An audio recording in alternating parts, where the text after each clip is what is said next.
We by Yevgeny Zamyatin. Record 1 An announcement, the wisest of lines, a poem. This is merely a copy, word by word, of what was published this morning in the state newspaper. In another 120 days, the building of the integral will be completed. The great historic hour is near, when the first integral will rise into the limitless space of the universe. 1,000 years ago, your heroic ancestors subjected the whole earth to the power of the United States. A still more glorious task is before you, the integration of the indefinite equation of the cosmos by the use of the glass, electric, fire-breathing integral. Your mission is to subjugate to the grateful yoke of reason the unknown beings who live on other planets, and who are perhaps still in the primitive state of freedom. If they will not understand that we are bringing them a mathematically faultless happiness, our duty will be to force them to be happy. But before we take up arms, we shall try the power of words. In the name of the well-doer, the following is announced herewith to all numbers of the United States. Whoever feels capable must consider it his duty to write treatises, poems, manifestos, odes, and other compositions on the greatness and the beauty of the United States. This will be the first load which the integral will carry. Long live the United States, long live the numbers, long live the well-doer. I feel my cheeks are burning as I write this. To integrate the colossal, universal equation, to unbend the wild curve, to straighten it out to a tangent, to a straight line. For the United States is a straight line, a great, divine, precise, wise line, the wisest of lines. I, D 503, the builder of the integral, I am only one of the many mathematicians of the United States. My pen, which is accustomed to figures, is unable to express the march and rhythm of consonants. Therefore, I shall try to record only the things I see. The things I think ought to be more exact, the things we think. Yes, that is exactly what I mean, and we shall, therefore, be the title of my records. But this will only be a derivative of our life, of our mathematical, perfect life in the United States. If this be so, will not this derivative be a poem in itself, despite my limitations? It will. I believe. I know it. I feel my cheeks are burning as I write this. I feel something similar to what a woman probably feels when for the first time she senses within herself the pulse of a tiny, blind human being. It is I, and at the same time it is not I. And for many long months it will be necessary to feed it with my life, with my blood, and then with a pain at my heart, to tear it from myself and lay it at the feet of the United States. Yet I am ready, as everyone, or nearly every one of us is, I am ready. Record 10 A letter, a manhunt, hairy eye. Yesterday was for me a kind of filter paper which chemists use for filtering their solutions. All suspended and superfluous particles remain on the paper. This morning I went downstairs all purified and distilled, transparent. Downstairs in the hall, the controller sat at a small table, constantly looking at her watch and recording the numbers who were leaving. Her name is you? Well, I prefer not to give her number, for I fear I may not write kindly about her. Although, as a matter of fact, she is a very respectable, mature woman. The only thing I do not like in her is that her cheeks fold down a little like gills of a fish, although I do not see anything wrong in this appearance. She scratched with her pen, and I saw on the page D 503, and suddenly, splash, an ink blot. No sooner did I open my mouth to call her attention to that, than she raised her head and blotted me with an ink-eye smile. There is a letter for you. You will receive it, dear. Yes, you will? I knew a letter, after she had read it, must go through the Bureau of the Guardians. I think it is unnecessary to explain in detail this natural order of things. I would receive it not later than 12 o'clock. But that tiny smile confused me. The drop of ink clouded the transparency of the distilled solution. At the dock of the integral, I could not concentrate. I even made a mistake in my calculations. That never happened to me before. At 12 o'clock, again the rosy brown fish gills smile, and at last the letter was in my hands. I cannot say why I did not read it right there, but I put it in my pocket and ran into my room. I opened it and glanced it over and sat down. It was the official notification advising me that number I 330 had me assigned to her, and that today at 21 o'clock, I was to go to her. Her address was given. No, after all that happened, after I showed her frankly my attitude toward her. Besides, how could she know that I did not go to the Bureau of the Guardians? She had no way of knowing that I was ill and could not. And despite all this, a dynamo was whirling and buzzing in my head. Buddha, yellow, lilies of the valley, rosy crescent. Besides, wanted to come to see me today. I am sure she would not believe, how could one believe, that I had absolutely nothing to do with the matter, that I am sure also that we, O and I, will have a difficult, foolish, and absolutely illogical conversation. No, anything but that. Let the situation solve itself mechanically. I shall send her a copy of this official communication. While I was hastily putting the paper in my pocket, I noticed my terrible ape-like hand. I remembered how that day during our walk, she took my hand and looked at it. Is it possible that she, a quarter to 21, a white northern night, everything was glass, greenish. But it was a different kind of glass, not like ours, not genuine but very breakable, a thin glass shell, and within that shell things were flying, whirling, buzzing. I should not have been surprised if suddenly the cupola of the auditorium had risen in slow, rolling clouds of smoke, or if the ripe moon had sent an Inkai smile, like that one at the little table this morning, or if in all the houses suddenly all the curtains had been lowered and behind the curtains. I felt something peculiar. My ribs were like iron bars that decidedly interfered, with my heart, giving it too little space. I stood at a glass door on which were the golden letters I-330. I-330 sat at the table with her back to me. She was writing something. I stepped in. Here. I held out the pink check. I received the notification this noon and here I am. How punctual you are. Just a minute, please. May I sit down? I shall finish in a minute. She lowered her eyes to the letter. What had she there behind her lowered curtains? What would she say? What would she do in a second? How to learn it? How to calculate it, since she comes from beyond, from the wild ancient land of dreams? I looked at her in silence. My ribs were iron bars. The space for the hot was too small. When she speaks, her face is like a swiftly revolving, glittering wheel. You cannot see the separate bars. But at that moment the wheel was motionless. I saw a strange combination, dark eyebrows running right to the temples, a sharp, mocking triangle, and still another dark triangle with its apex upward, 2 deep wrinkles from the nose to the angles of the mouth, and these 2 triangles somehow contradicted each other. They gave the whole face that disagreeable, irritating X or cross, a face obliquely marked by a cross. The wheel started to turn, its bars blurred. So you did not go to the Bureau of Guardians after all? I did not feel well, I could not. Yes, I thought so, something must have prevented you. Matters little what, sharp teeth, a smile. But now you are in my hands, you remember? Any number who within 48 hours fails to report to the Bureau is considered. My heart banged so forcibly that the iron bars bent. If I were not sitting, like a little boy, how stupid. I was caught like a little boy, and stupidly I kept silent. I felt I was in a net, neither my legs nor my arms. She stood up and stretched herself lazily. She pressed the button, and the curtains on all 4 walls fell with a slight rustle. I was cut off from the rest of the world, alone with her. She was somewhere behind me, near the closet door. The uniform was rustling, falling.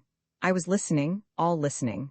I remembered, no, it glistened in my mind for 1/100th of a second. I once had to calculate the curve of a street membrane of a new type.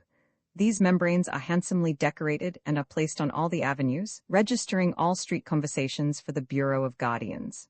I remembered a rosy concave, trembling membrane, a strange being consisting of 1 organ only, an ear. I was at that moment such a membrane. Now the click of the snap button at her collar, at her breast, and lower.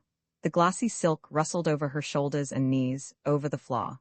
I heard, and this was clearer than actual seeing, I heard how 1 foot stepped out of the grayish-blue heap of silk, then the other. Soon I'd hear the creak of the bed and, the tensely stretched membrane trembled and registered the silence. No, the sharp hammer-like blows of the heart against the iron bars and endless pauses between beats. And I saw how she, behind me, hesitated for a second, thinking. The door of the closet. It slammed, again silk. Well, all right.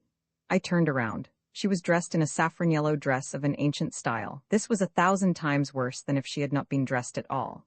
2 sharp points, through the thin tissue glowing with rosiness, 2 burning embers piercing through ashes, 2 tender, round knees. She was sitting in a low armchair. In front of her on a small square table, I noticed a bottle filled with something poisonously green and 2 small glasses on thin legs.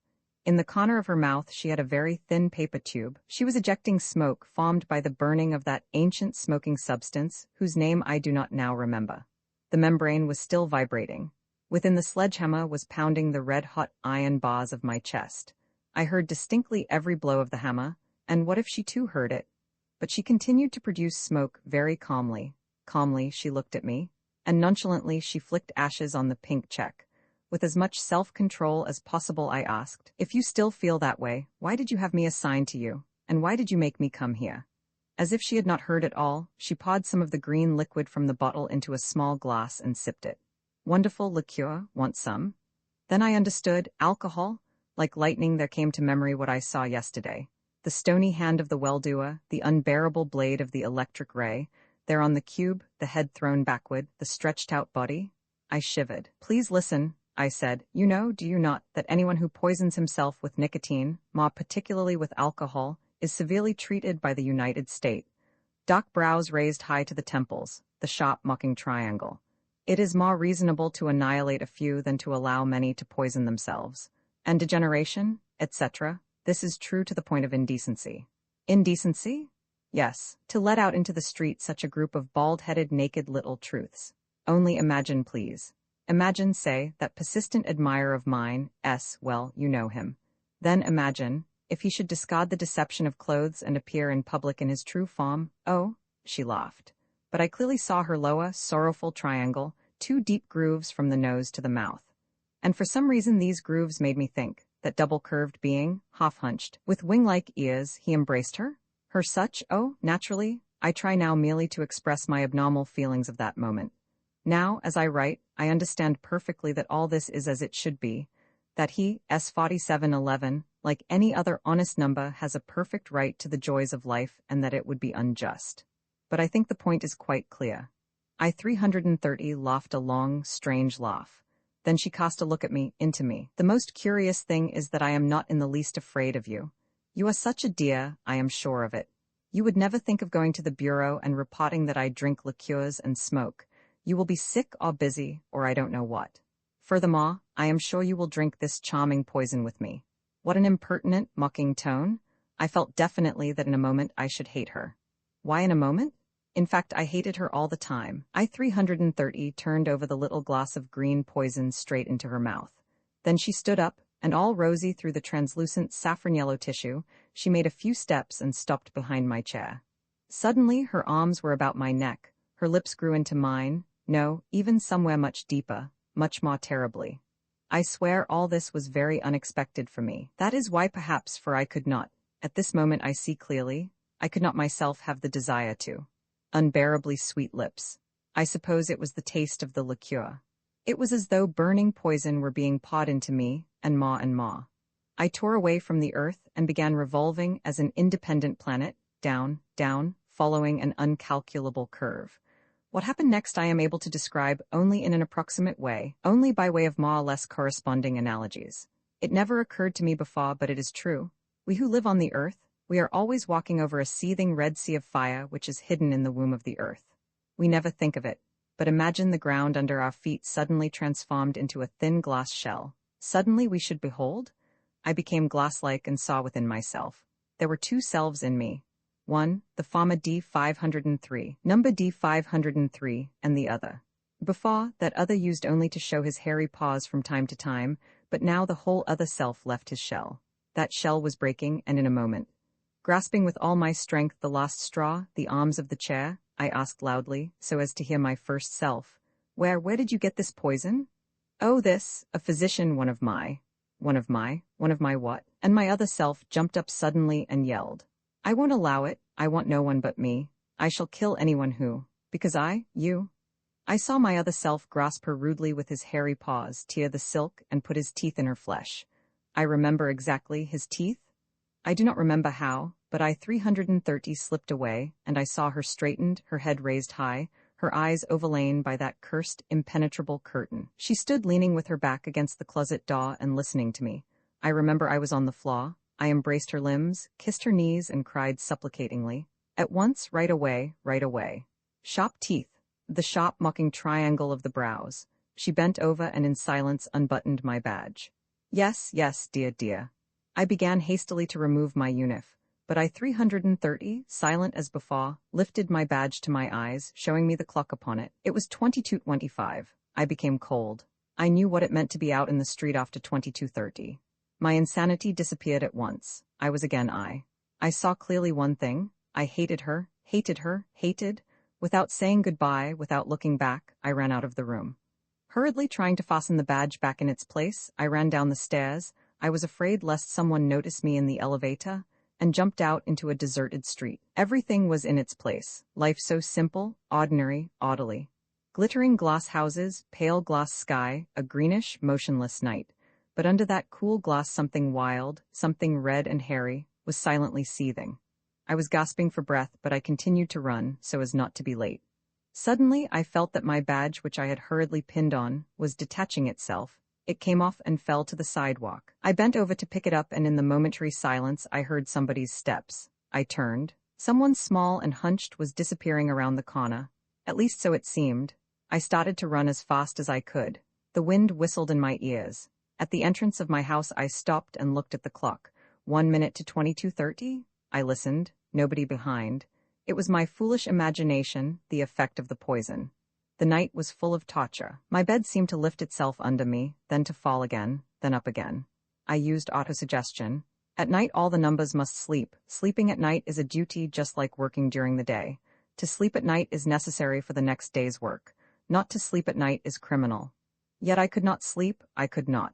I was perishing. I was unable to fulfill my duties to the United States. Record 11. No, I can't. Let it be without headings. Evening. It is somewhat foggy. The sky is covered with a milky golden tissue, and one cannot see what is there beyond on the heights. The ancients knew that the greatest bawd skeptic, their god, lived there. We know that crystalline, blue, naked, indecent nothing is there. I do not know any more what is there. I have learned too many things of late. Knowledge, self-confident knowledge which is sure that it is faultless, is faith. I had firm faith in myself. I believed that I knew all about myself. But then, I look in the mirror. And for the first time in my life, yes, for the first time in my life, I see clearly, precisely, consciously, and with surprise, I see myself as him. I am he. Frowning, black, straight brows, between them like a scar, there is a vertical wrinkle. Was there that wrinkle before? Steel gray eyes encircled by the shadow of a sleepless night. And behind that steel, I understand. I never before knew what there was behind that steel. From there is at once so near and so infinitely distant. I look at myself, at him. And I know surely that he with his straight brows is a stranger, that I meet him here for the first time in my life. The real I is not he. No, period. All this is nonsense, and all these foolish emotions are only delirium, the result of last night's poisoning. Poisoning with what? With a sip of that green poison or with her? It matters little. I write all this merely in order to demonstrate how strangely the precise and sharp human reason may become confused. This reason, strong enough to make infinity which the ancients feared so much, understandable by means of. The switch buzzes, number R13. Well, I am even glad. Alone I should. 20 minutes later, on the plane of this paper, in a world of 2 dimensions, these lines follow each other, but in another world I am losing the sense for figures. 20 minutes, perhaps 200 or 200,000. It seems so strange, quietly, deliberately, measuring every word, to write down my adventure with awe. Imagine yourself sitting down at your own bed, crossing your legs, watching curiously how you yourself shrivel in the very same bed. My mental state is similar to that.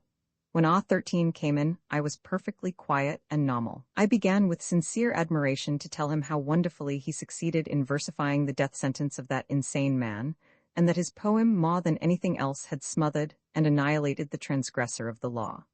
More than that, I said, if I were ordered to prepare a mathematical draft of the machine of the well-doer, I should undoubtedly, put on that draft some of your verses. Suddenly, I saw R.'s eyes becoming more and more opaque, his lips acquiring a gray tint. What is the matter? What? Well, merely that I am dead sick of it. Everybody keeps on. The death sentence, I want to hear no more of it. You understand? I do not want. He became serious, rubbing his neck, that little valise filled with luggage which I cannot understand. A silence. There. He found something in that little valise of his, removed it, unwrapped it, spread it out. His eyes became covered with the varnish of laughter. He began, I am writing something for your integral. Yes, I am. He was himself again, bubbling, sprinkling lips, words splashing like a fountain. You see, it is the ancient legend of paradise. P like a fountain. That legend referred to us of today, did it not? Yes, only think of it a moment. There were 2 in paradise, and the choice was offered to them. Happiness without freedom, or freedom without happiness. No other choice. Tertium non data. They, fools that they were, chose freedom. Naturally, they longed for centuries afterwards for the fetters of Yah. This was the meaning of their world-weariness, Welchmers, for centuries, and only we found a way to regain happiness. No, listen, follow me. The ancient God and we, side by side at the same table. Yes, we helped God definitely and finally to defeat the devil. It was he, the devil, who lead people to transgression, to taste pernicious freedom, he the cunning serpent, and we came along, planted a boot on his head and squash, done with him, paradise again. We returned to the simple-mindedness and innocence of Adam and Eve. No more meddling with good and evil and all that. Everything is simple again, heavenly, childishly simple. The well-doer, the machine, the cube, the giant gas bell, the guardians, all these are good. All this is magnificent, beautiful, noble, lofty, crystalline, pure. For all this preserves our non-freedom, that is, our happiness. In our place those ancients would indulge in discussions, deliberations, etc. They would break their heads trying to make out what was moral or unmoral. But we. Well, in short, these are the highlights of my little paradise poem. What do you think of it? And above all, the style is most solemn, pious. Understand me? Nice little idea, is it not? Do you understand? Of course I understood. I remember my thoughts at that moment. His appearance is nonsensical and lacking in symmetry, yet what an oddly working mind he has. This made him dear to me, that is to the real me. I still insist that I of before is the real one. My I of late is certainly only an illness. Apparently, I read my thought in my face. He put his hand on my shoulders and laughed. Oh, you? Adam, by the way, about Eve. He searched for something in his pockets, took out a little book, turned over a few leaves and said, for the day after tomorrow. Oh no, 2 days from now, 090 has a pink check on you. How about it? As before, you want her to? Of course. All right then, I'll tell her. You see, she herself is very bashful. What a funny story, you see. For me, she has only a pink check affection, but for you? And you did not even come to tell us how a fourth member sneaked into our triangle. Who is it? Repent, sinner? Come on. A curtain rose inside me, rustle of silk, green bottle, lips. Without any reason whatever I exclaimed, oh, why didn't I restrain myself at that moment? Tell me, did you ever have the opportunity to try nicotine or alcohol? Sucked in his lips, looked at me from under his brows. I distinctly heard his thoughts. Friend though he is, yet. And he answered, what shall I say? Strictly speaking, no, but I know a woman. I 330. I cried, what, you too? Was full of laughter, he chuckled, ready to splash over. My mirror was hanging in such a way that in order to see clearly I had to turn and look across the table. From my armchair, I could see now only my own forehead and eyebrows. Then I, the real I, suddenly saw in the mirror a broken, quivering line of brow. I, the real I, heard suddenly a wild, disgusting cry. What does that also mean? What does that also mean? I demand. Widely potted Negro lips, eyes bulging. I, the real I, grasped my other wild, hairy, heavily breathing self forcibly.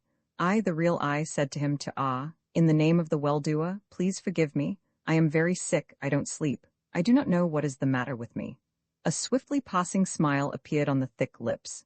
Yes, I understand. I am familiar with all this, theoretically, of course. Goodbye. At the door he turned around like a little black ball, came back to the table and put a book upon it. This is my latest book. I came to bring it to you. Almost forgot. Goodbye. Be like a splash. The little ball rolled out. I am alone. To be more exact, I am tete-a-tete with that other self. I sit in the armchair and having crossed my legs, I watch curiously from some indefinite there, how I myself am shriveling in my bed.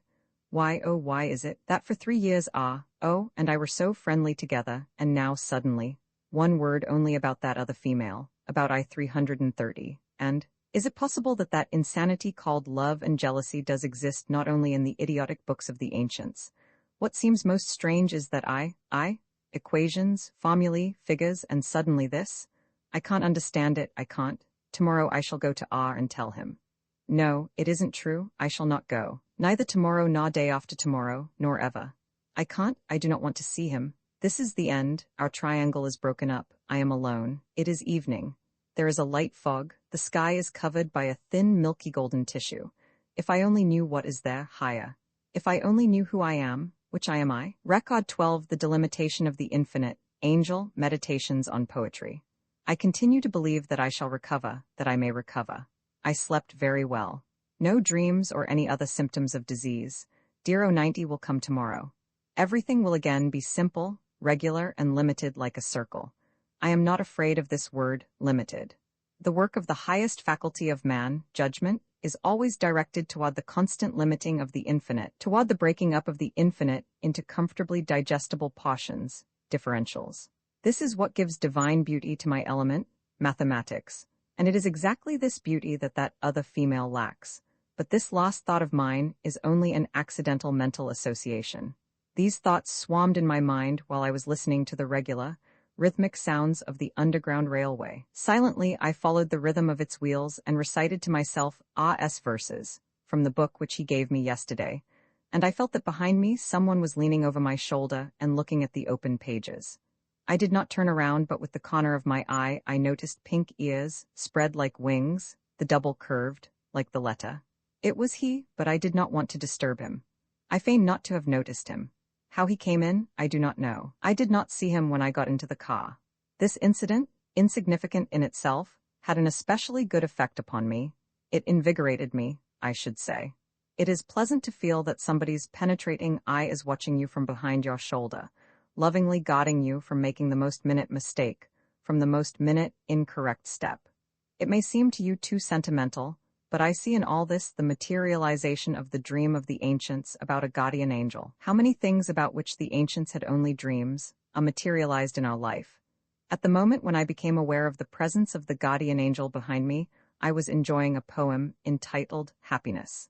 I think I am not mistaken when I say that it is a piece of rare beauty and depth of thought. Here are the first 4 lines. 2 times 2, eternal lovers, inseparable in passion, most flaming lovers in the world, eternally welded, 2 times 2. And the rest is in the same vein, on the wisdom and the eternal happiness of the multiplication table. Every poet is inevitably a Columbus. America existed before Columbus for ages, but only Columbus found it. The multiplication table existed before A13 for ages, but only A13 could find in the virginal forest of figures a new El Dorado. Is it not true? Is there any happiness more wise and cloudless in this wonderful world? Steel may rust. The ancient God created the ancient man, i.e., the man capable of mistakes, ergo the ancient God himself made a mistake. The multiplication table is more wise and more absolute than the ancient God, for the multiplication table never, do you understand, never makes mistakes. There are no more fortunate and happy people than those who live according to the correct, eternal laws of the multiplication table. No hesitation, no errors. There is but one truth, and there is but one path to it, and that truth is 4, and that path is 2 times 2. Would it not seem preposterous for these happily multiplied 2s suddenly to begin thinking of some foolish kind of freedom? I.e., is it not clear?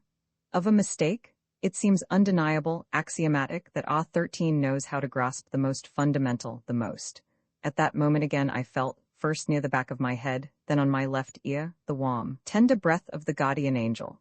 He apparently noticed that the book on my lap had long been closed and that my thoughts were somewhere very far. Well, I am ready this minute to spread before him the pages of my brain. This gives one such a feeling of tranquility and joy.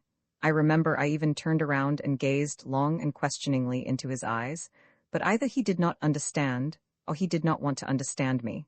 He did not ask me anything. The only thing left for me is to relate everything to you, my unknown readers. You are to me now as dear and as near and as far out of reach as he was at that moment. This was my way of thinking, from the pot to the whole. A13 is the pot. The whole is our institution of state poets and authors. I thought, how was it that the ancients did not notice the utter absurdity of their prose and poetry? The gigantic, magnificent power of the artistic word was spent by them in vain. It is really droll. Anybody wrote whatever happened to come into his head. It was as foolish as the fact that in the days of the ancients, the ocean blindly splashed at the shore for 24 hours without interruption or use. The millions of kilogram meters of energy, which were hidden in the waves, were used only for the stimulation of sweethearts. We obtained electricity from the amorous whisper of the waves. We made a domestic animal out of that sparkling, foaming, rabid one, and in the same manner we domesticated and harnessed the wild element of poetry. Now poetry is no longer the unpardonable whistling of nightingales but a state service. Poetry is a commodity, our famous mathematical norms. Without them in our schools, how could we love so sincerely and dearly our 4 rules of arithmetic? And thorns?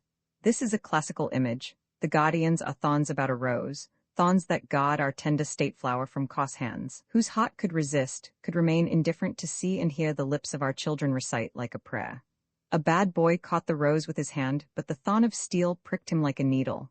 The bad boy cried and ran home, etc., etc. And the daily odes to the well-doer, who, having read them, will not bow piously before the unselfish service of that number of all numbers, and the dreadful red flowers of caught sentences, and the immortal tragedy, those who come late to work, and the popular book, stanzas on sex hygiene. Our whole life in all its complexity and beauty is thus stamped forever in the gold of words. Our poets do not soar any longer in the unknown. They have descended to earth and they march with us, keeping step to the accompaniment of our austere and mechanical march of the musical state tower. Their lyre is the morning rubbing sound of the electric toothbrushes, and the threatening crack of the electric sparks coming from the machine of the well-doer, and the magnificent echo of the hymn of the United States, and the intimate ringing of the crystalline, shining washbasins, and the stimulating rustle of the falling curtains, and the joyous voices of the newest cookbooks, and the almost imperceptible whisper of the street membranes. Our gods are here, below. They are with us in the bureau, in the kitchen, in the shops, in the restrooms. The gods have become like us, ergo we have become like gods. And we shall come to you, my unknown readers on another planet, we shall come to you to make your life as godlike, as rational and as correct as ours. Record 13 Fog, thou, a decidedly absurd adventure. I awoke at dawn. The rose-colored firmament looked into my eyes. Everything was beautiful round. Oh, 90 is to come tonight, surely I am healthy again. I smiled and fell asleep. The morning bell, I got up, everything looked different. Through the glass of the ceiling, through the walls, nothing could be seen but fog, fog everywhere, strange clouds becoming heavier and nearer. The boundary between earth and sky disappeared. Everything seemed to be floating and thawing and falling. Not a thing to hold to. No houses to be seen. They all were dissolved in the fog like crystals of salt in water. On the sidewalks and inside the houses, dark figures like suspended particles in a strange milky solution were hanging, below, above, up to the 10th floor. Everything seemed to be covered with smoke, as though a fire were somewhere raging noiselessly. At 11:45 exactly, I looked at the clock particularly at that time to catch the figures, to save at least the figures, at 11:45, just before leaving, according to our table of hours, to go and occupy myself with physical labor, I dropped into my room for a moment. Suddenly the telephone rang. A voice, a long needle slowly penetrating my heart. Oh, you are at home? I am very glad. Wait for me at the corner, we shall go together. Where? Well, you'll see. You know perfectly well that I am going to work now. You know perfectly well that you'll do as I say. Au revoir. In 2 minutes? I stood at the corner. I had to wait to try to make clear to her that only the United States directs me, not she. You'll do as I say? How sure she is. One hears it in her voice. And what if? Unifs, dull gray as if woven of damp fog, would appear for a second at my side and then soundlessly redissolve. I was unable to turn my eyes away from the clock. I seemed myself to have become that sharp, quivering hand which mocked the seconds. 10, 8 minutes, 3, 2 minutes to 12. Of course, I was late. Oh, how I hated her, yet I had to wait to prove that I. A red line in the milky whiteness of the fog like blood, like a wound made by a sharp knife, her lips. I made you wait, I think, and now you are late for your work anyway? How? Well, yes, it is too late now. I glanced at her lips in silence. All women are lips, lips only. Some are rosy lips, tense and round, a ring, a tender fence separating one from the world. But these? A second ago they were not here, and suddenly, the slash of a knife? I seemed to see even the dripping sweet blood. She came nearer. She leaned gently against my shoulder. We became one. Something streamed from her into me. I felt, I knew, it should be so. Every fiber of my nervous system told me this. Every hair on my head, every painfully sweet heartbeat. And what a joy it was to submit to what should be. A fragment of INR probably feels the same joy of submission to precise, inevitable law when it clings to a lodestone. The same joy is in a stone which, thrown aloft, hesitates a little at the height of its flight, and then rushes down to the ground. It is the same with a man when in his final convulsion he takes a last deep breath and dies. I remember I smiled vaguely and said for no reason at all, Fog, very. Thou lovest fog, dost thou? This ancient, long-forgotten thou, the thou of a master to his slave, penetrated me slowly, sharply. Yes, I was a slave. This too was inevitable, was good. Yes, good, I said aloud to myself, and then to her. I hate fog, I am afraid of fog. then you love it, for if you fear it because it is stronger than you, hate it because you fear it, you love it. For you cannot subject it to yourself. One loves only the things one cannot conquer. Yes, that is so. That is precisely why we were walking, as one. Somewhere beyond the fog the sun was singing in a faint tone, gradually swelling, filling the air with tension and with pearl and gold and rose and red. The whole world seemed to be one unembraceable woman, and we who were in her body were not yet born. We were ripening in joy. It was clear to me, absolutely clear, that everything existed only for me. The sun, the fog, the gold, for me. I did not ask where we were going. What did it matter? It was pleasure to walk, to ripen, to become stronger and more tense. Here, I 330 stopped at a door. It so happens that today there is someone on duty who, I told you about him in the ancient house. Carefully guarding the fosses ripening within me, I read the sign. Medical Bureau. Automatically only I understood. A glass room, filled with golden fog, shelves of glass, colored bottles, jars, electric wires, bluish sparks in tubes, and a male number, a very thinly flattened man. He might have been cut out of a sheet of paper. Wherever he was, whichever way he turned, he showed only a profile, a sharply pointed, glittering blade of a nose and lips like Sis's. I could not hear what I 330 told him. I merely saw her lips when she was talking, and I felt that I was smiling, irrepressibly, blissfully. The Sis's-like lips glittered, and the doctor said, "Yes, yes, I see. A most dangerous disease. I know of nothing more dangerous." And he laughed.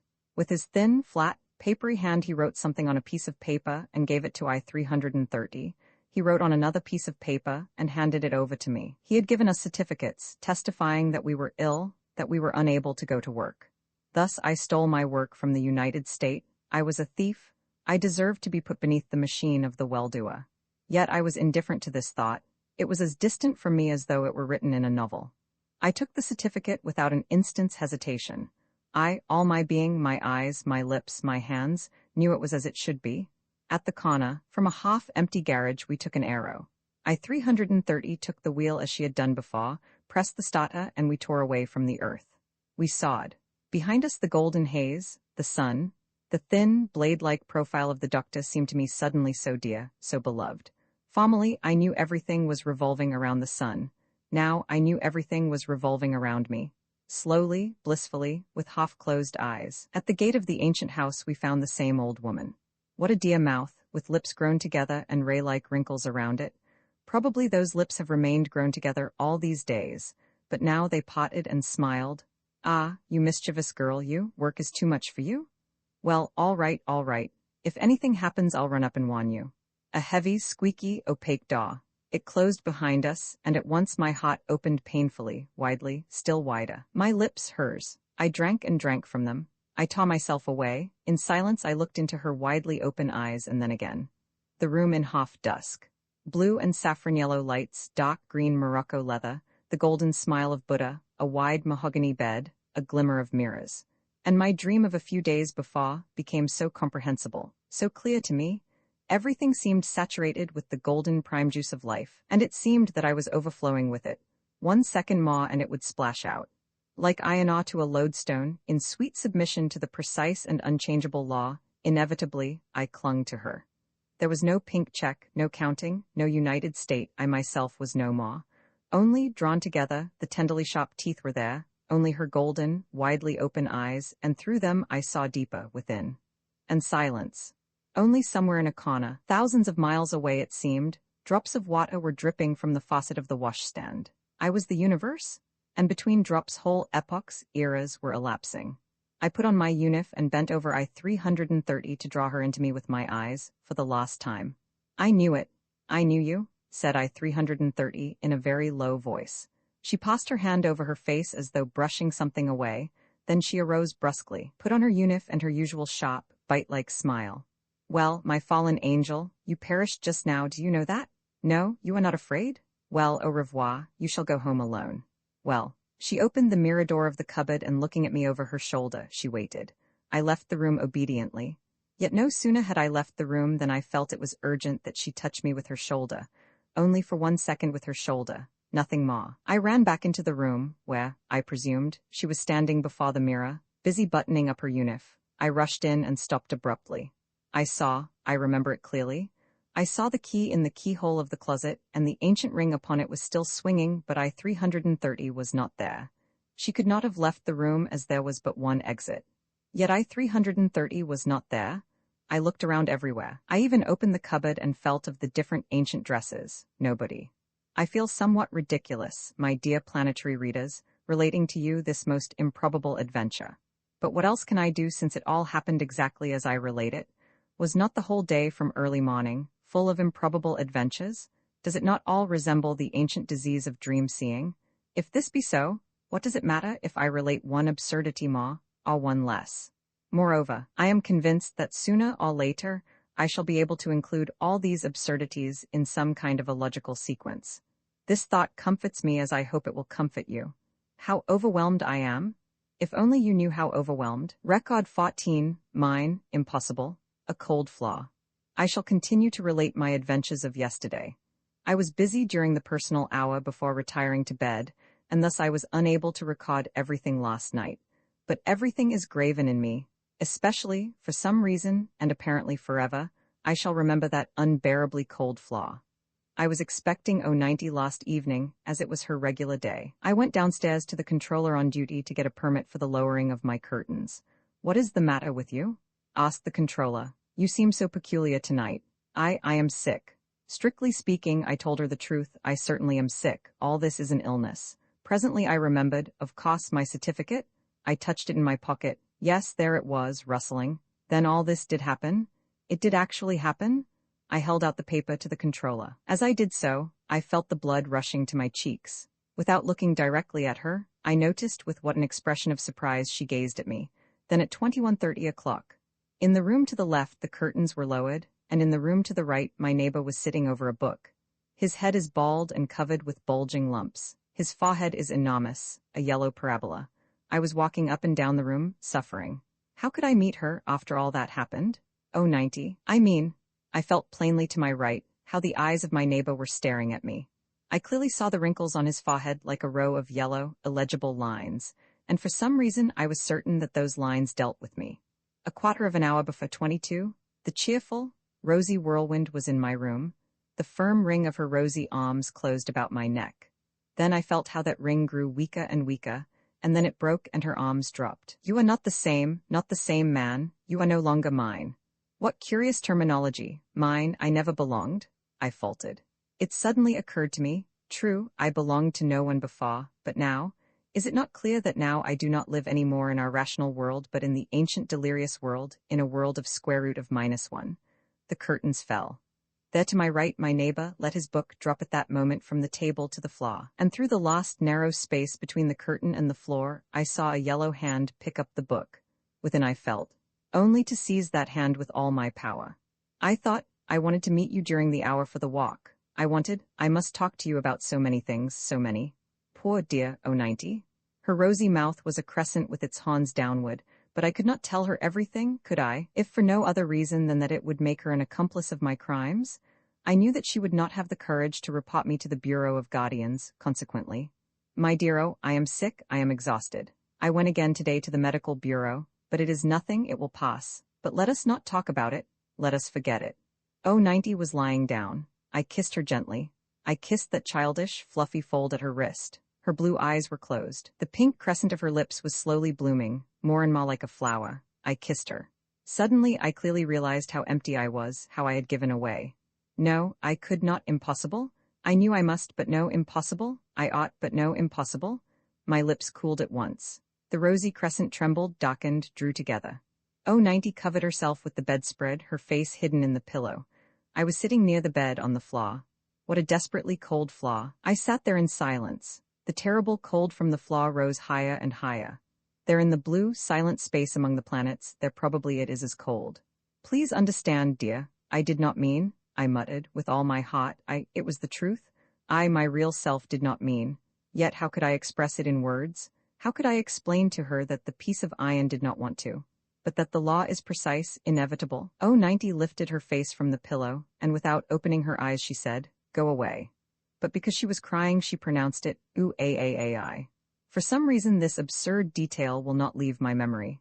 Penetrated by the cold and topid, I went out into the hall. I pressed my forehead against the cold glass. Outside, a thin, almost imperceptible film of haze was spread. Towards night, I thought, it will descend again and drown the world. How sad a night it will be. 90 passed swiftly by, going toward the elevator. The door slammed. Wait a minute, I screamed. I was frightened, but the elevator was already groaning, going down, down, down.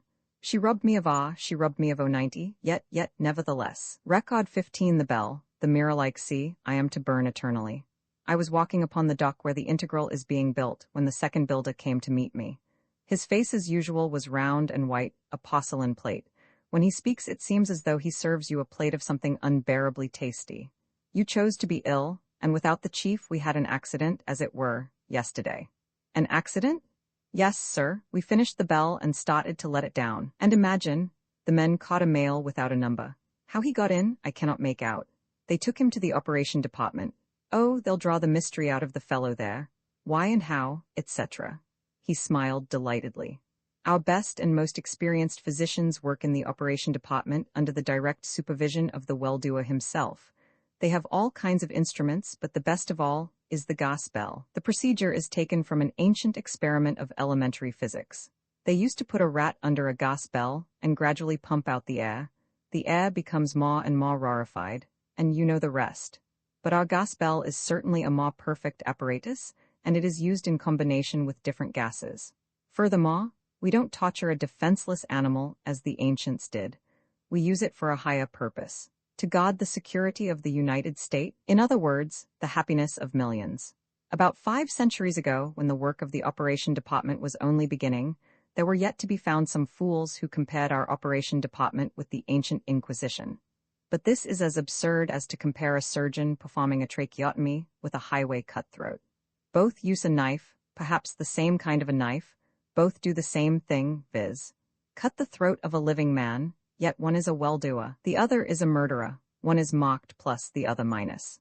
All this becomes perfectly clear in 1 second, in one turn of our logical wheel, the teeth of which engage that minus, turn it upward and thus change its aspect.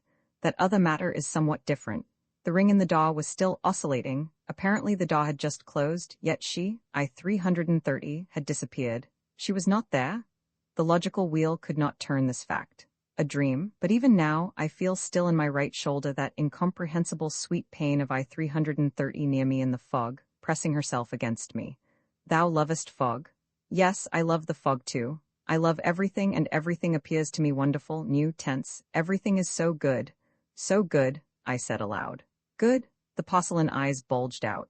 What good do you find in that? If that man without a number contrived to sneak in, it means that there are others around here, everywhere, all the time, here around the integral. They? Whom do you mean by they? How do I know who? But I sense them all the time. Have you heard about the new operation which has been invented? I mean the surgical removal of fancy. There really were rumors of late about something of the sort. No, I haven't. What has that to do with it? Merely this, if I were you, I should go and ask to have this operation performed upon me. The plate expressed distinctly something lemon-like, sour. Poor fellow. He took offense if one even hinted that he might possess imagination. Well, a week ago I too should have taken offense at such a hint. Not so now, for I know that I have imagination. That is what my illness consists in, and more than that. I know that it is a wonderful illness. One does not want to be cured, simply does not want to. We ascended the glass steps. The world spread itself below us like the palm of a hand. You, readers of these records, whoever you be, you have the sun above you.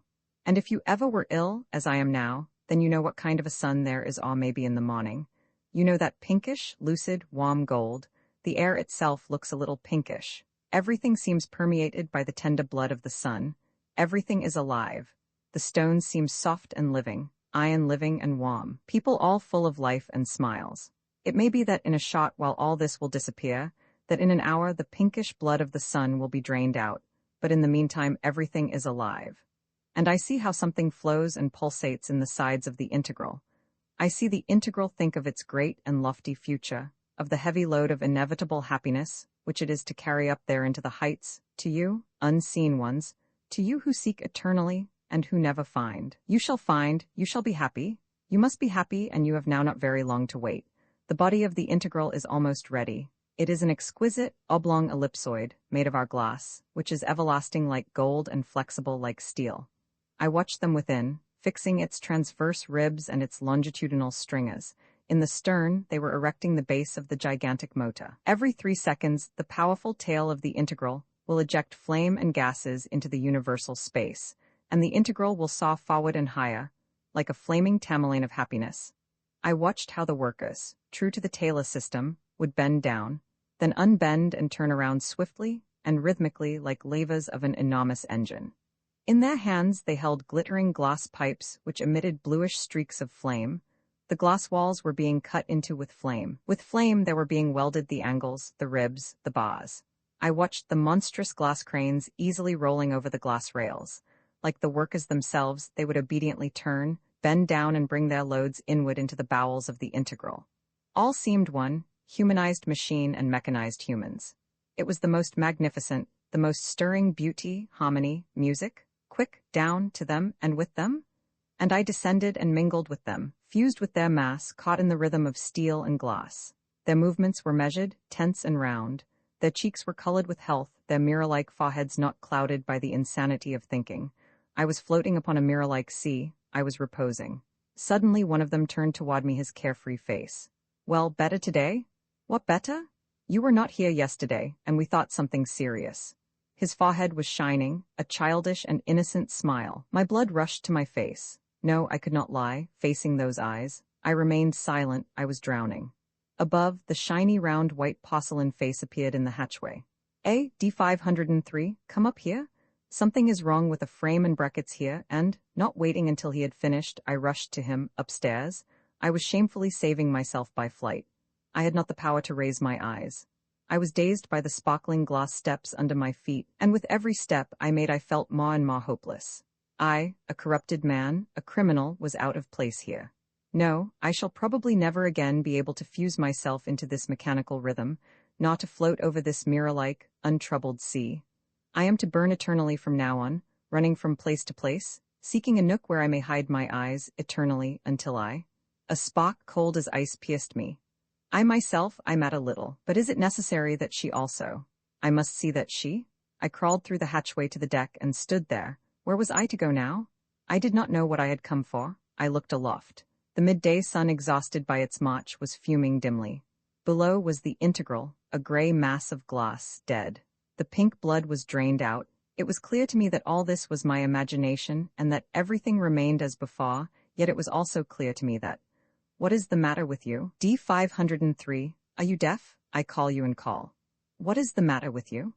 It was the second builder yelling directly into my ear. He must have been yelling that way for quite a while. What was the matter with me? I had lost my rudder, the motor was groaning as before, the arrow was quivering and rushing on, but it had no rudder.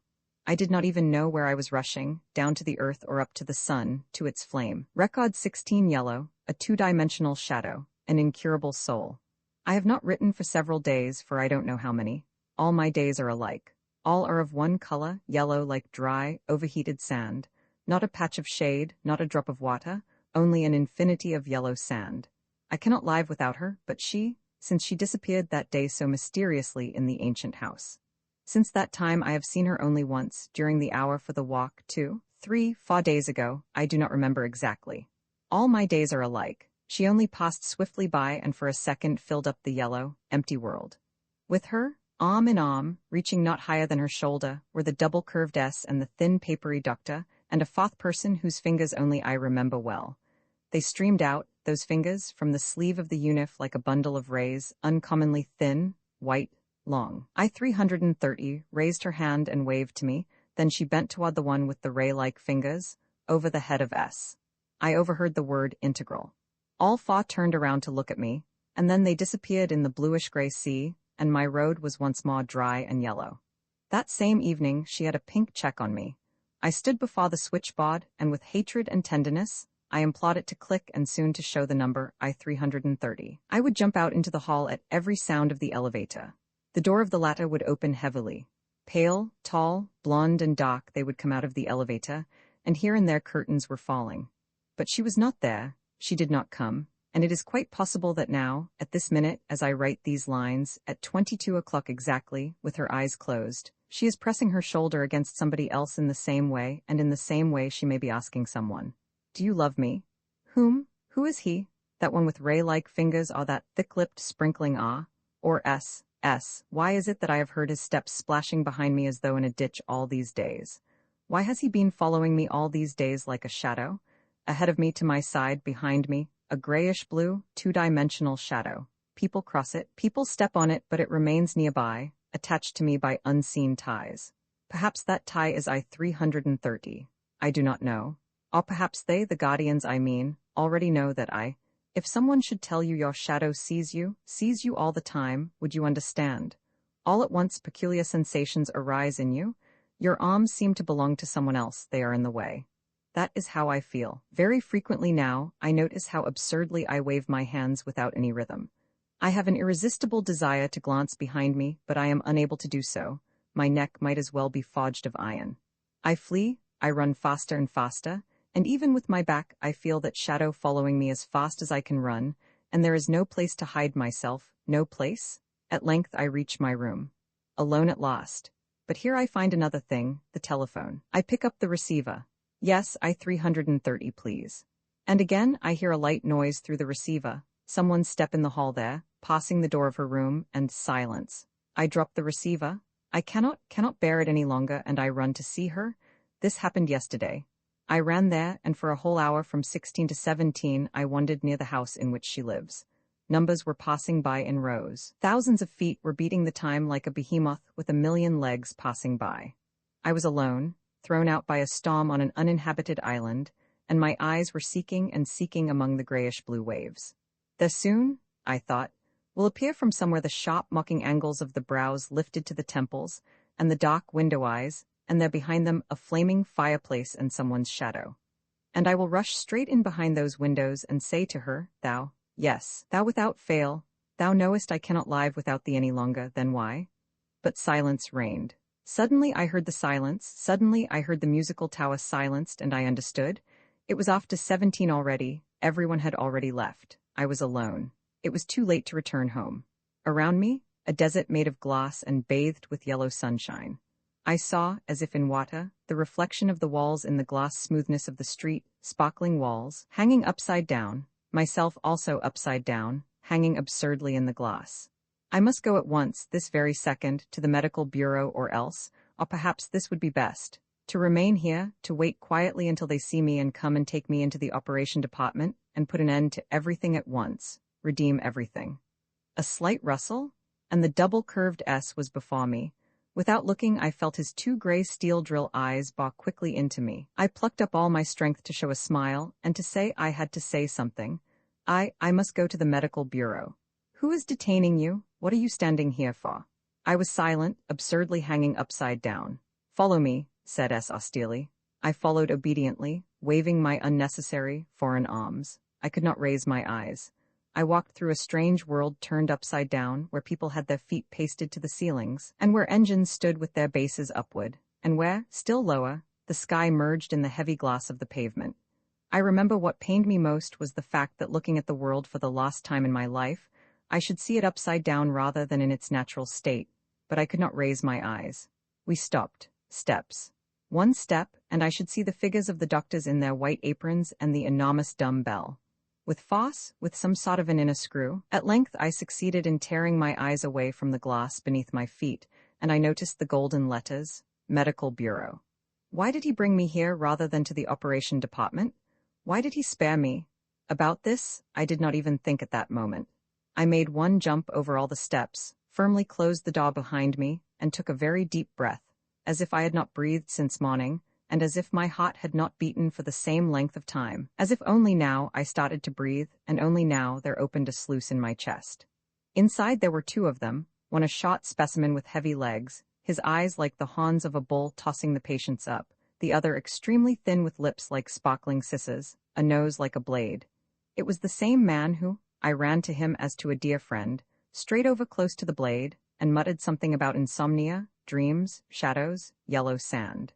The siss's lips sparkled and smiled. Yes, it is too bad. Apparently a soul has formed in you. A soul, that strange ancient word that was forgotten long ago. Is it very dangerous? I stuttered.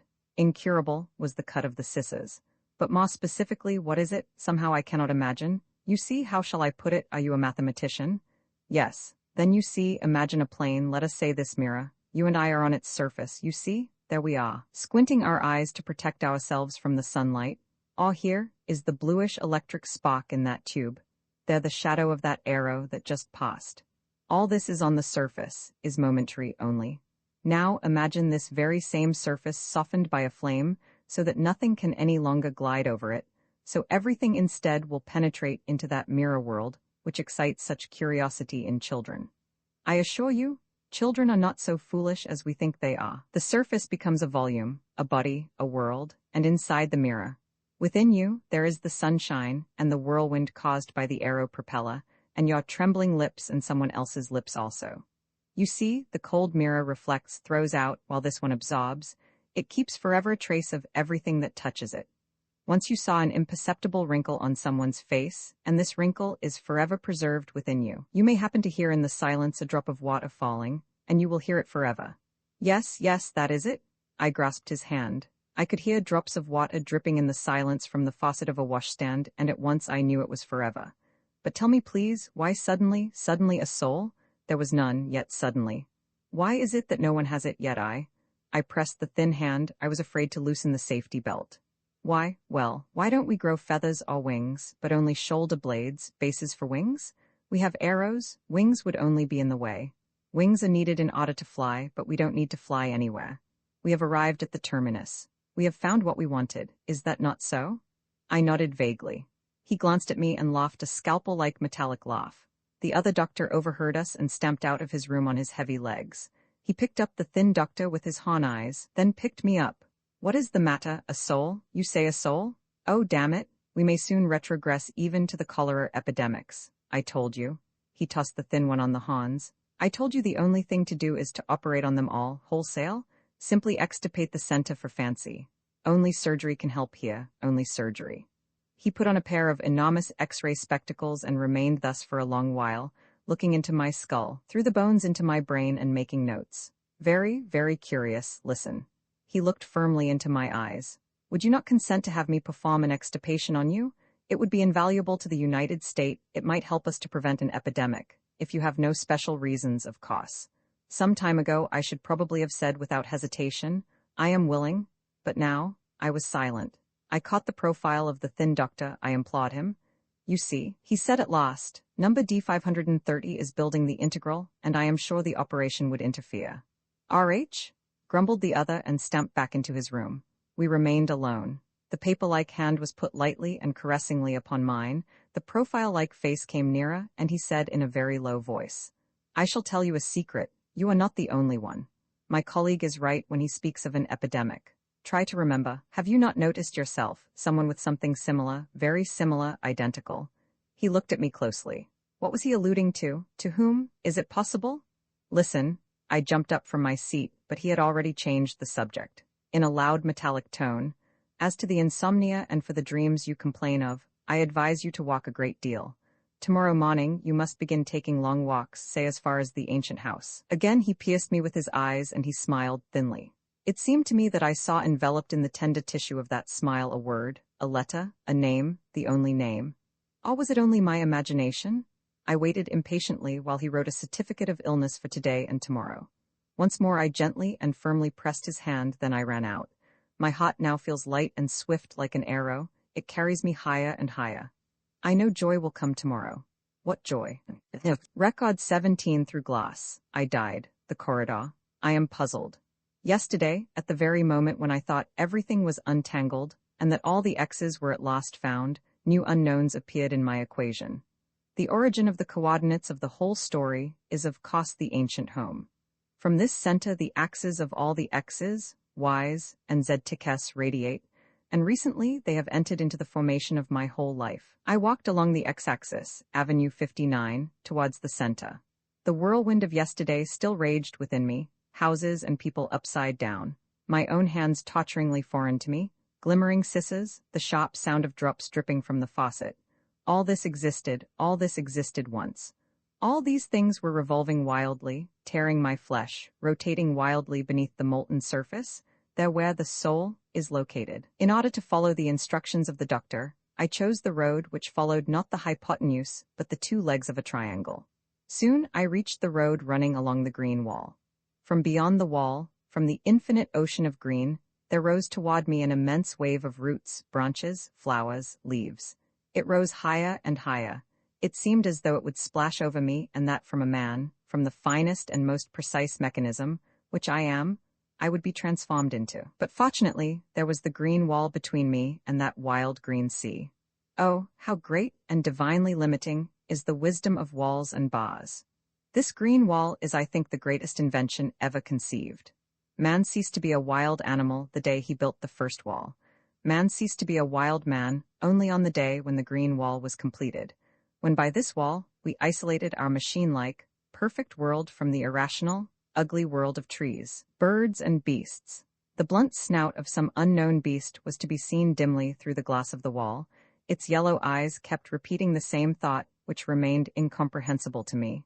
We looked into each other's eyes for a long while. Eyes are shafts which lead from the superficial world into a world which is beneath the surface. A thought awoke in me. What if that yellow-eyed one, sitting there on that absurd dirty heap of leaves, is happier than I, in his life which cannot be calculated in figures? I waved my hand. The yellow eyes twinkled, moved back, and disappeared in the foliage. What a pitiful being!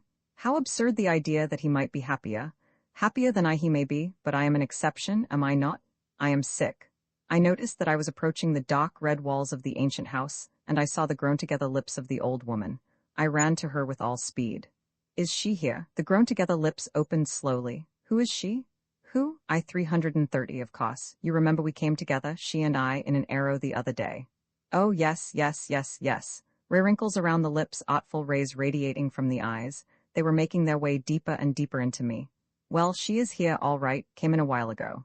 Here, I noticed at the feet of the old woman a bush of silver, bitter wormwood. The cot of the ancient house, being a part of the museum, is carefully kept in its prehistoric state. A branch of the bush touched the old woman. She caressed that branch. Upon her knees lay stripes of sunshine. For a second I myself, the sun, the old woman, the wormwood, those yellow eyes, all seemed to be one. We were firmly united by common veins, and one common blood, boisterous, magnificent blood, was running through those veins.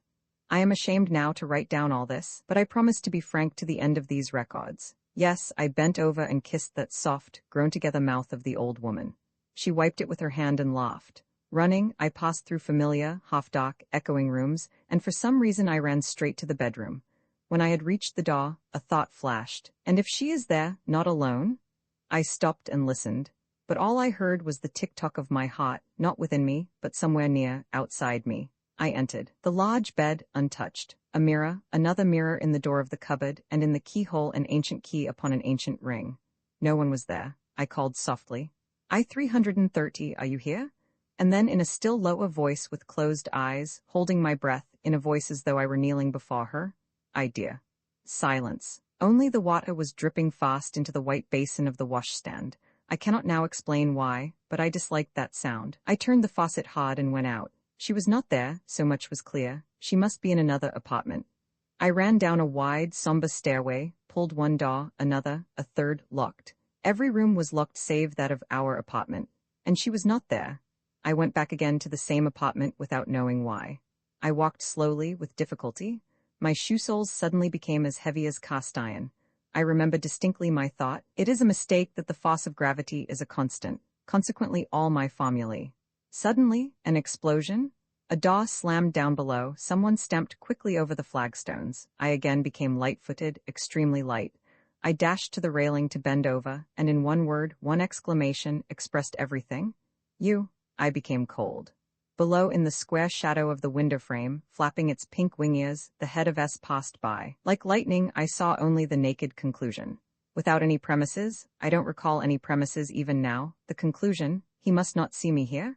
And on the tips of my toes, pressing myself against the wall, I sneaked upstairs into the unlocked apartment. I stopped for a second at the door. He was stamping upward here. If only the door. I prayed to the door, but it was a wooden one. It squeaked, it squealed. Like a wind, something red passed my eyes, something green, and the yellow Buddha.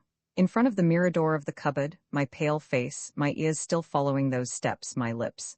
Now he was already passing the green and yellow, now he was passing Buddha, now at the dorsal of the bedroom. I grasped the key of the cupboard, the ring oscillated. This oscillation reminded me of something. Again, a conclusion, a naked conclusion without premises. A conclusion ought to be more exact, a fragment of one. Now, I-330 is. I brusquely opened the cupboard and when inside in the darkness shut the door firmly. One step, the floor shook under my feet. Slowly and softly I floated somewhere downward. My eyes were dimmed. I died. Later when I sat down to describe all these adventures, I sought in my memory and consulted some books. And now I understand, of course. I was in a state of temporary death. This state was known to the ancients, but as far as I am informed, it is unknown to us. I have no conception of how long I was dead, probably not longer than 5 or 10 seconds, but after a while, I arose from the dead and opened my eyes. It was dark, but I felt I was falling down, down, down. I stretched out my hand to attach myself to something, but the rough wall scratched my fingers. It was running away from me, upward. I felt blood on my fingers. It was clear that all this was not merely a play of my sick imagination. But what was it? What? I heard my own frequent, trembling breaths. I am not ashamed to confess this, it was all unexpected and incomprehensible. A minute, 2, 3 passed, I was still going down. Then a soft bump. The thing that had been falling away from under my feet was motionless. I found in the darkness a knob and turned it. A door opened. There was a dim light. I now noticed behind me a square platform, traveling upward. I tried to run back to it, but it was too late. I am cut off here. I thought, where here might be, I did not know. A corridor. A heavy silence. The small lamps on the vaulted ceiling resembled an endless, twinkling, dotted line. The corridor was similar to the tube of our underground railways, but it was much narrower, and made not of our glass but of some other, very ancient material. For a moment I thought of the underground caves where they say many tried to save themselves during the 200 Years' War. There was nothing to do but to walk ahead. I walked, I think, for about 20 minutes. A turn to the right, the corridor became wider, the small lamps brighter. There was a dim droning somewhere. Was it a machine or voices? I did not know. I stood before a heavy, opaque door from behind which came the noise. I knocked. Then I knocked again, louder. Now there was silence behind the door. Something clanked, the door opened slowly and heavily. I don't know which of us was the more dumbfounded. The thin blade-like doctor stood before me. You here? His scissors opened and remained open. And I, as if I did not know a human word, stood silent, merely stared, without comprehending that he was talking to me. He must have told me to leave, for with his thin paper stomach he slowly pressed me to the side, to the more brightly lighted end of the corridor, and poked me in the back. Beg your pardon, I wanted. I thought that she, I-330, but behind me. Stay where you are, said the doctor brusquely, and he disappeared. At last she was nearby here, and what did it matter where? Here was. I saw the familiar saffron yellow silk, the smile bite, the eyes with their curtains drawn. My lips quivered, so did my hands and knees, and I had a most stupid thought. Vibrations make sounds, shivering must make a sound. Why then don't I hear it? Her eyes opened for me widely. I entered into them. I could not any longer. Where have you been? Why? I was unable to tear my eyes away from her for a second, and I talked as if in a delirium, fast and incoherently, or perhaps I only thought without speaking out. A shadow behind me, I died, and from the cupboard, because that doctor of yours speaks with his scissors. I have a soul, incurable, and I must walk. An incurable soul, my poor boy? I-330 laughed. She covered me with the sparkles of her laughter. My delirium left me. Everywhere around her little laughs were sparkling. How good it was. The doctor reappeared from around the turn, the wonderful, magnificent, thinnest doctor. Well, he was already beside her. Oh, nothing, I shall tell you later. He got here by accident. Tell them that I shall be back in about a quarter of an hour.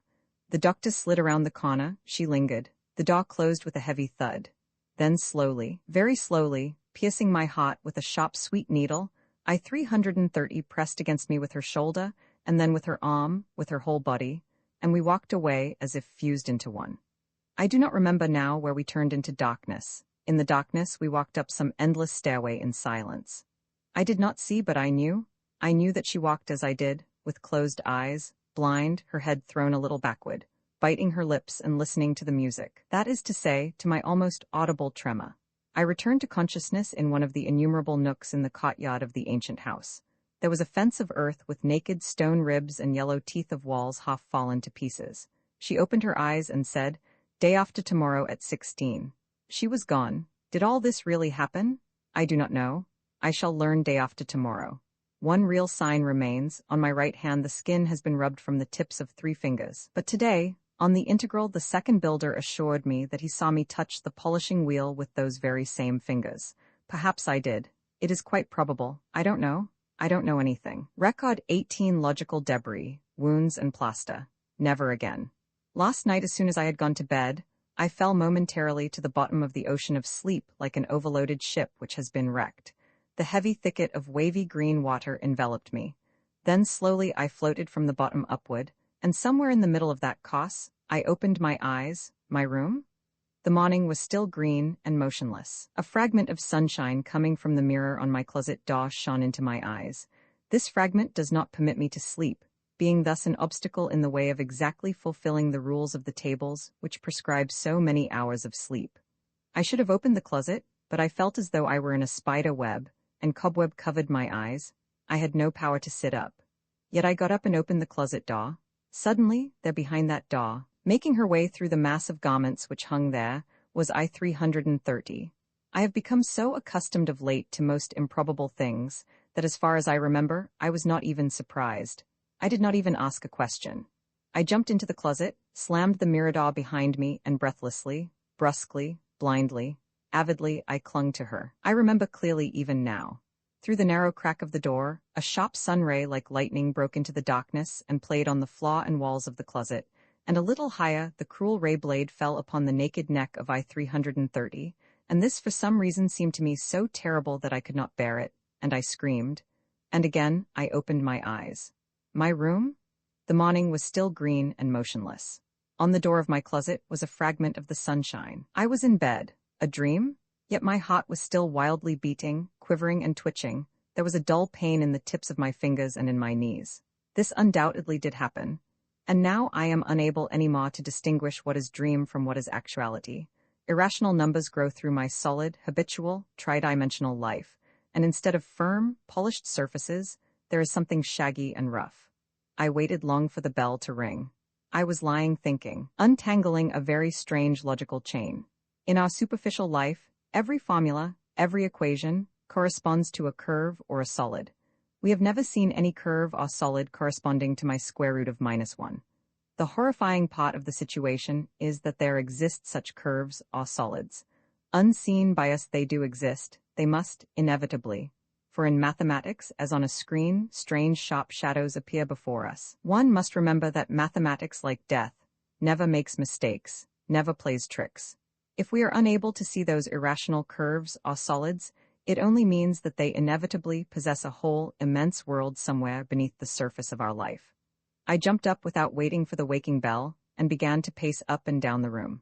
My mathematics, the only firm and immovable island of my shaken life, this too was torn from its anchor, and was floating, whirling. Then it means that that absurd thing, the soul, is as real as my unif, as my boots, although I do not see them since they are behind the door of the closet.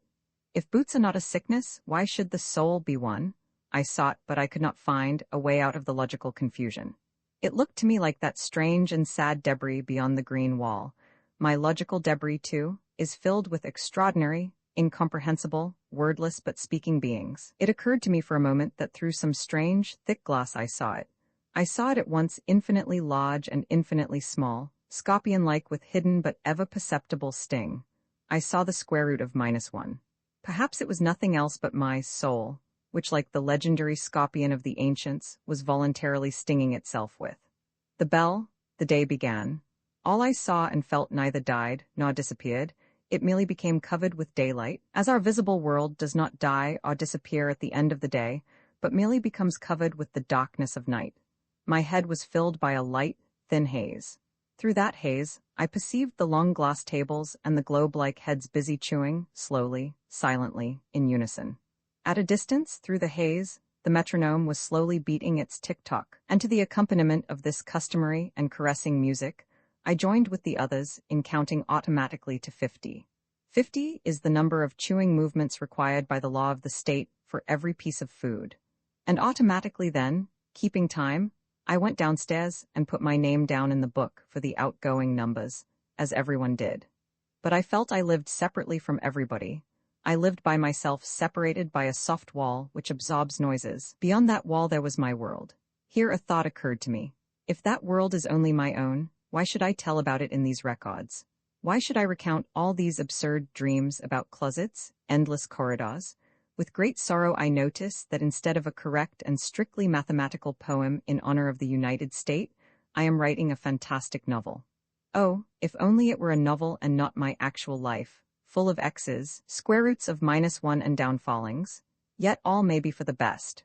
Probably you, my unknown readers, are children still as compared with us.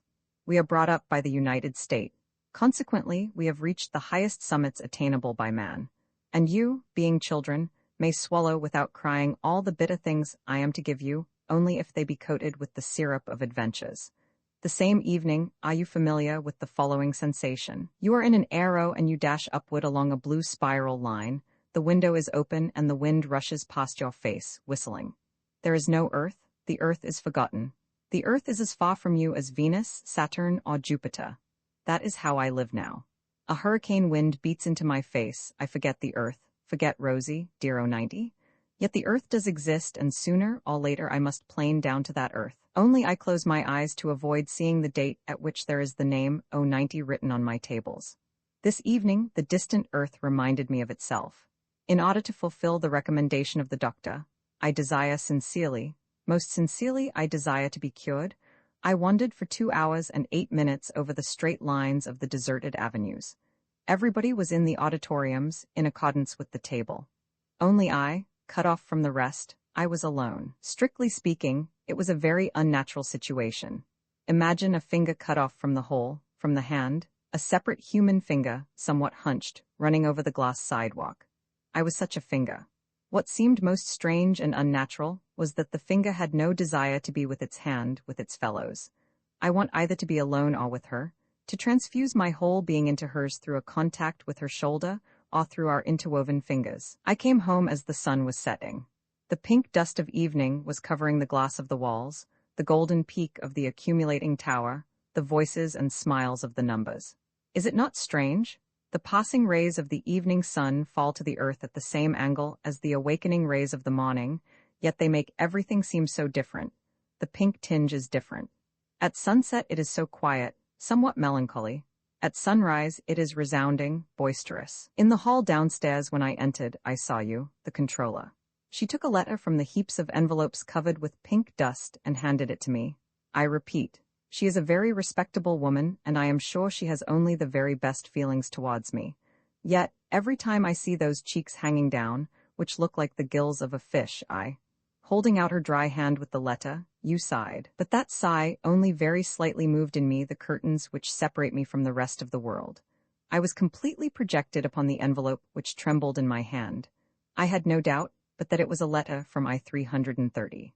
At that moment, I heard another sigh, such a deliberate one, underscored with 2 lines, that I raised my eyes from the envelope and saw a tender, cloudy smile coming from between the gills, through the bashful jealousies of lowered eyes. And then, you poor, poor dear?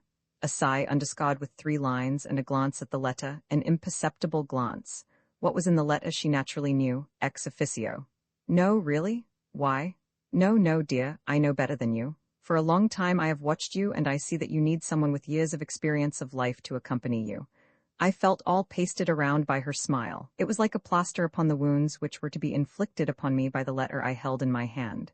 Finally, through the bashful jealousies of her eyes, she said in a very low voice, I shall think about it, dear. I shall think it over. And be sure that if I feel myself strong enough. Great well-doer, is it possible that my lot is? Is it possible that she means to say that she? My eyes were dimmed and filled with thousands of sinusoids. The letter was trembling. I went near the light to the wall. There the light of the sun was going out. From the sun was falling thicker and thicker the dark, sad, pink dust, covering the floor, my hands, the letter. I opened the envelope and found the signature as fast as I could, the first wound. It was not I-330. It was 090, and another wound. In the right-hand corner a slovenly splash, a blot. I cannot bear blots. It matters little whether they are made by ink or by, well, it matters not by what. Heretofore, such a blot would have had only a disagreeable effect, disagreeable to the eyes. But now, why did that small gray blot seem to be like a cloud and seem to spread about me a leaden, bluish darkness? Or was it again the soul at work? Here is a transcript of the letter. You know, or perhaps you don't, I cannot write well. Little it matters. Now you know that without you there is for me not a single day, a single morning, a single spring, for R is only, well, that is of no importance to you. At any rate, I am very grateful to him, for without him, alone all these days, I don't know what would. During these last few days and nights I have lived through 10 years, or perhaps 20 years. My room seemed to me not square but round. I walk around without end, round after round, always the same thing, not a door to escape through. I cannot live without you because I love you, and I should not. I cannot be with you any more, because I love you, because I see and I understand that you need no one now, no one in the world save that other, and you must realize that it is precisely because I love you I must. I need another 2 or 3 days in order to paste together the fragments of myself, and thus restore at least something similar to the 090 of old. Then I shall go myself, and myself I shall state that I take your name from my list, and this will be better for you. You must feel happy now, I shall never again. Goodbye, oh, never again. Yes, that is better, she is right, but why then? Why then? Record 19, the infinitesimal of the third order, from under the forehead, over the railing. There in the strange corridor lighted by the dotted line of dim little electric lamps. Oh no, later, when we had already reached one of the nooks in the courtyard of the ancient house, she said, day after tomorrow. That day after tomorrow is today, and everything seems to have wings and to fly. The day flies, and our integral too already has wings. We finished placing the motor and tried it out today, without switching it in. What magnificent, powerful salvos! Each of them sounded for me like a salute in honor of her, the only one, in honor of today. At the time of the first explosion, about a dozen loafing numbers from the docks stood near the main tube, and nothing was left of them save a few crumbs and a little soot. With pride, I write down now that this occurrence did not disturb the rhythm of our work, even for a second. Not a man shrank. We and our lathes continued our rectilinear or curved motions with the same sparkling and polished precision as before, as if nothing had happened. As a matter of fact, what did happen? A dozen numbers represent hardly 100 millionth part of the United States. For practical consideration, that is but an infinitesimal of the third order. That pity, a result of arithmetical ignorance, was known to the ancients. To us, it seems absurd. It seems droll to me also that yesterday I was thinking, even relating in these pages about a gray blot, all that was only the softening of the surface, which is nominally as hot as diamond, like our walls. There is an ancient saying, shooting beans at a stone wall, 16 o'clock. I did not go for the supplementary walk. Who knows, she might come now, when the sun is so noisily bright. I am almost the only one in his room. Through the walls full of sunshine, I see for a distance to the right and to the left and below strings of other rooms, repeating each other as if in a mirror, hanging in the air and empty. Only on the bluish stairway, striped by the golden ink of the sun, is seen rising a thin, gray shadow. Already I hear steps, and I see through the door, and I feel a smile pasted to my face like a plaster. But it passed to another stairway and down. The click of the switchboard, I threw myself to that little white slit and an unfamiliar male number. A consonant means a male number. The elevator groaned and stopped. A big, slovenly, slanting forehead stood before me, and the eyes, they impressed me strangely. It seemed as if the man talked with his eyes, which were deep under the forehead. Here is a letter from her for you. From under the awning of that forehead. She asked that everything, as requested in the letter, without fail. This too, from under the forehead, from under the awning, and he turned, looked about. No, there is nobody. Quickly, the letter? He put the letter in my hand and went out without a word. A pink check fell out of the envelope. It was hers, her check, her tender perfume. I felt like running to catch up with that wonderful under the forehead one. A tiny note followed the check from the envelope, 3 lines. The check, lower the curtains without fail, as if I were actually with you. It is necessary that they should think that I am very, very sorry. I tore the note into small bits. A glance at the mirror revealed my distorted, broken eyebrows. I took the check and was ready to do with it as I had done with the note. She asked that everything, as requested in the letter, without fail. My arms weakened and the hands loosened. The check was back on the table. She is stronger than I, stronger than I. It seemed as though I were going to act as she wished. Besides, however, it is a long time before evening. The check remained on the table. In the mirror, my distorted, broken eyebrows. Oh, why did I not have a doctor's certificate for today? I should like to go and walk without end around the green wall and then to fall on my bed, to the bottom of. Yet I had to go to auditorium no. 13, and I should have to grip myself so as to bear up for 2 hours. 2 hours without motion, at a time when I wanted to scream and stamp my feet. The lecture was on. It was very strange to hear from the sparkling tube of the phono-lecturer, not the usual metallic voice, but a soft, velvety, mossy one. It was a woman's voice, and I seemed to have a vision of the woman. A little hook-like old woman, like the one of the ancient house. The ancient house? Suddenly from within me a powerful fountain of. I had to use all my strength to control myself, so as not to fill the auditorium with screams. The soft, mossy words were piercing me, yet only empty words about children and child production reached my ear. I was like a photographic plate. Everything was making its imprint with a strange, senseless precision on me. The golden scythe, which was nothing more than the reflection of light from the megaphone of the lecture apparatus. Under the megaphone, a child, a living illustration.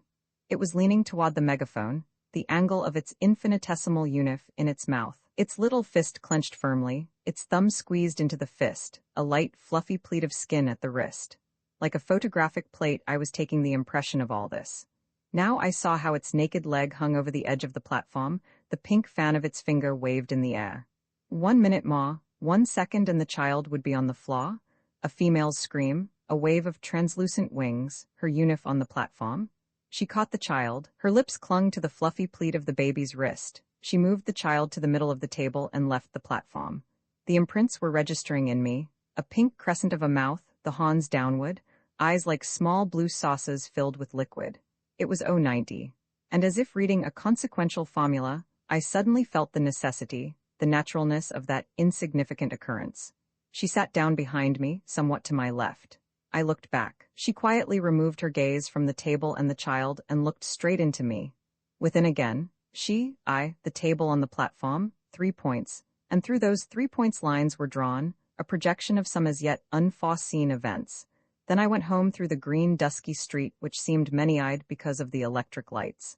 I heard myself tick-tocking like a clock, and the hands of that clock seemed to be about to pass a figure. I was going to do something that would cut off every way of retreat. She wants somebody, whom I do not know, to think she is with me. I want her. What do I care what she wants? I do not want to be alone behind the curtains, and that is all there is to it. From behind came sounds of a familiar gait, like splashing in a ditch. I did not need to look back. I knew it was S. He would follow me to the very door, probably. Then he would stay below on the sidewalk, and he would try to drill upward into my room with his boring eyes, until the curtains would fall, concealing something criminal. Was he my guardian angel? No, my decision was made.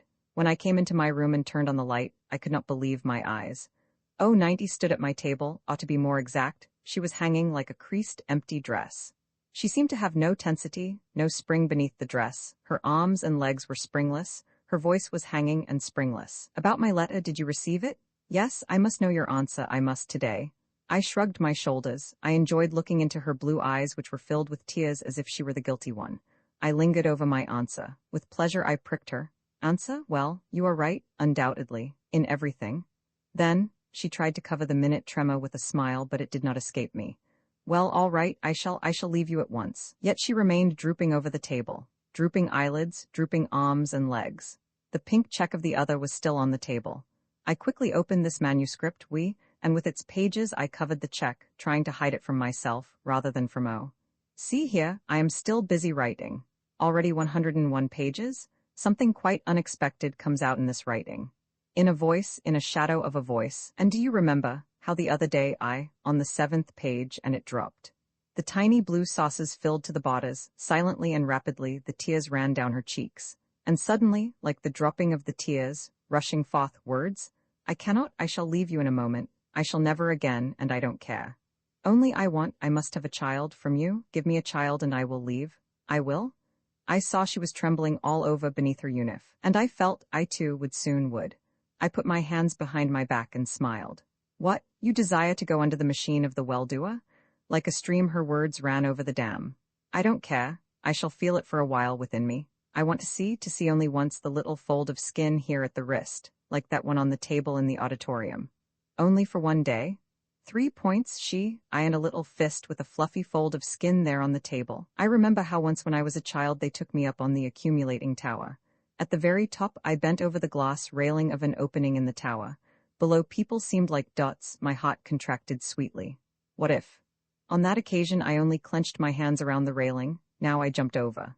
So you desire, being perfectly aware that. Her eyes were closed as if the sun were beating straight into her face. A wet, shining smile. Yes, yes, I want it. Quickly I took out the pink check of the other from under the manuscript, and down I went to the controller on duty.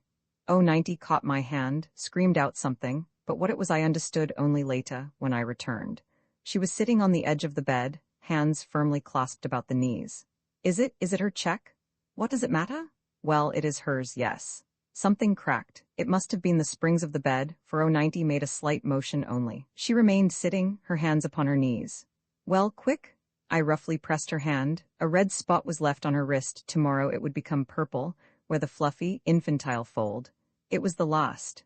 I turned the switch, my thoughts went out with the light. Darkness, a spark, and I had jumped over the railing, down. Record 2 ballet, square harmony, X, spring. From behind the green wall from some unknown plains, the wind brings to us the yellow honeyed pollen of flowers.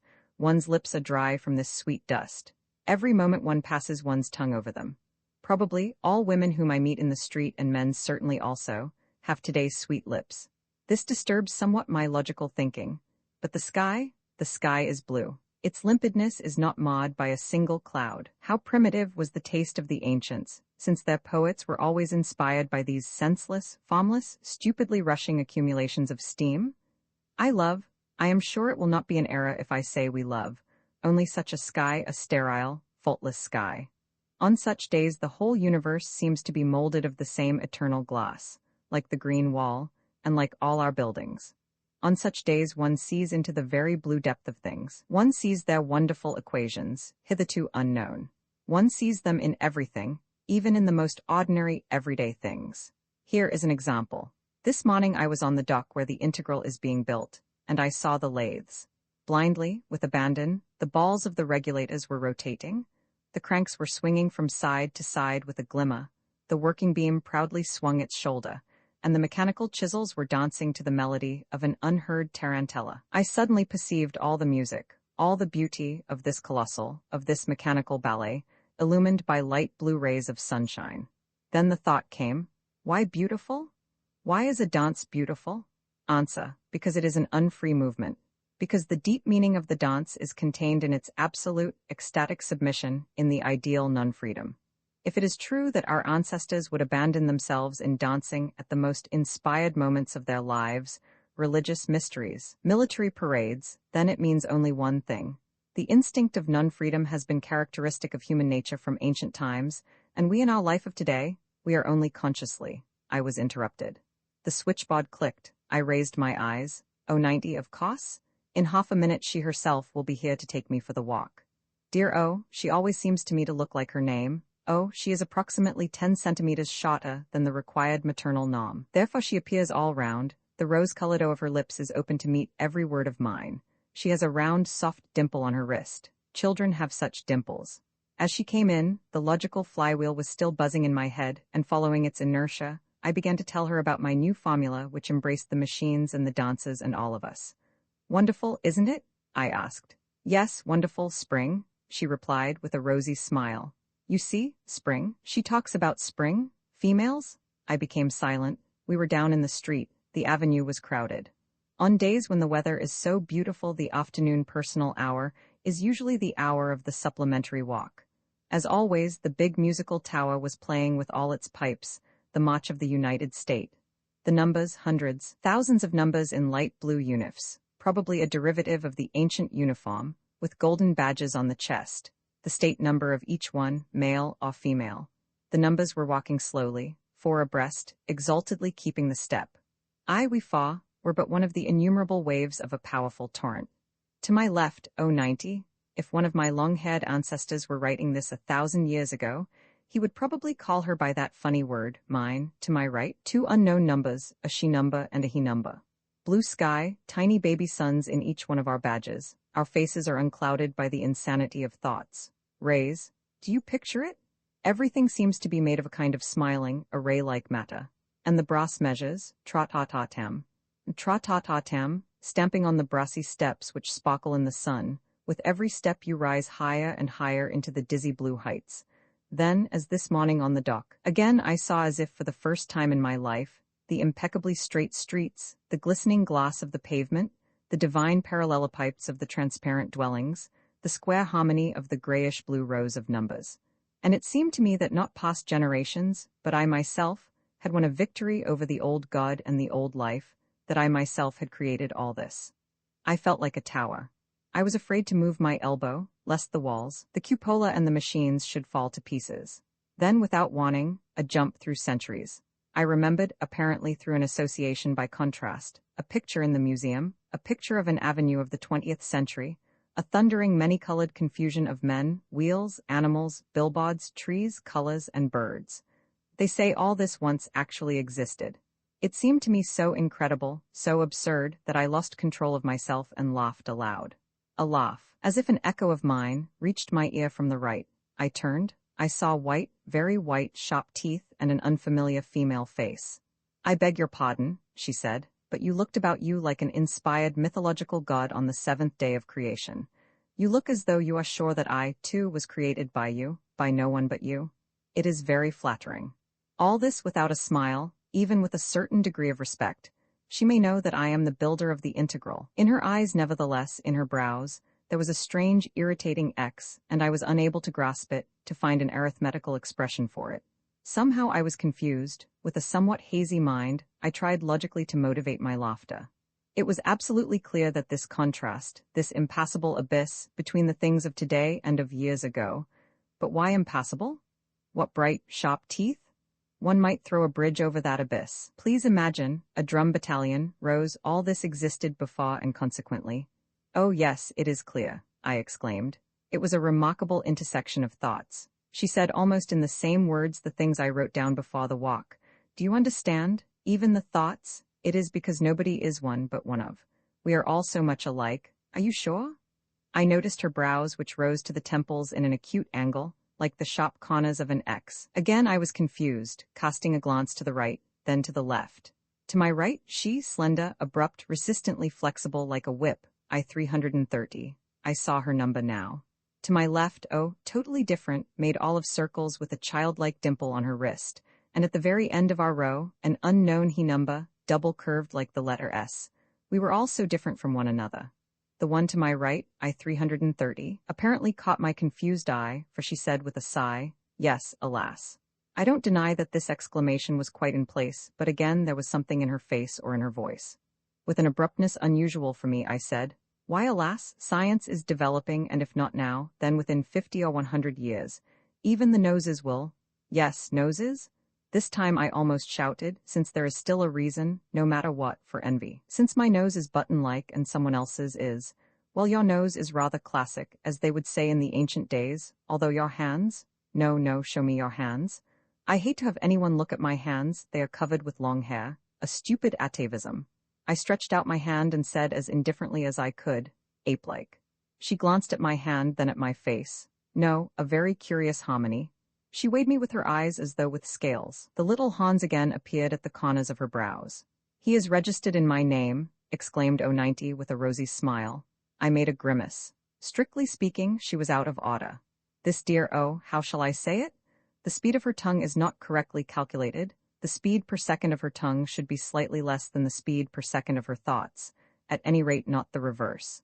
At the end of the avenue, the big bell of the accumulating tower resounded 17. The personal hour was at an end. I 330 was leaving us with that S-like he number. He has such a respectable, and I noticed then, such a familiar face. I must have met him somewhere, but where I could not remember.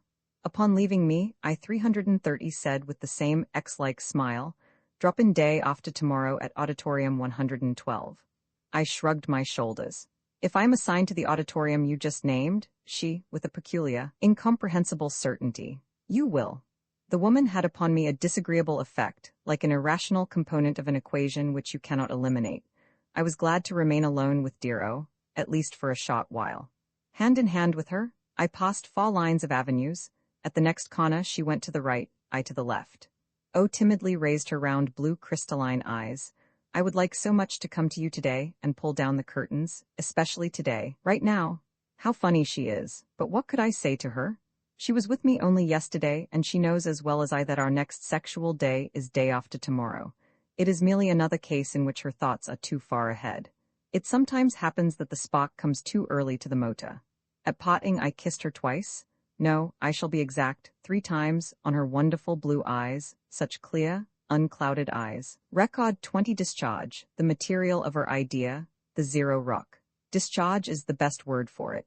Now I see that it was actually like an electric discharge. The pulse of my last few days had been becoming drier and drier, more and more frequent, more intense.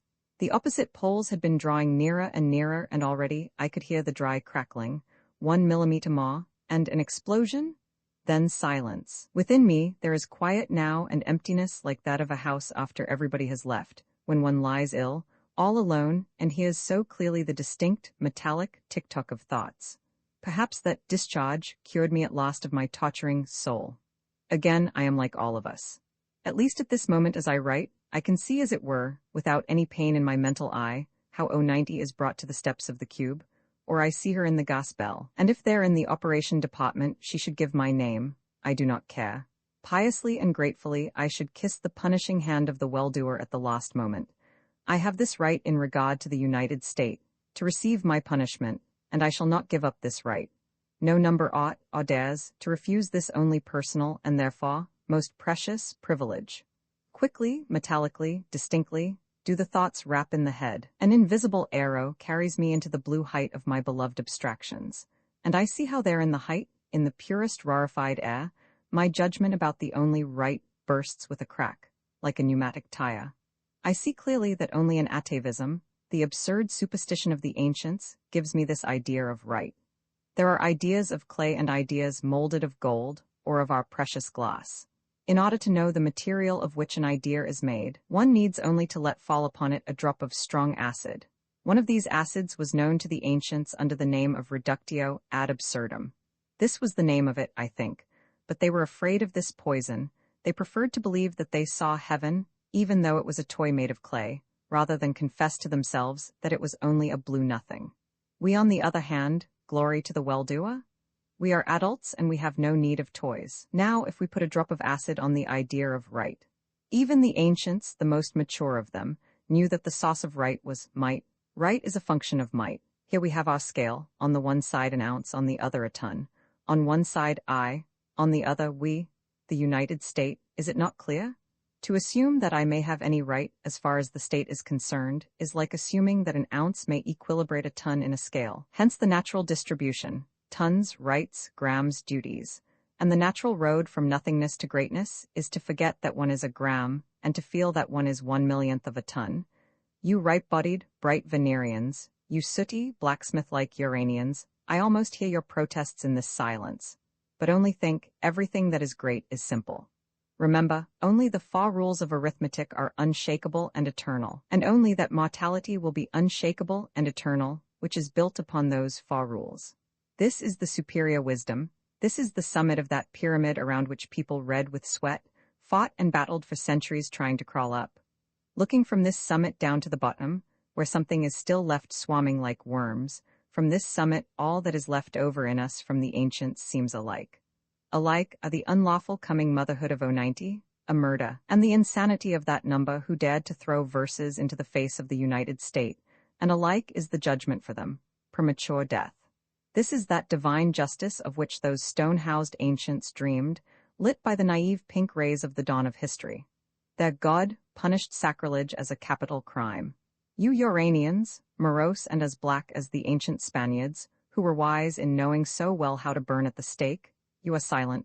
I think you agree with me, but I hear you, pink Venerians, saying something about tortures, executions, return to barbarism. My dear Venerians, I pity you. You are incapable of philosophical, mathematical thinking. Human history moves upward in circles, like an arrow. The circles are at times golden, sometimes they are bloody, but all have 360 degrees. They go from 0 degrees to 10 degrees, 20 degrees, 200 degrees, 360 degrees, and then again 0 degrees. Yes, we have returned to 0. But for a mathematically working mind, it is clear that this 0 is different. It is a perfectly new 0. We started from 0 to the right and came to 0 on the left. Hence, instead of +0, we are at -0. Do you understand? This 0 appears to me now as a silent, immense, narrow rock, sharp as a blade. In cruel darkness, holding our breath, we set sail from the black night side of the Zero Rock. For centuries we, Columbuses, floated and floated, we made the circuit of the whole world and at last, hurrah, salute, we climbed up the masts. Before us now was a new side of the Zero Rock, hitherto unknown, bathed in the polar light of the United States, a blue mass covered with rainbow sparkles. Suns, 100 suns, 1,000,000 rainbows. What does it matter if we are separated from the other? Black side of the Zero Rock only by the thickness of a blade? A knife is the most solid, the most immortal, the most inspired invention of man. The knife served on the guillotine. The knife is the universal tool for cutting nuts. The way of paradoxes follows its sharp edge, the only way becoming to a fearless mind. Record 21. The duty of an author. The ice swells, the most difficult love. Yesterday was her day and again she did not come. Again there came her incoherent note, explaining nothing. But I am tranquil, perfectly tranquil. If I do act as I am told to in the note, if I do go to the controller on duty, produce the pink check and then, having lowered the curtains, if I do sit alone in my room. I do all this of course not because I have no power to act contrary to her desire. It seems funny, decidedly not. It is quite simple. Separated from all curative, plaster-like smiles, I am enabled quietly to write these very lines.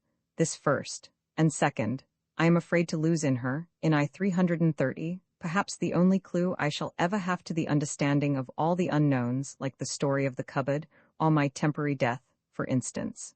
To understand, to discover these unknowns as the author of these records, I feel it simply my duty. Moreover, the unknown is naturally the enemy of man. And Homo sapiens only then becomes man, in the complete sense of the word, when his punctuation includes no question marks, only exclamation points, commas, and periods. Thus, guided by what seems to me simply my duty as an author, I took an arrow today at 16 o'clock and went to the ancient house. A strong wind was blowing against me. The arrow advanced with difficulty through the thicket of air, its transparent branches whistling and whipping.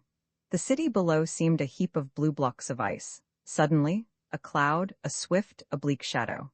The ice became leaden, it swelled. As in springtime when you happen to stand at the shaw and wait, in 1 more minute everything will move and pull and crack. But the minute passes and the ice remains motionless.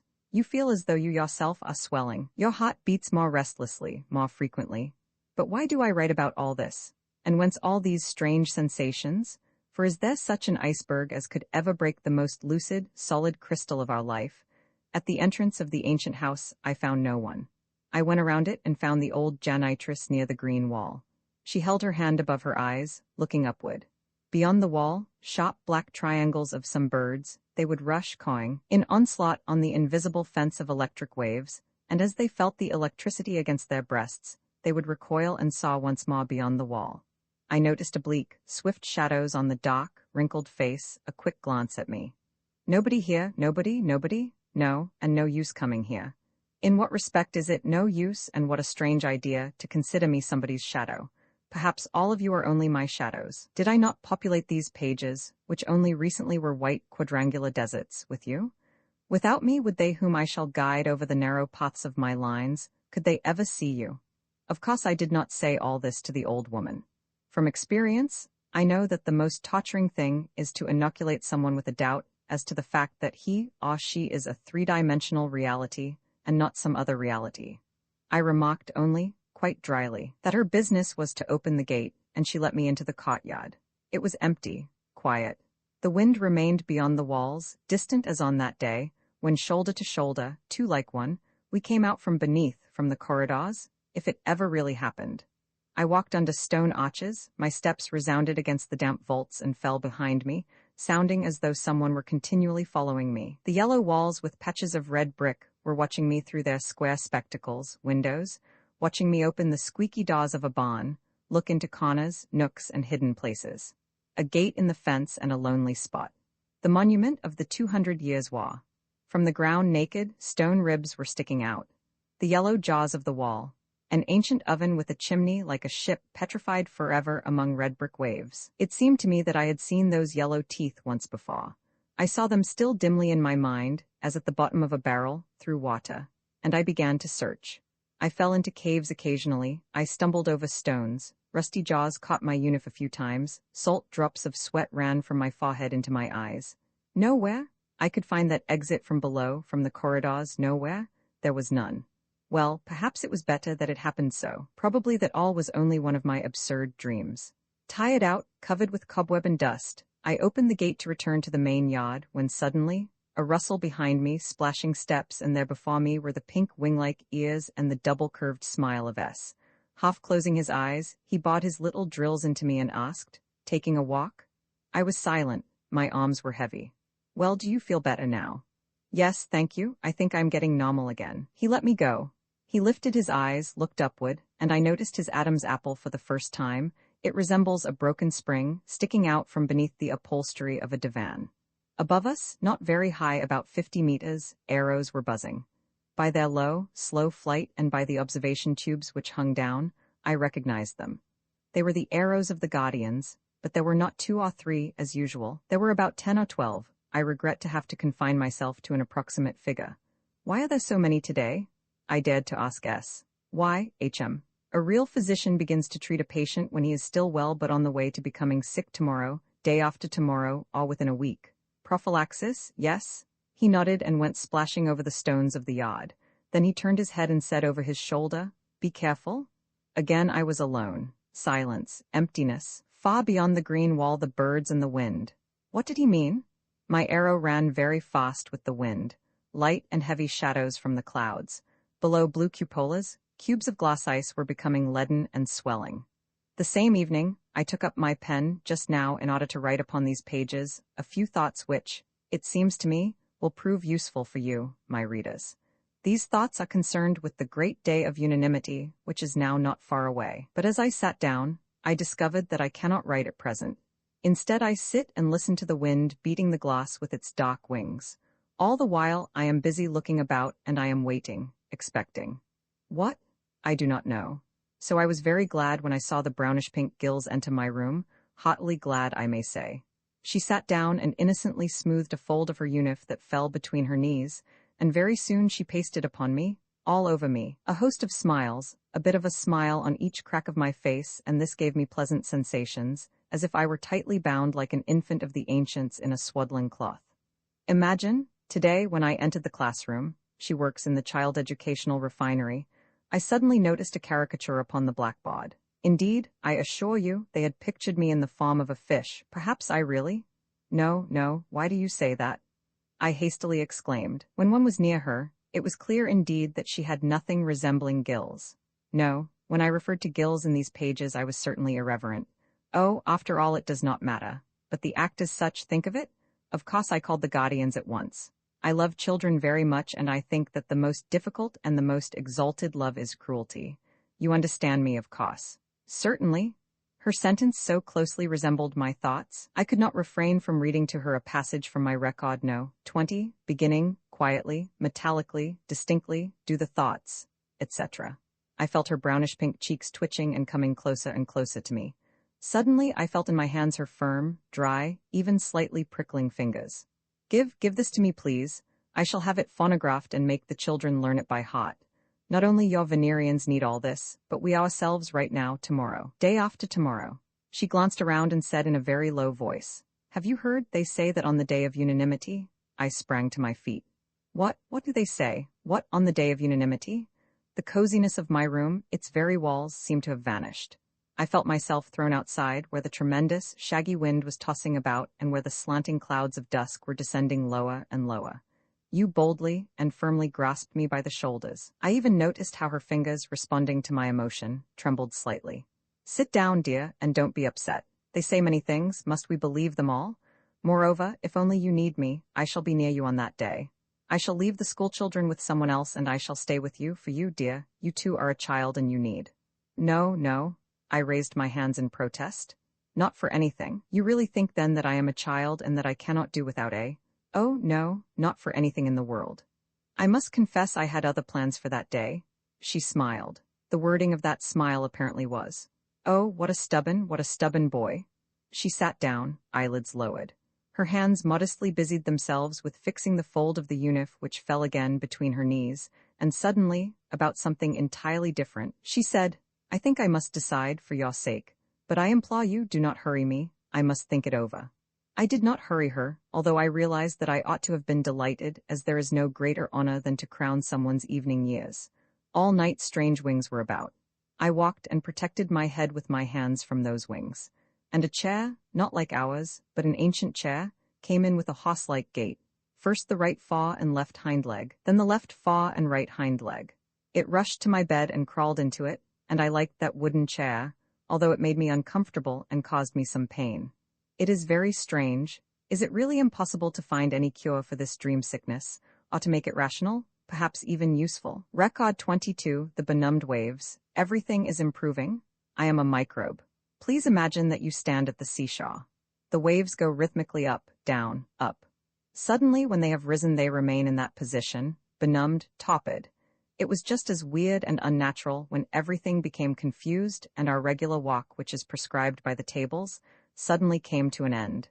The last time such a thing happened was 119 years ago, when, according to our historians, a meteorite fell hissing and fuming into the very midst of the marches.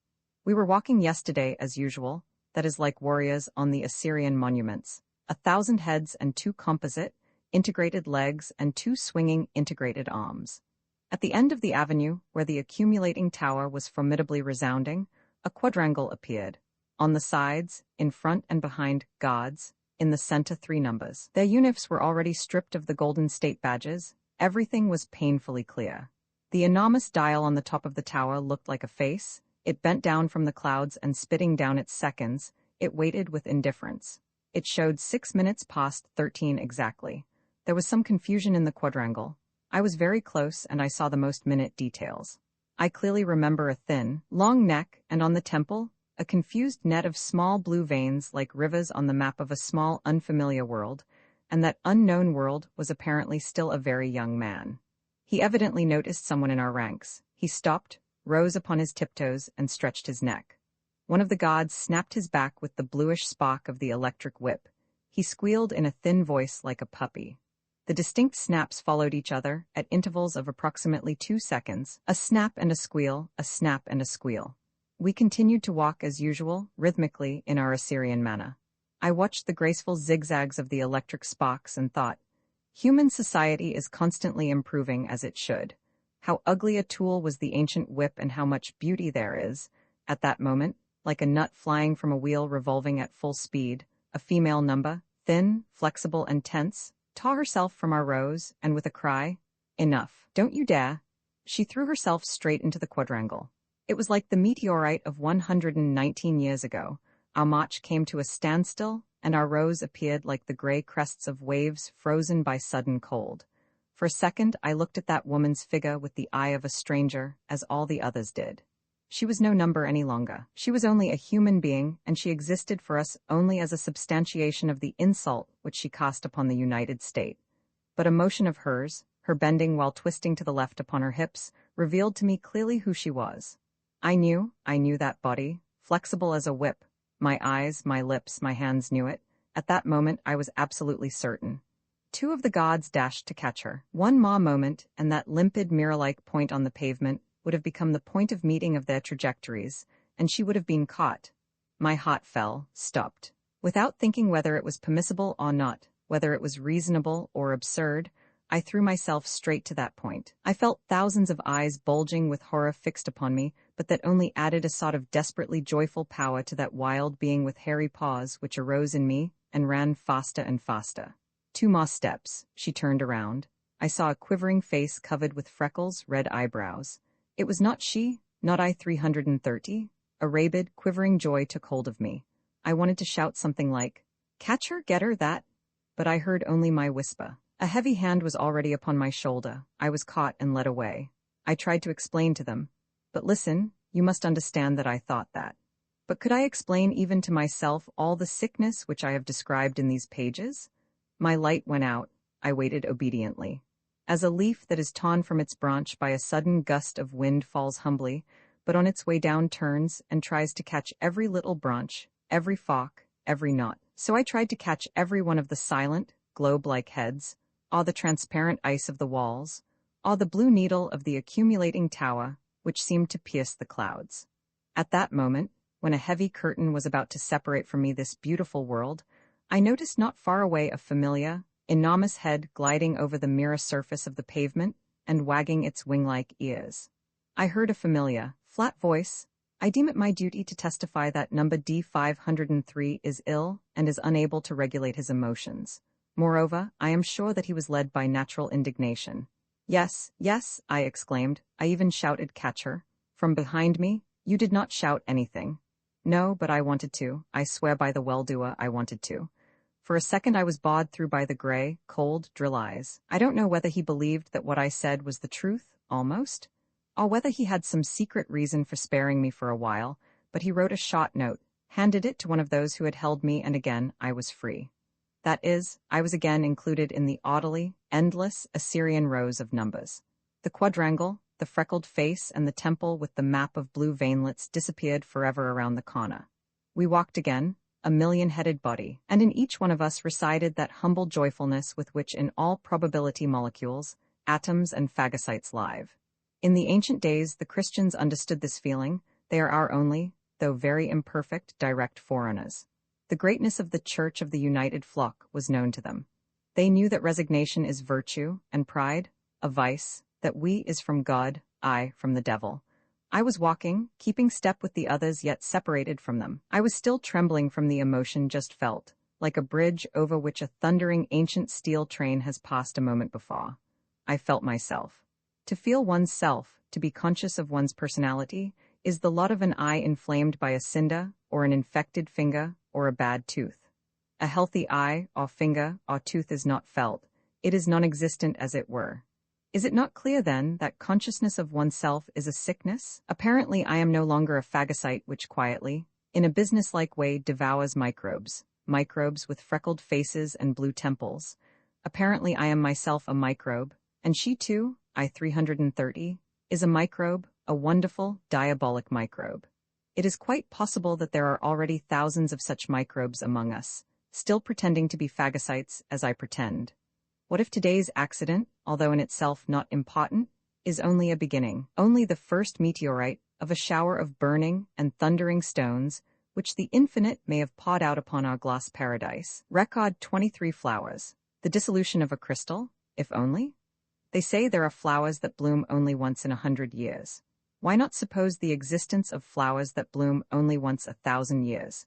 We may have known nothing about them until now only because today is the once in 1,000 years. Happy and dizzy, I walked downstairs to the controller on duty, and quickly under my gaze all around me, and silently, the 1,000-year-old buds burst, and everything was blooming. Armchairs, shoes, golden badges, electric bulbs, someone's dark heavy eyes, the polished columns of the banisters, the handkerchief which someone lost on the stairs, the small, ink-blotted desk of the controller, and the tender brown, somewhat freckled cheeks of you. Everything seemed not ordinary, new, tender, rosy, moist. You took the pink stub from me while the blue, aromatic moon, hanging from an unseen branch, shone through the glass of the wall and over the head of you. With a solemn gesture I pointed my finger and said, "The moon, you see?" You glanced at me, then at the number of the stub, and again made that familiar, charmingly innocent movement with which she fixes the fold of the unif between her knees. You look abnormal and ill, dear. Abnormality and illness are the same thing. You are killing yourself. And no one would tell you that, no one. That no one was certainly equivalent to the number on the stub, I-330. This thought was confirmed by an ink blot which fell close to the figure 330. Dear, wonderful you? You are right, of course. I am not reasonable. I am sick. I have a soul. I am a microbe. But is blooming not a sickness? Is it not painful when the buds are bursting? And don't you think that spermatozoa are the most terrible of all microbes? Back upstairs to my room. In the widely open cup of the armchair was I-330. I on the floor, embracing her limbs, my head on her lap. We were silent. Everything was silent. Only the pulse was audible. Like a crystal I was dissolving in her, in I-330. I felt most distinctly how the polished facets which limited me in space were slowly thawing, melting away. I was dissolving in her lap in her, and I became at once smaller and larger, unembraceable, for she was not she but the whole universe. For a second I in that armchair near the bed, transfixed with joy, we were one. And the wonderfully smiling old woman at the gate of the ancient house, and the wild debris beyond the green wall, and some strange silver wreckage on a black background, dozing like the old woman, and the slam of a door in the distance. All this was within me, was listening to my pulse and soaring through the happiest of seconds. In absurd, confused, overflowing words I attempted to tell her that I was a crystal, and that there was a door in me, and that I felt how happy the armchair was. But something nonsensical came out of the attempt and I stopped. I was ashamed, and suddenly, dear forgive me, I understand nothing. I talk so foolishly. And why should you think that foolishness is not fine? If we had taken pains to educate human foolishness through centuries, as we have done with our intelligence, it might perhaps have been transformed into something very precious. Yes, I think she is right. How could she be wrong at that moment? And for this foolishness of yours, and for what you did yesterday during the walk, I love you the more, much more. Then why did you torture me? Why would you not come? Why did you send me the pink check and make me? Perhaps I wanted to test you. Perhaps I must be sure that you will do anything I wish, that you are completely mine. Yes, completely. She took my face, my whole self, between her palms, lifted my head. And how about it is the duty of every honest number? Sweet, sharp, white teeth, a smile. In the open cup of the armchair she was like a bee, sting and honey combined. Yes, duty. I turned over in my mind the pages of my records. Indeed, there is not a thought about the fact that strictly speaking I should. I was silent, exaltedly, and probably stupidly I smiled, looking into the pupils of her eyes. I followed first one eye and then the other, and in each of them I saw myself, a millimetric self imprisoned in those tiny rainbow cells. Then again the lips and the sweet pain of blooming. In each number of the United States, there is an unseen metronome which tick-tocks silently. Without looking at the clock, we know exactly the time of day within 5 minutes. But now my metronome had stopped, and I did not know how much time had passed. In fright, I grasped my badge with its clock from under the pillow. Glory be to the well-doer. I had 20 minutes more, but those minutes were such tiny, short ones. They ran, and I wanted to tell her so many things. I wanted to tell her all about myself, about the letter from O, and about that terrible evening when I gave her a child, and for some reason also about my childhood, about our mathematician Plappa, and about the square root of -1. And how, when I attended the glorification on the day of unanimity for the first time in my life, I wept bitterly because there was an ink stain on my unif, on such a holy day. I 330 lifted her head. She leaned on her elbow.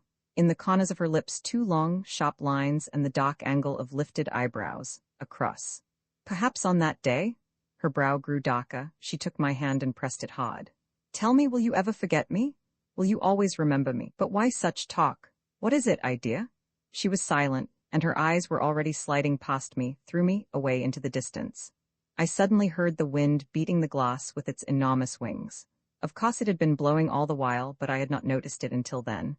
And for some reason, those cawing birds over the green wall came to my mind. I 330 shook her head with a gesture of throwing something off. Once more, she touched me for a second with her whole body, as an arrow before landing touches the ground for a second with all the tension of a recoiling spring. Well, give me my stockings, quick. The stockings were on the desk, on the open manuscript, on page 124. Being in haste, I caught some of the pages and they were scattered over the floor, so that it was hard to put them back in the proper order. Moreover, even if I put them in that order, there will be no real order. There are obstacles to that anyway, some undiscoverable unknowns. I can't bear it, I said. You are here near me, yet you seem to be behind an opaque ancient wall. Through that wall, I hear a rustle and voices. I cannot make out the words. I don't know what is there. I cannot bear it. You seem always to withhold something from me. You have never told me what kind of a place it was where I found myself that day beneath the ancient house. Where did those corridors lead? Why was the doctor there? Or perhaps all that never happened? I 330 put her hands on my shoulders and slowly entered deeply into my eyes. You want to know all? Yes, I do. And you would not be afraid to follow me anywhere? Wherever I should lead you? Anywhere? All right then, I promise you, after the holiday. If only. Oh yes, there is your integral. I always forget to ask, will it soon be completed? No, if only what? Again, if only what? She, already at the door, you shall see. I was again alone. All that she left behind her was a barely perceptible scent, similar to that of a sweet, dry, yellow dust of flowers from behind the green wall. Also, sunk deeply within me, question marks like small hooks similar to those the ancients used for fishing, vied the prehistoric museum. Why did she suddenly ask about the integral? Record 24, the limit of the function, Easter, to cross out everything. I am like a motor set in motion at a speed of too many revolutions per second. The bearings have become too hot, and in 1 minute the molten metal will begin to drip, and everything will go to the devil. Cold water? Quick, some logic? I pour pailfuls of it, but my logic merely sizzles on the hot metal and disappears in the air in the form of vapor. Of course, it is clear that in order to establish the true meaning of a function, one must establish its limit. It is also clear that yesterday's dissolution in the universe, taken to its limit, is death. For death is exactly the most complete dissolution of the self in the universe. Hence, L equals FD, love is the function of death. Yes, exactly. That is why I am afraid of I-330, I struggle against her, I don't want. But why is it that within me, I don't want to, and I want to stand side by side? That is the chief horror of the matter. I continue to long for that happy death of yesterday. The horror of it is that even now, when I have integrated the logical function, when it becomes evident that the latter contains death hidden in it, nevertheless I long for it with my lips, arms, breast, with every millimeter. Tomorrow is the day of unanimity. She will certainly be there, and I shall see her, though from a distance. That distance will be painful to me, for I am inevitably drawn close to her, so that her hands, her shoulder, her hair. I long for even that pain. Let it come. Great well-doer, how absurd to desire pain. Who is ignorant of the simple fact that pains are negative items which reduce that sum total we call happiness? Consequently, emptiness. Nakedness, the same evening. Through the glass wall of the house, I see a disquieting, windy, feverishly pink sunset. I move my armchair to avoid that pinkness and turn over these pages, and I find I am forgetting that I write this not for myself, but for you unknown people whom I love and pity, for you who still lag centuries behind, below. Let me tell you about the day of unanimity, about that great day. I think that day for us is what Easter was for the ancients. I remember I used to prepare an hour calendar the eve of that day. Solemnly, I would cross out every time the figure of the hour elapsed, nearer by 1 hour less to wait. If I were certain that nobody would discover it, I assure you I should now, too, make out such a calendar and carry it with me, and I should watch how many hours remain until tomorrow, when I shall see, at least from a distance. I was interrupted. They brought me a new uniform from the shop. As is customary, new uniforms are given to us for tomorrow's celebration. Steps in the hall, exclamations of joy, noises. I shall continue. Tomorrow I shall see the same spectacle which we see year after year, and which always awakes in us fresh emotions, as though we saw it for the first time. An impressive throng of piously lifted arms. Tomorrow is the day of the yearly election of the well-doer. Tomorrow we shall again hand over to our well-doer the keys to the impregnable fortress of our happiness. Certainly this in no way resembles the disorderly, unorganized election days of the ancients on which, it seems so funny, they did not even know in advance the result of the election. To build a state on some non-discountable contingencies, to build blindly, what could be more nonsensical? Yet centuries were required to pass before this was understood.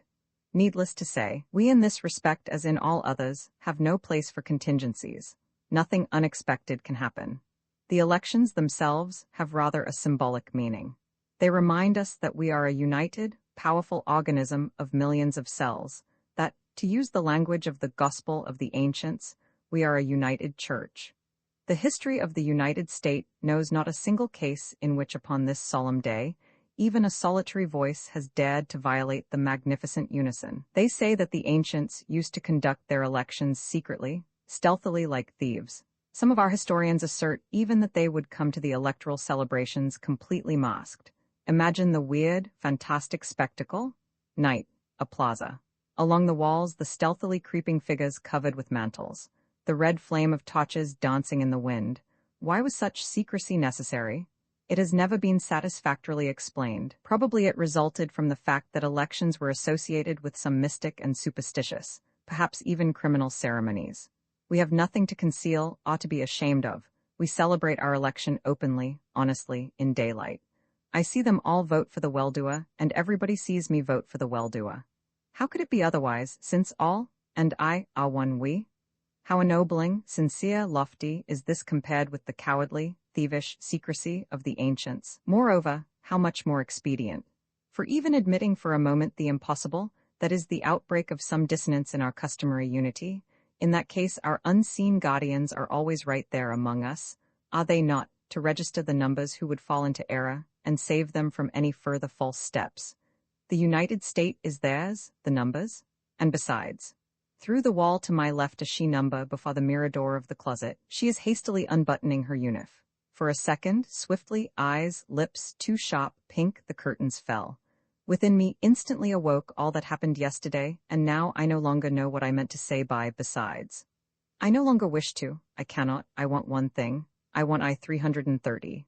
I want her every minute, every second to be with me, with no one else. All that I wrote about unanimity is of no value. It is not what I want. I have a desire to cross it out, to tear it to pieces and throw it away. For I know, be it a sacrilege, yet it is the truth, that a glorious day is possible only with her, and only then when we are side by side, shoulder to shoulder. Without her, the sun of tomorrow will appear to me only as a little circle cut out of a tin sheet, and the sky a sheet of tin painted blue, and I myself, I snatched the telephone receiver. I 330, are you there? Yes, it is I. Why so late? Perhaps not too late yet. I want to ask you, I want you to be with me tomorrow, dear. Dear, I said in a very low voice. And for some reason a thing I saw this morning at the docks flashed through my mind. Just for fun, someone put a watch under the 100-ton sledgehammer. A swing, a breath of wind in the face, and the silent 100-ton, knife-like weight on the breakable watch. A silence. I thought I heard someone's whisper in I 330's room. Then her voice, no, I cannot. Of course you understand that I myself. No, I cannot. Why? You shall see tomorrow. Night. Record 25, The Descent from Heaven. The greatest catastrophe in history. The known is ended. At the beginning all arose, and the hymn, like a solemn mantle, slowly waved above our heads. Hundreds of tubes of the musical tower and millions of human voices. For a second I forgot everything. I forgot that alarming something at which I 330 hinted in connection with today's celebration. I think I even forgot about her. At that moment, I was the very same little boy who once wept because of a tiny ink stain on his uniform, which no one else could see. Even if it be so, if nobody sees that I am covered with black, ineffaceable stains, I know it, do I not? I know that there should be no place for a criminal like me among these frank, open faces. What if I should rush forward and shout out all at once everything about myself? The end might follow. Let it. At least for a second I would feel myself clear and clean and senseless like that innocent blue sky. All eyes were directed upward. In the pure morning blue, still moist with the tears of night, a small dark spot appeared. Now it was dark, now bathed in the rays of the sun. It was he, descending to us from the sky, he, the new Jehovah, in an arrow, he, as wise and as lovingly cruel as the Jehovah of the ancients. Nearer and nearer, and higher toward him were drawn millions of hearts. Already he saw us. And in my mind with him, I looked over everything from the heights. Concentric circles of stands marked with dotted blue lines of uniforms, like circles of a spider web strewn with microscopic suns, the shining of the badges. And in the center, there soon, the wise white spider would occupy his place, the well-doer clad in white, the well-doer who wisely tangled our hands and feet in the salutary net of happiness. His magnificent descent from the sky was accomplished. The brassy hymn came to silence. All sat down. At once I perceived that everything was really a very thin spiderweb, the threads of which were stretched tense and trembling, and it seemed that in a moment those threads might break and something improbable. I half rose and looked around, and I met many lovingly worried eyes which passed from one face to another. I saw someone lifting his hand and almost imperceptibly waving his fingers. He was making signs to another. The latter replied with a similar finger sign, and a third. I understood, they were the guardians. I understood, they were alarmed by something. The spiderweb was stretched and trembling. And within me, as if tuned to the same wavelength of a radio, within me there was a corresponding quiver. On the platform a poet was reciting his pre-electoral ode. I could not hear a single word. I only felt the rhythmic swing of the hexametric pendulum, and with its every motion I felt how nearer and nearer there was approaching somehow a set for. I continued to turn over face after face like pages, but I could not find the one, the only one I was seeking, the one I needed to find at once, as soon as possible, for one more swing of the pendulum and... It was he, certainly it was he. Below, past the main platform, gliding over the sparkling glass, the ear wings flapped by. The running body gave a reflection of a double-curved S, like a noose which was rolling toward some of the intricate passages among the stands. I 330, there is some thread between them. I have always felt some thread between them. I don't know yet what that thread is, but someday I shall untangle it. I planted my gaze on him. He was rushing farther away, behind him that invisible thread. There he stopped there. I was pierced, twisted together into a knot as if by a lightning-like, many-volted electric discharge, in my row, not more than 40 degrees from me. Stopped and bowed. I saw I-330, and beside her the smiling, repellent, negro-lipped Ah-13. My first thought was to rush to her and cry, "Why with him? Why did you not want?" But the salutary invisible spider-web bound fast my hands and feet, so, gritting my teeth together, I sat stiff as iron, my gaze fixed upon them. A sharp physical pain at my heart, I remember my thought. If non-physical causes affect physical pain, then it is clear that. I regret that I did not come to any conclusion. I remember only that something about soul flashed through my mind, a purely nonsensical ancient expression. His soul fell into his boots, passed through my head. My heart sank. The hexameter came to an end. It was about to start. What it? The 5-minute pre-election recess established by custom. The custom established pre-electional silence. But now it was not that pious, really prayer-like silence that it usually was. Now it was as in the ancient days when there were no accumulating towers, when the sky, still untamed in those days, would roar from time to time with its storms. It was like the lull before the storm of the ancient days. The air seemed to be made of transparent, vaporized cast iron. One wanted to breathe with one's mouth wide open. My hearing, intense to painfulness, registered from behind a mouse-like, gnawing, worried whisper. Without lifting my eyes, I saw those two, I-330 and Ah-13, side by side, shoulder to shoulder, and on my knees my trembling, foreign, hateful, hairy hands. Everybody was holding a badge with a clock in his hands. 1, 2, 3, 5 minutes. From the main platform a cast iron, slow voice, those in favor shall lift their hands. If only I dared to look straight into his eyes as formally, straight and devotedly, and think, "Here I am, my whole self, take me?" But now I did not dare. I had to make an effort to raise my hand as if my joints were rusty. A whisper of millions of hands, someone's subdued "ah," and I felt something was coming, falling heavily, but I could not understand what it was, and I did not have the strength or courage to take a look. Those opposed? This was always the most magnificent moment of our celebration. All would remain sitting motionless, joyfully bowing their heads under the salutary yoke of that number of numbers. But now, to my horror again, I heard a rustle. Light as a sigh, yet it was more distinct even than the brass tube of the hymn. Thus the last sigh in a man's life, around him people with their faces pale, and with drops of cold sweat upon their foreheads. I lifted my eyes and, it took 1/100th of a second only, I saw thousands of hands arise, opposed, and fall back. I saw the pale, cross-marked face of I-330 and her lifted hand. Darkness came upon my eyes. Another 1/100th of a second, silence, quiet, the pulse. Then, as if at the sign of some mad conductor, from all the stands rattling, shouting, a whirlwind of eunuchs lifted by the rush, the perplexed figures of the guardians running to and fro. Someone's heels in the air near my eyes, and close to those heels someone's wide-open mouth tearing itself by an inaudible scream. For some reason this picture remains particularly distinct in my memory. Thousands of mouths noiselessly yelling as if on the screen of a monstrous cinema. Also, as if on a screen, somewhere below at a distance, for a second 090, pressed against the wall in a passage, her lips white, defending her abdomen with her crossed arms. She disappeared as if washed away by a wave, or else I simply forgot her because. This not on the screen anymore but within me, within my compressed heart, within the rapidly pulsating temples. Over my head, somewhat to the left, Ah-13 suddenly jumped upon a bench, all sprinkling, red, rabid. In his arms was I-330, pale, her uniform torn from shoulder to breast, red blood on white. She firmly held him round the neck, and he with huge leaps from bench to bench, repellent and agile, like a gorilla, was carrying her away upward. As if it were in a fire of ancient days, everything became red around me. Only one thing in my head, to jump off to them, to catch them.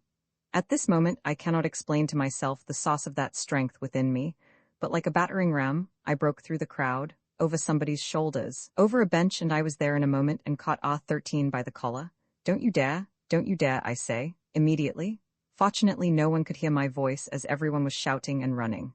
"Who is it? What is the matter? What?" Ah-13 turned around. His sprinkling lips were trembling. He apparently thought it was one of the guardians. "What? I do not want, I won't allow, put her down at once."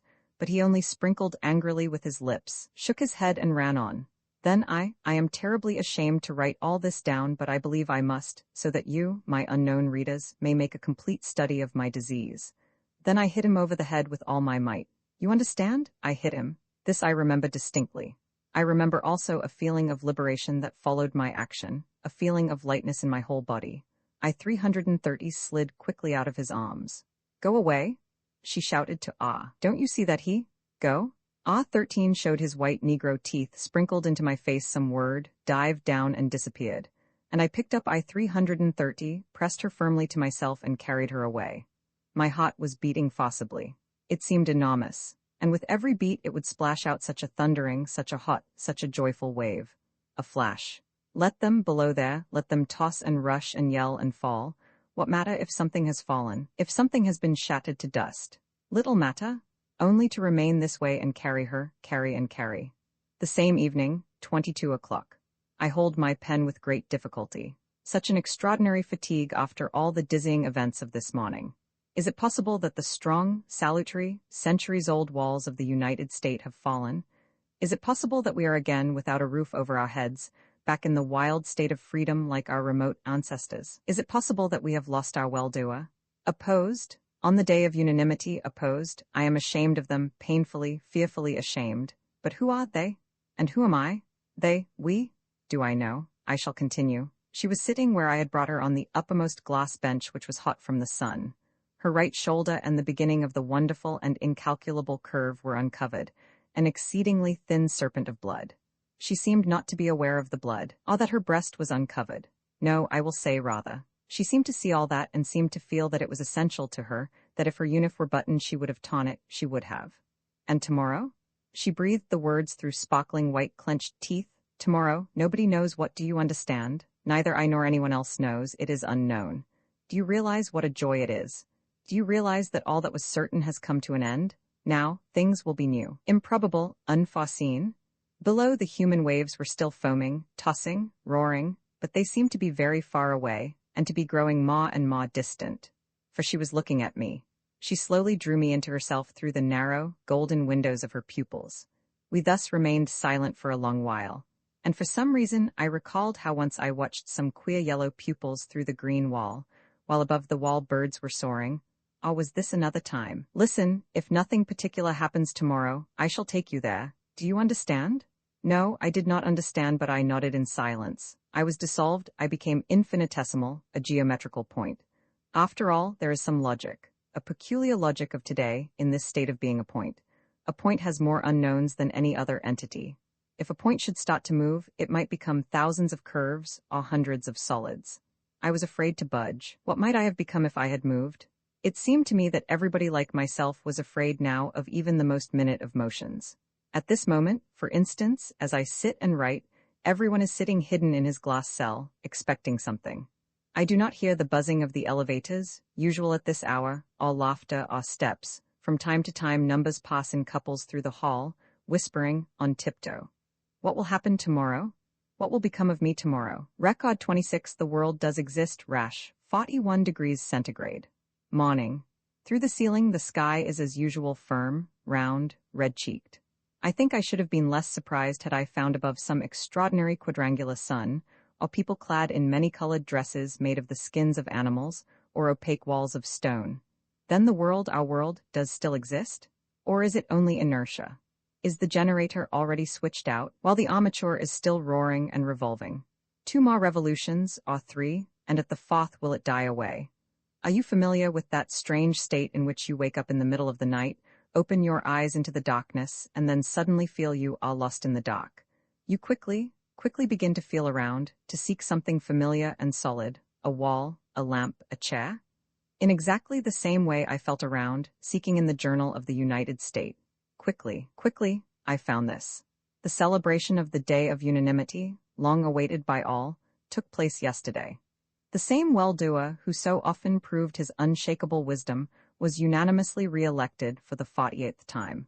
The celebration was clouded by a little confusion, created by the enemies of happiness, who by their action naturally lost the right to be the bricks for the foundation of the renovated United States. It is clear to everybody that to take into consideration their votes would mean to consider as a part of a magnificent, heroic symphony, the accidental cough of a sick person who happened to be in a concert hall. Oh, great sage? Is it really true that despite everything we are saved? What objection indeed can one find to this most crystalline syllogism? And further on a few more lines, today at 12 o'clock a joint meeting of the Administrative Bureau, Medical Bureau, and Bureau of Guardians will take place. An important state decree is to be expected shortly. No, the walls still stand erect. Here they are, I can feel them. And that strange feeling of being lost somewhere, of not knowing where I am, that feeling is gone. I am not surprised any longer to see the sky blue and the sun round, and all the numbers going to work as usual. I walked along the avenue with a particularly firm, resounding step. It seemed to me that everyone else walked exactly like me. But at the crossing, on turning the corner, I noticed people strangely shying away, going around the corner of a building sidewise, as if a pipe had burst in the wall, as if cold water were spurting like a fountain on the sidewalk, and it was impossible to cross it. Another 5 or 10 steps and I too felt a spurt of cold water that struck me and threw me from the sidewalk. At a height of approximately 2 meters, a quadrangular piece of paper was pasted to the wall, and on that sheet of paper, unintelligible, poisonously green letters, Mephi, and under the paper, an S-like curved back and wing ears shaking with anger or emotion. His right arm lifted as high as possible, his left arm hopelessly stretched out backward like a hurt wing. He was trying to jump high enough to reach the paper and tear it off, but he was unable to do so. He was a fraction of an inch too short. Probably every one of the passers-by had the same thought. If I go to help him, I, only one of the many, will he not think that I am guilty of something, and that I am therefore anxious to? I must confess I had that thought, but remembering how many times he had proved my real guardian angel, and how often he had saved me, I stepped towards him, and with courage and warm assurance, I stretched out my hand and tore off the sheet. S turned around. The little drills sank quickly into me to the bottom and found something there. Then he lifted his left brow, winked toward the wall where Mephi had been hanging a minute ago. The tail of his little smile twinkled even with a certain pleasure which greatly surprised me. But why should I be surprised? A doctor always prefers a temperature of 40 degrees C and a rash to the slow, languid rise of the temperature during the period of incubation of a disease. It enables him to determine the character of the disease. Mephi broke out today on the walls like a rash. I understood his smile. In the passage to the underground railway, under our feet on the clean glass of the steps again a white sheet, Mephi. And also on the walls of the tunnel, and on the benches, and on the mirror of the car. Apparently pasted on in haste, as some were hanging on a slant. Everywhere the same white gruesome rash. I must confess that the exact meaning of that smile became clear to me only after many days which were overfilled with the strangest and most unexpected events. The roaring of the wheels, distinct in the general silence, seemed to be the noise of infected streams of blood. Some number was inadvertently touched on the shoulder, and he started so that a package of papers fell out of his hands. To my left another number was reading a paper, his eyes fixed always on the same line. The paper perceptibly trembled in his hands. I felt that everywhere, in the wheels, in the hands, in the newspapers, even in the eyelashes, the pulse was becoming more and more rapid, and I thought it probable that today, when I 330 and I should find ourselves there, the temperature would rise to 39 degrees, 40 degrees, perhaps 41 degrees, and, at the docks, the same silence filled with the buzzing of an invisible propeller. The lathes were silent, as if brooding. Only the cranes were moving almost inaudibly as if on tiptoe, gliding, bending over, picking up with their tentacles the lumps of frozen air and loading the tanks of the Integral. We are already preparing the Integral for a trial flight. Well, shall we have her up in a week? This was my question addressed to the second builder. His face is like porcelain, painted with sweet blue and tender pink little flowers, eyes and lips, but today those little flowers looked faded and washed out. We were counting aloud when suddenly I broke off in the midst of a word and stopped, my mouth wide open. Above the cupola, above the blue lump lifted by the crane, there was a scarcely noticeable small white square. I felt my whole body trembling, perhaps with laughter. Yes, I myself heard my own laughter. Did you ever hear your own laughter? No, listen, I said. Imagine you are in an ancient aeroplane. The altimeter shows 5,000 meters. A wing breaks, you are dashing down like. And on the way you calculate, tomorrow from 12 to 2, from 2 to 6, and dinner at 5? Would it not be absurd? The little blue flowers began to move and bulge out. What if I were made of glass and he could have seen what was going on within me at that moment? If he knew that some 3 or 4 hours later. Record 27. No headings. It is impossible? I was alone in the endless corridors, in those same corridors. A mute, concrete sky. Water was dripping somewhere upon a stone, the familiar heavy opaque door, and the subdued noise from behind it. She said she would come out at 16 sharp. It was already 5 minutes, then 10, then 15 past 16. No one appeared. For a second I was my former self, horrified at the thought that the door might open. 5 minutes more, and if she does not come out?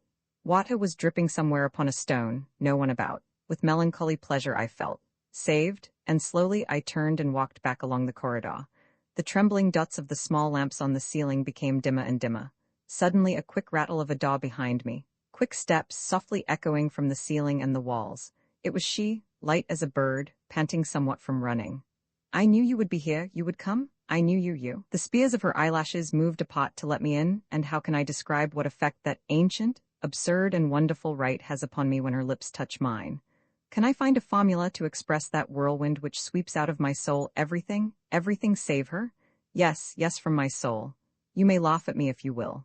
She made an effort to raise her eyelids, and her slow words too came with an effort. No, now we must go. The door opened. Old, wan steps, an unbearably multicolored noise, whistling and light. 24 hours have passed since then, and everything seems to have settled in me, yet it is most difficult for me to find words for even an approximate description. It is as though a bomb had exploded in my head. Open mouths, wings, shouts, leaves, words, stones, all these one after another in a heap. I remember my first thought was, fast, back? For it was clear to me that while I was waiting there in the corridors, they somehow had blasted and destroyed the green wall, and from behind it everything rushed in and splashed over our city, which until then had been kept clean of that lower world. I must have said something of this sort to I-330. She laughed. No, we have simply come out beyond the green wall. Then I opened my eyes, and close to me, actually, I saw those very things which until then not a single living number had ever seen otherwise than depreciated 1,000 times, dimmed and hazy through the cloudy glass of the wall. The sun, it was no longer our light, evenly diffused over the mirror surface of the pavements. It seemed an accumulation of living fragments of incessantly oscillating, dizzy spots which blinded the eyes. And the trees? Like candles rising into the very sky, all like spiders which squatted upon the earth, supported by their clumsy paws, all like mute green fountains. And all this was moving, jumping, rustling. Under my feet some strange little ball was crawling. I stood as though rooted to the ground. I was unable to take a step because under my foot there was not an even plane, but imagine? Something disgustingly soft, yielding, living, springy, green. I was dazed, I was strangled. Yes, strangled, it is the best word to express my state. I stood holding fast with both hands to a swinging branch. It is nothing, it is all right, it is natural for the first time, it will pass, courage? At I-330's side, bouncing dizzily on a green net, someone's thinnest profile, cut out of paper. No, not someone's. I recognized him. I remembered. It was the doctor. I understood everything very clearly. I realized that they both caught me beneath the arms and laughingly dragged me forward. My legs twisted and glided. Terrible noise, cawing stumps, yelling, branches, tree trunks, wings, leaves, whistling. The trees ran apart. A bright clearing. In the clearing, people, or perhaps to be more exact, beings. Now comes the most difficult part to describe, for this was beyond any bounds of probability. It is clear to me now why I-330 was stubbornly silent about it before. I should not have believed it, should not have believed even her. It is even possible that tomorrow I shall not believe myself, shall not believe my own description in these pages. In the clearing, around a naked, skull-like rock, a noisy crowd of 300 or 400 people. Well, let's call them people. I find it difficult to coin new words. Just as on the stands you recognize in the general accumulation of faces only those which are familiar to you, so at first I recognized only our grayish-blue unifs. But 1 second later, and I saw distinctly and clearly among the unifs dark, red, golden, black, brown, and white humans. Apparently they were humans. None of them had any clothes on, and their bodies were covered with short, glistening hair, like that which may be seen on the stuffed horse in the prehistoric museum. But their females had faces exactly, yes exactly, like the faces of our women, tender, rosy, and not overgrown with hair. Also, their breasts were free of hair, firm breasts of wonderful geometrical form. As to the males, only a part of their faces were free from hair, like our ancestors, and the organs of reproduction, similar to ours. All this was so unbelievable, so unexpected, that I stood there quietly. I assert positively that I stood quietly and looked around. Like a scale, overload one side sufficiently, and then you may gently put on the other as much as you will. The arrow will not move. Suddenly, I felt alone. I-330 was no longer with me. I don't know how nor where she disappeared. Around me were only those, with their hair glistening like silk in the sunlight. I caught someone's warm, strong, dark shoulder. Listen, please, in the name of the well-doer, could you tell me where she went? A minute ago she. Long-haired, austere eyebrows turned to me. Silence. He made a sign with his head towards the center where there stood the yellow, skull-like stone. There above the heads of all I saw her. The sun beat straight into my eyes, and because of that she seemed coal-black, standing out on the blue cloth of the sky, a coal-black silhouette on a blue background. A little higher the clouds were floating. And it seemed that not the clouds but the rock itself, and she herself upon that rock, and the crowd in the clearing, all were silently floating like a ship, and the earth was light and glided away from under the feet. Brothers? It was she. Brothers, you all know that they're inside the wall, in the city? They are building the integral. And you know also that the day has come for us to destroy that wall and all other walls, so that the green wind may blow all over the earth, from end to end. But the integral is going to take these walls up into the heights to the thousands of other worlds, which every evening whisper to us with their lights through the black leaves of night. Waves and foam and wind were beating the rock. Down with the integral? Down? No, brothers, not down. The integral must be ours, and it shall be ours. On the day when it first sets sail into the sky, we shall be on board. For the builder of the integral is with us. He left the walls, he came with me here in order to be with us. Long live the builder. A second, and I was somewhere above everything. Under me, heads, wide open yelling mouths, arms rising and falling. There was something strange and intoxicating in it all. I felt myself above everybody. I, a separate world. I ceased to be the usual item. I became unity. Again I was below, near the rock, my body happy, shaken and rumpled as after an embrace of love. Sunlight, voices, and from above, the smile of I-330. A golden-haired woman, her whole body silky golden and diffusing an odor of different herbs, was nearby. She held a cup, apparently made of wood. She drank a little from it with her red lips and then offered the cup to me. I closed my eyes, and with avidity, I drank the sweet, cold, prickly sparks, pouring them down on the fire which burned within me. Soon afterward my blood and the whole world began to circulate 1,000 times faster. The earth seemed to be flying, light as down. And within me everything was simple, light and clear. Only then I noticed on the rock the familiar, enormous letters, MEPHI, and for some reason the inscription seemed to me necessary. It seemed to be a simple thread binding everything together. A rather rough picture hewn in the rock. This, too, seemed comprehensible. It represented a youth with wings and with a transparent body, and in the place ordinarily occupied by the hot, a blinding, red, blazing coal. Again, I understood that coal or no. I felt it as I felt without hearing every word of I-330. She continued to speak from above, from the rock, and I felt that all of them breathed one breath, and that they were all ready to fly somewhere like the birds over the wall. From behind, from the confusion of breathing bodies, a loud voice. But this is folly? It seems to me it was I, yes, I am certain it was I, who then jumped on the rock. From there I saw the sun, heads, a green sea on a blue background, and I cried, yes, precisely. All must become insane, we must become insane as soon as possible, we must, I know it. I-330 was at my side. Her smile, 2 dark lines from the angles of her mouth directed upward, and within me a blazing coal. It was momentary, light, a little painful, beautiful, and later only stray fragments that remained sticking in me. Very low and slowly a bird was moving. I saw it was living, like me. It was turning its head now to the right and then to the left like a human being, and its round black eyes screwed themselves into me. Then, a human back glistening with fur the color of ancient ivory, a mosquito crawling on that back, a mosquito with tiny transparent wings. The back twitched to chase the mosquito away, it twitched again. And yet another thing, a shadow from the leaves, a woven, net-like shadow. Some lay in that shadow, chewing something similar to the legendary food of the ancients, a long yellow fruit and a piece of something dark. They put some of it in my hand, and it seemed droll to me, for I did not know whether I might eat it or not. And again, a crowd, heads, legs, arms, mouths, faces appearing for a second and disappearing like bursting bubbles. For a second appeared, or perhaps it was only an hallucination? The transparent, flying wing ears. With all my might I pressed the hand of I-330. She turned to me. What is the matter? He is here, I thought I. Who? A second ago in the crowd. The ends of the thin coal-black brows moved to the temples, a smile like a sharp triangle. I could not see clearly why she smiled. How could she smile?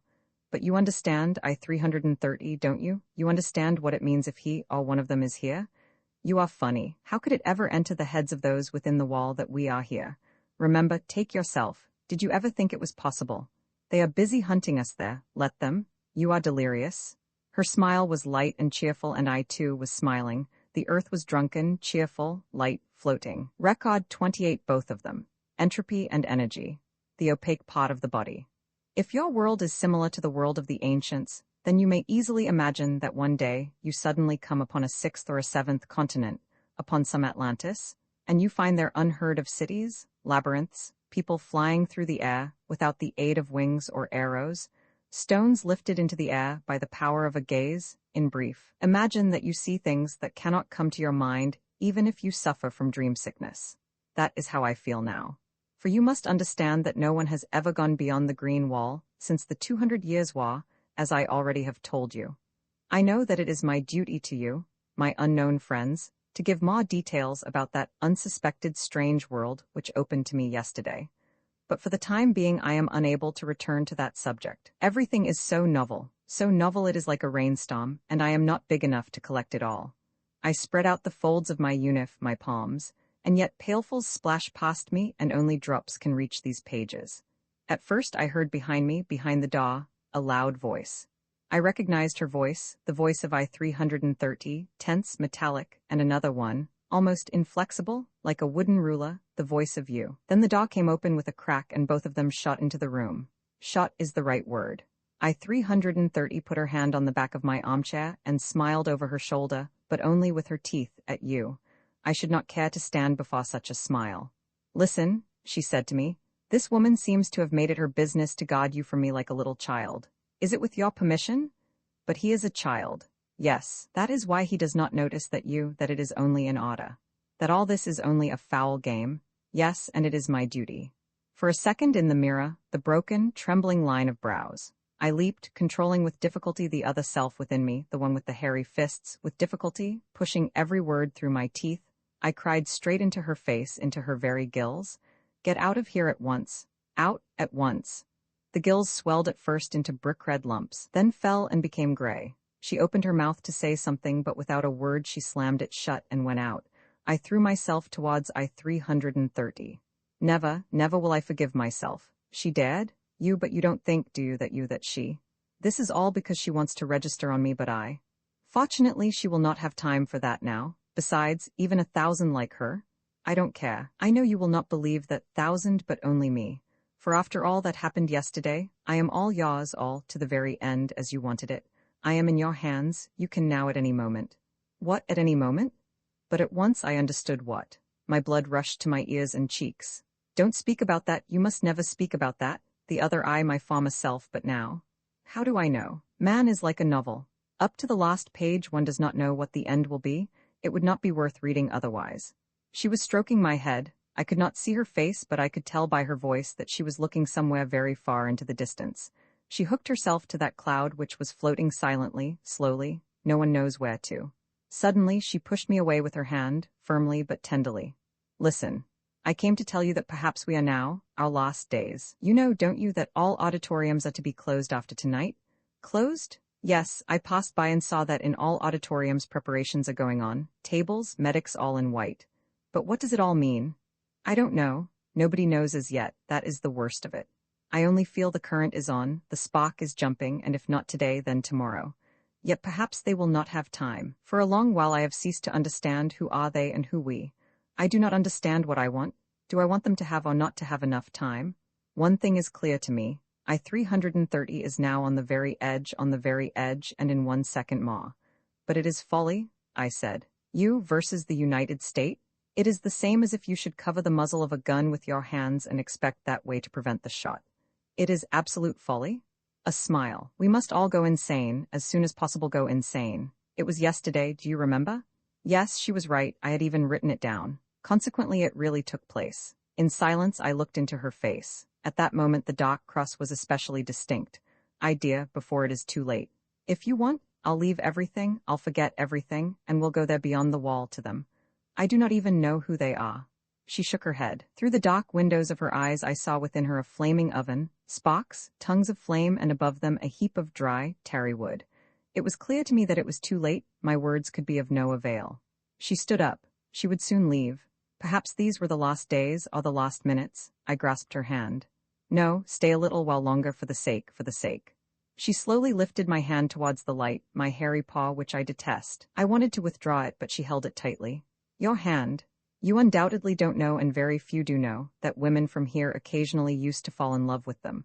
Probably there are in you a few drops of that blood of the sun and the woods. Perhaps that is why I... Silence. It was so strange that because of that silence, because of an emptiness of nothing, my heart should beat so wildly. I cried. Ah, you shall not go yet? You shall not go until you tell me about them, for you love them, and I do not know even who they are, nor where they come from. Who are they? The half we have lost. H2O, two halves, but in order to get water, H2O, creeks, seas, waterfalls, storms, it is necessary that those two halves be united. I distinctly remember every movement of hers. I remember she picked up a glass triangle from my table, and while talking she pressed its sharp edge against her cheek. A white scar would appear. Then it would fill again and become pink and disappear. And it is strange that I cannot remember her words, especially the beginning of the story. I remember only different images and colors. At first, I remember, she told me about the 200 Years' War. Red color. On the green of the grass, on the dark clay, on the pale blue of the snow. Everywhere red ditches that would not become dry. Then yellow. Yellow grass burned by the sun, yellow naked wild men and wild dogs side by side near swollen cadavers of dogs or perhaps of men. All this, certainly beyond the walls, for the city was already the victor, and it possessed already our present-day petroleum food. And at night, down from the sky, heavy black folds. The folds would swing over the woods, the villages, blackish red slow columns of smoke. A dull moaning, endless strings of people driven into the city to be saved by force and to be whipped into happiness. You knew almost all this. Yes, almost. But you did not know, and only a few did, that a small part of them remained together and stayed to live beyond the wall. Being naked, they went into the woods. They learned there from the trees, beasts, birds, flowers, and sun. Hair soon grew over their bodies, but under that hair they preserved their warm red blood. With you it was worse. Numbers covered your bodies, numbers crawled over you like lice. One ought to strip you of everything, and naked you ought to be driven into the woods. You ought to learn how to tremble with fear, with joy, with wild anger, with cold. You should pray to fire, and we Mephi we want. Oh, wait a minute, Mephi, what does it mean? Mephi, it is from Mephisto. You remember, there on the rock, the figure of the youth? Ah, no, I shall explain it to you in your own language and you will understand better. There are two forces in the world, entropy and energy. One leads into blessed quietude, to happy equilibrium, the other to the destruction of equilibrium, to torturingly perpetual motion. Our, or rather your ancestors, the Christians, worshipped entropy like a god. But we are not Christians, we. At that moment a slight whisper was suddenly heard, a knock at the door, and in rushed that flattened man with the forehead low over his eyes, who several times had brought me notes for my 330. He ran straight to us, stopped, panting like an air pump, and could say not a word, as he must have been running at top speed. But tell me, what has happened? I 330 grasped him by the hand.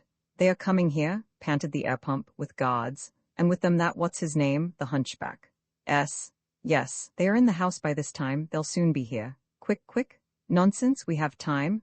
I 330 was laughing, cheerful sparks in her eyes. It was either absurd, senseless courage, or else there was something I did not yet understand. Idea, for the sake of the well-doer, you must understand that this. For the sake of the well-doer? The sharp, triangle smile. Well, for my sake, I implore you? Oh, yes, I wanted to talk to you about some other matters. Well, never mind, we'll talk about them tomorrow.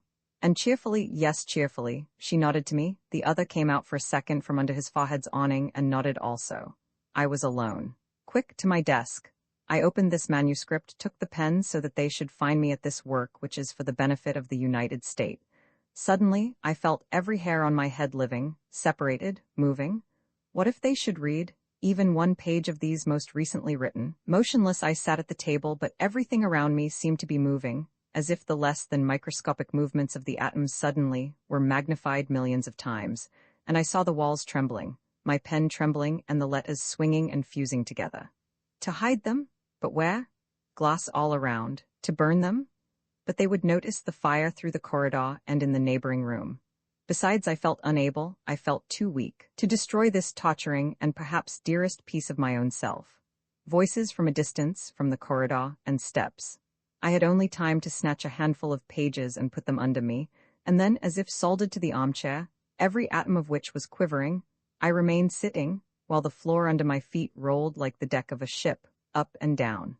All shrunk together and hidden under the awning of my own forehead like that messenger, I watched them stealthily. They were going from room to room, beginning at the right end of the corridor. Nearer, nearer. I saw that some sat in their rooms, topped like me. Others would jump up and open their doors wide. Lucky ones? If only I too could. The well-doer is the most perfect fumigation humanity needs. Consequently, no peristalsis in the organism of the United States could. I was writing this nonsense, pressing my trembling pen hard, and lower my head bent over the table, and within me some sort of crazy fudge. With my back I was listening, and I heard the click of the doorknob. A current of fresh air. My armchair was dancing a mad dance. Only then, and even then with difficulty, I tore myself away from the page, turned my head in the direction of the newcomers. How difficult it is to play a foul game. In front of all was S, morose, silent, swiftly drilling with his eyes deep shafts within me, within my armchair, and within the pages which were twitching in my hands. Then for a second, familiar, everyday faces at the door, one of them separated itself from the rest with its bulging, pinkish-brown gills. At once I recalled everything that happened in the same room half an hour ago, and it was clear to me that they would presently. All my being was shriveling and pulsating in that fortunately opaque part of my body with which I was covering the manuscript. You came up to S, gently plucked his sleeve and said in a low voice, "This is D503, the builder of the integral. You have probably heard of him. He is always like that at his desk, does not spare himself at all." And I thought, what a dear, wonderful woman. S slid up to me, bent over my shoulder toward the table. I covered the lines I had written with my elbow, but he shouted severely, "Show us at once what you have there, please." Dying with shame, I held out the sheet of paper. He read it over, and I noticed a tiny smile jump out of his eyes, jump down his face and slightly wagging its tail, perch upon the right angle of his mouth. Somewhat ambiguous yet. "Well, you may continue. We shall not disturb you any more." He went splashing towards the door as if in a ditch of water. And with every step of his, I felt coming back to me my legs, my arms, my fingers. My soul again distributed itself evenly over my whole body. I breathed. The last thing, you lingered in my room to come back to me and say in my very ear in a whisper, "It is lucky for you that I did not understand." What did she mean by that? The same evening I learned that they led away 3 numbers, although nobody speaks out loud about that, or about anything that happened. This ostensible silence is due to the educational influence of the guardians who are ever present among us. Conversations deal chiefly with the quick fall of the barometer and the forthcoming change in the weather. Record 29 threads on the face, sprouts, and unnatural compression. It is strange, the barometer continues to fall, yet there is no wind. There is quiet. Above, the storm which we do not yet hear has begun. The clouds are rushing with a terrific speed. There are few of them as yet, separate fragments. It is as if there above us an unknown city were being destroyed and pieces of walls and towers were rushing down, coming nearer and nearer with terrific speed, but it will take some days of rushing through the blue infinite before they reach the bottom, that is us, below. And below there is silence. There are thin, incomprehensible, almost invisible threads in the air. Every autumn they are brought here from beyond the wall.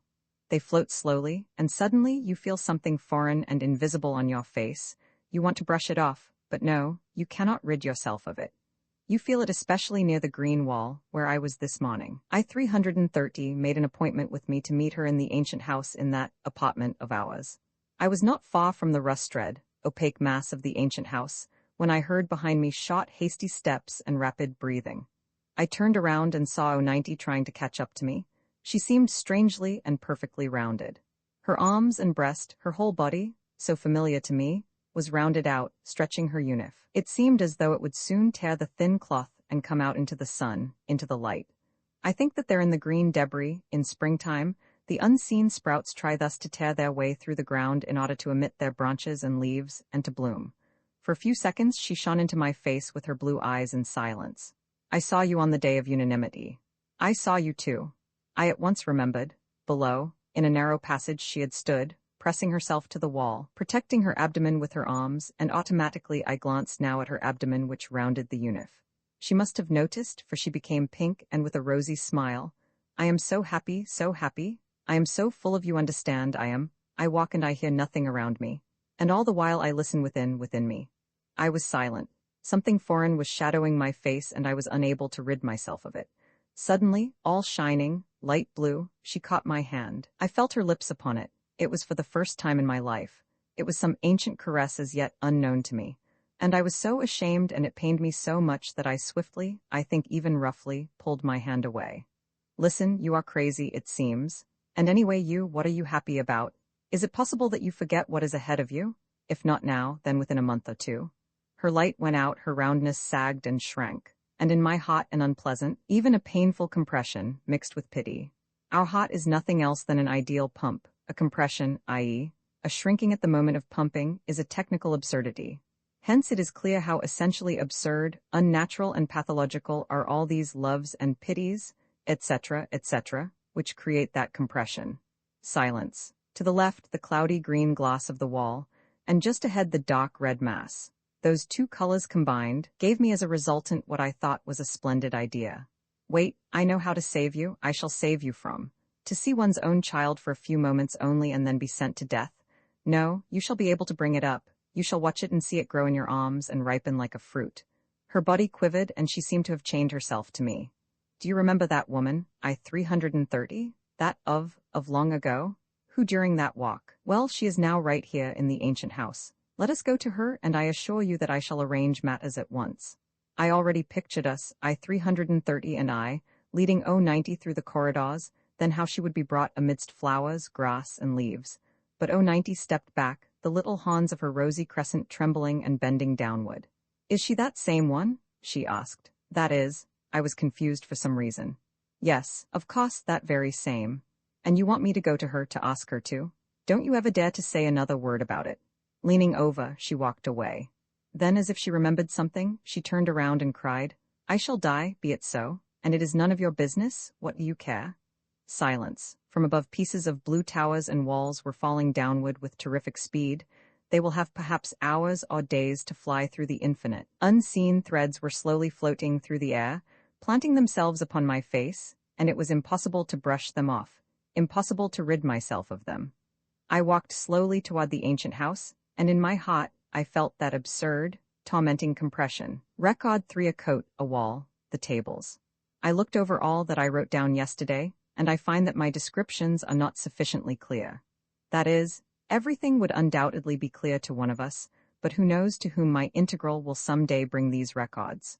Perhaps you, like our ancestors, have read the great book of civilization only up to the page of 900 years ago.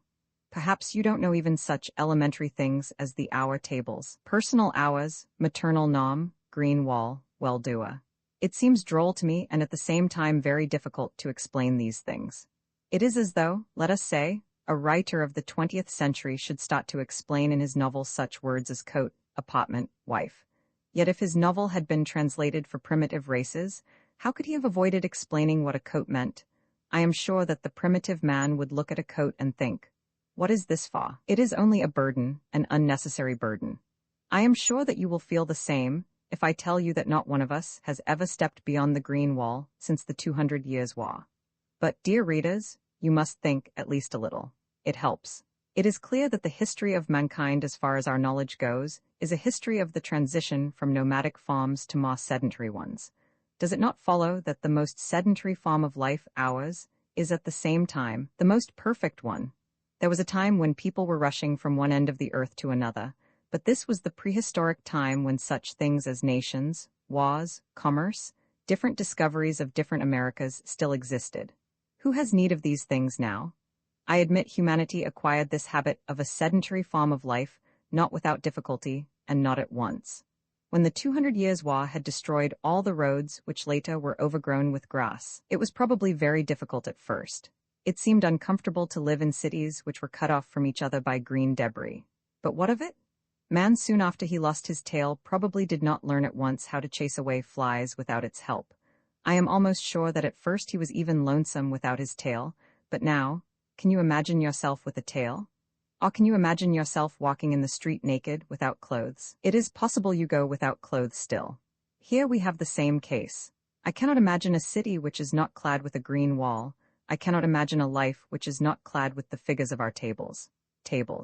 Now even, purple figures look at me austerely yet kindly from the golden background of the wall. Involuntarily, I am reminded of the thing which was called by the ancients, sainted image, and I feel a desire to compose verses, or prayers which are the same. Oh, why am not I a poet, so as to be able properly to glorify the tables, the heart and pulse of the United States?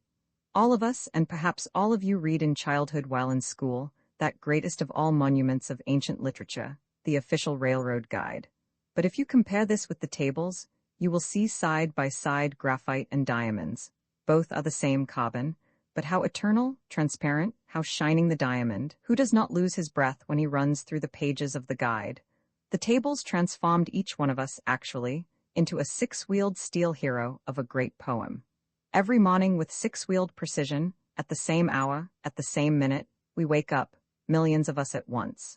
At the very same hour, millions like one, we begin our work, and millions like one, we finish it.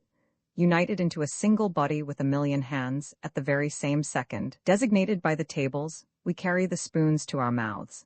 At the same second, we all go out to walk, go to the auditorium, to the halls for the tailor exercises, and then to bed. I shall be quite frank. Even we have not attained the absolute, exact solution of the problem of happiness. Twice a day, from 16 to 17 o'clock, and from 21 to 22, our united powerful organism dissolves into separate cells. These are the personal hours designated by the tables. During these hours, you would see the curtains discreetly drawn in the rooms of some. Others march slowly over the pavement of the main avenue, or sit at their desks as I sit now. But I firmly believe, let them call me an idealist and a dreamer, I believe that sooner or later we shall somehow find, even for these hours, a place in the general formula. Somehow, all of the 86,400 seconds will be incorporated in the tables of hours. I have had opportunity to read and hear many improbable things about those times when human beings still lived in the state of freedom, that is, an unorganized primitive state. One thing has always seemed to me the most improbable. How could a government, even a primitive government, permit people to live without anything like our tables, without compulsory walks, without precise regulation of the time to eat, for instance? They would get up and go to bed whenever they liked. Some historians even say that in those days the streets were lighted all night, and all night people went about the streets. That I cannot understand. True, their minds were rather limited in those days.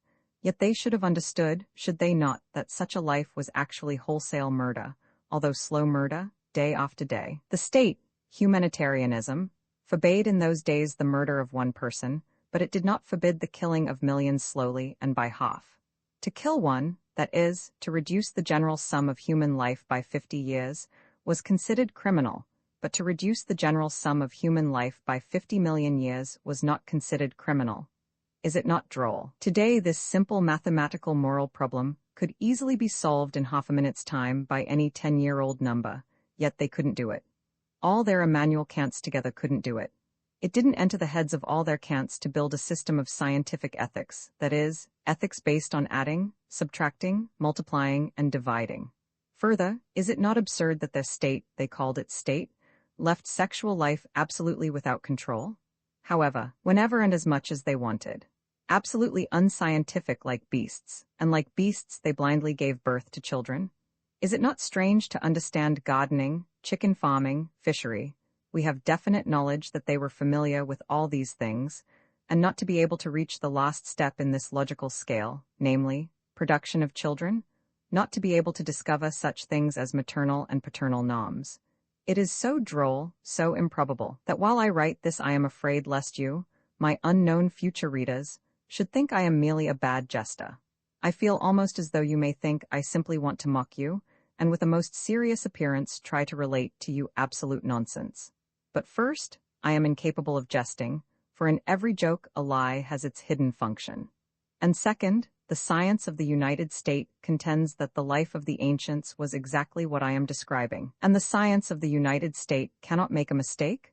Yet how could they have state logic, since they lived in a condition of freedom like beasts, like apes, like herds? What could one expect of them, since even in our day one hears from time to time, coming from the bottom, the primitive depths, the echo of the apes? Fortunately, it happens only from time to time, very seldom. Happily, it is only a case of small pots breaking. These may easily be repaired without stopping the eternal great march of the whole machine. And in order to eliminate a broken peg, we have the skillful heavy hand of the well-doer, we have the experienced eyes of the guardians. By the way, I just thought of that number whom I met yesterday, the double-curved one like the letter S. I think I have seen him several times coming out of the Bureau of the Guardians. Now I understand why I felt such an instinctive respect for him, and a kind of awkwardness when that strange I-330 at his side.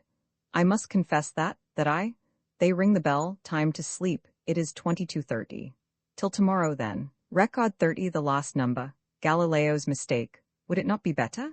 Here is my conversation with I-330, which took place in the ancient house yesterday in the midst of loud noise, among colors which stifled the logical course of my thoughts, red, green, bronze, saffron yellow, orange colors, and all the while under the motionless marble smile of that snub-nosed ancient poet.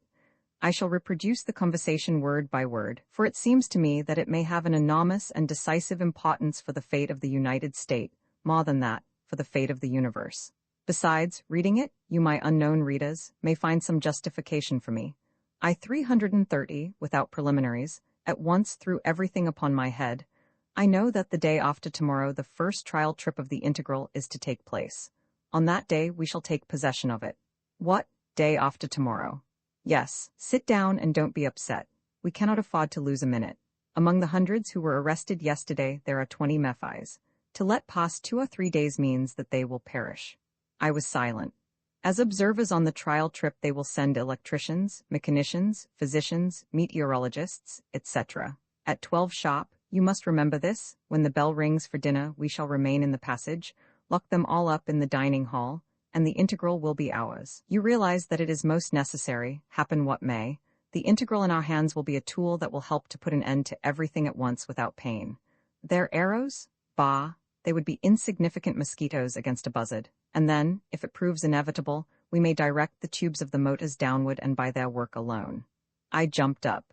It is inconceivable. It is absurd. Is it not clear to you that what you are contriving is a revolution? Yes, a revolution. Why is it absurd? Absurd, because a revolution is impossible, because I speak for myself and for you, our revolution was the last one. No other revolutions may occur. Everybody knows that. A mocking, sharp triangle of brows. My dear, you are a mathematician, are you not? More than that, a philosopher-mathematician. Well then, name the last number. What is? I cannot understand which last. The last one, the highest, the largest. But I-330, it is absurd. Since the number of numbers is infinite, how can there be a last one? And why then do you think there is a lost revolution? There is no lost revolution, their number is infinite. The last one is a children's story. Children are afraid of the infinite, and it is necessary that children should not be frightened, so that they may sleep through the night. But what is the use? What is the use of it all? For the sake of the well-doer, what is the use since all are happy already? All right, even suppose that is so, what further? How funny, a purely childish question. You tell something to children, come to the very end, yet they will invariably ask you what further, and what for. Children are the only courageous philosophers, and courageous philosophers are invariably children. One ought always to ask like children, what further? Nothing further, period. In the whole world, evenly, everywhere, there is distributed. Evenly, everywhere. That is the point, entropy, psychological entropy. Don't you as a mathematician know that only differences, in temperature, only thermic contrasts make for life? And if all over the world there are evenly warm or evenly cold bodies, they must be pushed off. In order to get flame, explosions, and we shall push. But I-330, please realize that our ancestors during the 200 Years' War did exactly that. Oh, they were right. 1,000 times right. They did one wrong thing, however. Later they began to believe that they were the lost number, a number that does not exist in nature. Their mistake was the mistake of Galileo. He was right in that the Earth revolves about the Sun, but he did not know that our whole solar system revolves about some other center. He did not know that the real, not relative, orbit of the Earth is not a naive circle. And you, the Mephi, for the time being we know that there is no lost number. We may forget that someday. Of course, we shall certainly forget it when we grow old, as everything inevitably grows old. Then we shall inevitably fall like autumn leaves from the trees, like you the day after tomorrow. No, no, dear, not you personally. You are with us, are you not? You are with us? Flaming, stormy, sparkling, I never before had seen her in such a state. She embraced me with her whole self. I disappeared. Her last word, looking steadily, deeply into my eyes. Then, do not forget, at 12 o'clock sharp. And I answered? Yes, I remember. She left. I was alone amidst a rebellious, multi-voiced commotion of blue, red, green, saffron yellow, and orange. Yes, at 12? Suddenly a feeling of something foreign on my face, of something implanted, that could not be brushed off. Suddenly, yesterday morning, and you and all, she shouted into the face of I-330? Why, how absurd. I hastened to get out of the house and home. Somewhere behind me, I heard the chattering of birds beyond the wall. And ahead of me in the setting sun, the balls of cupolas made of red, crystallized fire, enormous flaming cubes, houses, and the sharp point of the accumulating tower high in the sky like a paralyzed streak of lightning. And all this impeccable, most geometric beauty, shall I myself with my hands? Is there no way out, no path, no trail? I passed by an auditorium. I do not recall its number. Inside, the benches were stacked along the walls. In the middle, tables covered with snow-white glass sheets with pink stains of sunny blood on the white. There was foreshadowed in all that some unknown and therefore alarming tomorrow. It is unnatural for a thinking and seeing human being to live among irregularities, unknowns, X's. If suddenly your eyes were covered with a bandage, and you were let go to feel around, to stumble, ever aware that somewhere very close to you there is the borderline, one step only and nothing but a compressed, smothered piece of flesh will be left of you. I now feel somewhat like that. And what if without waiting for anything I should, just head down? Would it not be the only right thing to do? To disentangle everything at once. Record 31, the great operation. I forgave everything, the collision of trains. Saved, at the very last moment, when it seemed that there was nothing to hold to, that it was the end. It was as if you already ascended the steps towards the threatening machine of the well-doer, or as if the great glass bell with a heavy thud already covered you, and for the last time in life you looked at the blue sky to swallow it with your eyes, when suddenly it was only a dream. The sun is pink and cheerful, and the wall, what happiness to be able to touch the cold wall, and the pillow, to delight endlessly in the little cavity formed by your own head in the white pillow. This is approximately what I felt when I read the State Journal this morning. It has been all a terrible dream, and this dream is over. And I was so feeble, so unfaithful, that I thought of selfish, voluntary death. I am ashamed now to reread the last lines of yesterday, but let them remain as a memory of that incredible might have happened, which will not happen. On the front page of the State Journal the following gleamed, "Rejoice, for from now on we are perfect. Before today your own creation engines were more perfect than you." Why? For every spark from a dynamo is a spark of pure reason, each motion of a piston, a pure syllogism. Is it not true that the same faultless reason is within you? The philosophy of the cranes, presses, and pumps is finished and clear like a circle. But is your philosophy less circular? The beauty of a mechanism lies in its immutable, precise rhythm, like that of a pendulum. But have you not become as precise as a pendulum, you who are brought up on the system of Taylor? Yes, but there is one difference. Mechanisms have no fancy. Did you ever notice a pump cylinder during its work show upon its face a wide, distant, sensuously dreaming smile? Did you ever hear cranes restlessly toss about and sigh at night, during the hours designed for rest? No. Yet on your faces you may well blush with shame. The guardians have seen more and more frequently those smiles, and they have heard your sighs. And you should hide your eyes for shame? The historians of the United States all tendered their resignations, so as to be relieved from having to record such shameful occurrences. It is not your fault. You are ill, and the name of your illness is fancy. It is a worm that gnaws black wrinkles on one's forehead. It is a fever that drives one to run farther and farther, albeit farther may begin where happiness ends. It is the last barricade on our road to happiness. Rejoice! This barricade has been blasted at last. The road is open. The latest discovery of our state science is that there is a center for fancy, a miserable little nervous knot in the lower region of the frontal lobe of the brain. A triple treatment of this knot with X-rays will cure you of fancy. Forever. You are perfect. You are mechanized. The road to 100% happiness is open. Hasten then, all of you, young and old, hasten to undergo the great operation. Hasten to the auditoriums where the great operation is being performed. Long live the great operation. Long live the United States. Long live the well-doer. Had you read all this not in my records, which look like an ancient strange novel, had you like me held in your trembling hands the newspaper, smelling of typographic ink?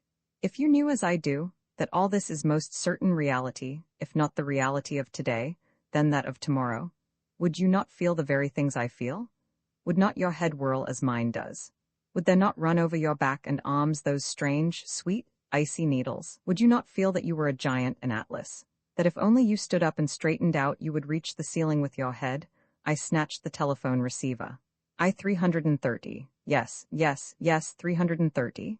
And then, swallowing my own words, I shouted, "Are you at home? Yes, have you read? You are reading now. Is it not stupendous?" Yes. A long, dark silence. The wires buzzed almost imperceptibly. She was thinking, "I must see you today without fail. Yes, in my room after 16 without fail. Dear, she is such a dear. Without fail?" I was smiling and I could not stop. I felt I should carry that smile with me into the street like a light above my head. Outside the wind ran over me, whirling, whistling, whipping, but I felt even more cheerful. All right, go on, moaning and groaning. The walls cannot be torn down. Flying leaden clouds broke over my head. Well, let them? They could not eclipse the sun. We chained it to the zenith like so many Joshuas, sons of nuns. At the corner, a group of Joshuas, sons of nuns, were standing with their foreheads pasted to the glass of the wall. Inside, on a dazzling white table, already a number lay. One could see two naked souls diverging from under the sheet in a yellow angle. White medics bent over his head, a white hand, a stretched-out hand holding a syringe filled with something. "And you, what are you waiting for?" I asked nobody in particular, or rather all of them. "And you?" Someone's round head turned to me. Afterward, I must first. Somewhat confused, I left the place. I really had to see I-330 first. But why first? I could not explain to myself. The ducts, the integral, bluish like ice, was glistening and sparkling. The engine was caressingly grumbling, repeating some one word, as if it were my word, a familiar one. I bent down and stroked the long, cold tube of the motor. Dear, what a dear tube! Tomorrow it will come to life. Tomorrow, for the first time, it will tremble with burning, flaming streams in its bowels. With what eyes would I have looked at the glass monster had everything remained as it was yesterday? If I knew that tomorrow at 12 I should betray it, yes, betray. Someone behind cautiously touched my elbow. I turned around. The plate-like, flat face of the second builder. "Do you know already?" he asked. "What, about the operation?" "Yes, how everything suddenly." "No, not that. The trial flight is put off until day after tomorrow, on account of that operation. They rushed us for nothing, we hurried." On account of that operation? Funny, limited man. He could see no farther than his own platter. If only he knew that, but for the operation tomorrow at 12 he would be locked up in a glass cage, would be tossing about, trying to climb the walls. At 12:30, when I came into my room, I saw you. She was sitting at my table, firm, straight, bone-like, resting her right cheek on her hand. She must have waited for a long while, because when she brusquely rose to meet me, there remained on her cheek 5 white imprints of her fingers. For a second that terrible morning came back to me. She beside I-330, indignant. But for a second only. All was at once washed off by the sun of today, as it happens sometimes when you enter your room on a bright day and absent-mindedly turn on the light. The bulb shines, but it is out of place, droll, unnecessary. Without hesitation, I held out my hand to her. I forgave her everything. She firmly grasped both my hands and pressed them till they hurt. Her cheeks quivering and hanging down like ancient precious ornaments, she said with emotion, "I was waiting. I want only one moment. I only wanted to say, how happy, how joyous I am for you. You realize, of course, that tomorrow, or day after tomorrow, you will be healthy again, as if born anew." I noticed my papers on the table, the last 2 pages of my record of yesterday. They were in the place where I left them the night before. If only she knew what I wrote there, although I did not care after all. Now it was only history. It was the ridiculously far-off distance like an image through a reversed opera glass. Yes, I said. A while ago, while passing through the avenue, I saw a man walking ahead of me. His shadow stretched along the pavement, and think of it. His shadow was luminous. I think more than that. I am absolutely certain that tomorrow all shadows will disappear. Not a shadow from any person or anything. The sun will be shining through everything. She, gently and earnestly, "You are a dreamer? I should not allow my children in school to talk that way." She told me something about the children, that they were all led in one herd to the operation, that it was necessary to bind them afterward with ropes, and that one must love pitilessly, yes, pitilessly, and that she thought she might finally decide to. She smoothed out the grayish-blue fold of the uniform that fell between her knees, swiftly pasted her smiles all over me, and went out. Fortunately, the sun did not stop today. The sun was running. It was already 16 o'clock. I was knocking at the door, my heart was knocking. "Come in?" I threw myself upon the floor near her chair, to embrace her limbs, to lift my head upward and look into her eyes, first into one then into the other, and in each of them to see the reflection of myself in wonderful captivity. There beyond the wall it looked stormy. There the clouds were leaden. Let them be? My head was overcrowded with impetuous words, and I was speaking aloud, and flying with the sun I knew not where. No, now we know where we are flying. Planets were following me, planets sparkling with flame and populated with fiery, singing flowers and mute planets, blue ones where rational stones were unified into one organized society, and planets which, like our own Earth, had reached already the apex of 100% happiness. Suddenly from above, and don't you think that at the apex are, precisely, stones unified into an organized society? The triangle grew sharper and sharper, darker and darker. Happiness, well, desires are torches, are they not? It is clear, therefore, that happiness is where there are no longer any desires, not a single desire any more. What an error, what an absurd prejudice it was, that formerly we would mock happiness with the sign plus. No, absolute happiness must be mocked minus, divine minus. I remember I stammered unintelligibly.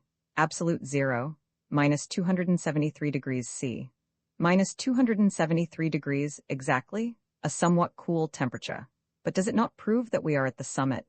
As before, she seemed somehow to speak for me and through me, developing to the end my own thoughts. But there was something so morbid in her tone that I could not refrain. With an effort I drew out a no. "No," I said, you are mocking." She burst out laughing loudly, too loudly. Swiftly, in a second, she laughed herself to some unseen edge, stumbled and fell over. Silence. She stood up, put her hands upon my shoulders, and looked into me for a long while. Then she pulled me toward her, and everything seemed to have disappeared save her sharp, hot lips. "Goodbye." The words came from afar, from above, and reached me not at once, only after a minute, perhaps 2 minutes later. Why goodbye? You have been ill, have you not? Because of me you have committed crimes. Has not all this tormented you? And now you have the operation to look forward to. You will be cured of me, and that means goodbye. "No," I cried, a pitilessly sharp black triangle on a white background. "What do you mean, that you don't want happiness?" My head was breaking into pieces. Two logical trains collided and crawled upon each other, rattling and smothering. "Well, I am waiting. You must choose the operation and 100% happiness, or I cannot without you, I must not without you." I said, or perhaps I only thought, I am not sure which, but I 330 heard. "Yes, I know," she said. Then, her hands still on my shoulders and her eyes not letting my eyes go. Then, until tomorrow. Tomorrow at 12, you remember? No, it was postponed for day after tomorrow. So much the better for us. At 12, day after tomorrow. I walked alone in the dusky street. The wind was whirling, carrying, driving me like a piece of paper. Fragments of the leaden sky were soaring. Soaring, they had to saw through the infinite for another day or two. Uniforms of numbers were brushing my sides. Yet I was walking alone. It was clear to me that all were saved, but that there was no salvation for me, for I do not want salvation. Record 32. I do not believe, Tractors, a little human splinter. Do you believe that you will die? Oh yes, man is mortal, I am a man, consequently. No, not that, I know that, you know it, but I ask, has it ever happened that you actually believed it? Believed definitely, believed not with your reason but with your body, that you actually felt that some day those fingers which now hold this page will become yellow, icy? No, of course you cannot believe this. That is why you have not jumped from the 10th floor to the pavement before now. That is why you eat. Turn over these pages, shave, smile, write. This very thing, yes, exactly this is alive in me today. I know that that small black hand on the clock will slide down here towards midnight, then again it will start to ascend, and it will cross some last border, and the improbable tomorrow will have arrived. I know it, but somehow I do not believe it, or perhaps I think that 24 hours are 24 years. Therefore I am still able to act, to hurry, to answer questions, to climb the rope ladder to the integral. I am still able to feel how the latter is shaking the surface of the water, and I still understand that I must grasp the railing, and I am still able to feel the cold glass in my hand. I see the transparent, living cranes, bending their long necks, carefully feeding the integral with the terrible explosive food which the motors need. I still see below on the river the blue veins and knots of water swollen by the wind. Yet all this seems very distant from me, foreign, flat, like a draft on a sheet of paper. And it seems to me strange when the flat, draft-like face of the second builder suddenly asks, "Well, then, how much fuel for the motors shall we load on? If we count on 3, or say 3.5 hours. I see before me, over a draft, my hand with the counter and the logarithmic dial at the figure 15. 15 tons. But you'd better take 1,000. I said that because I know that tomorrow. I noticed that my hands and the dial began to tremble. 1,000? What do you need such a lot for? That would last a week. No, more than a week? Well, nobody knows. I do know.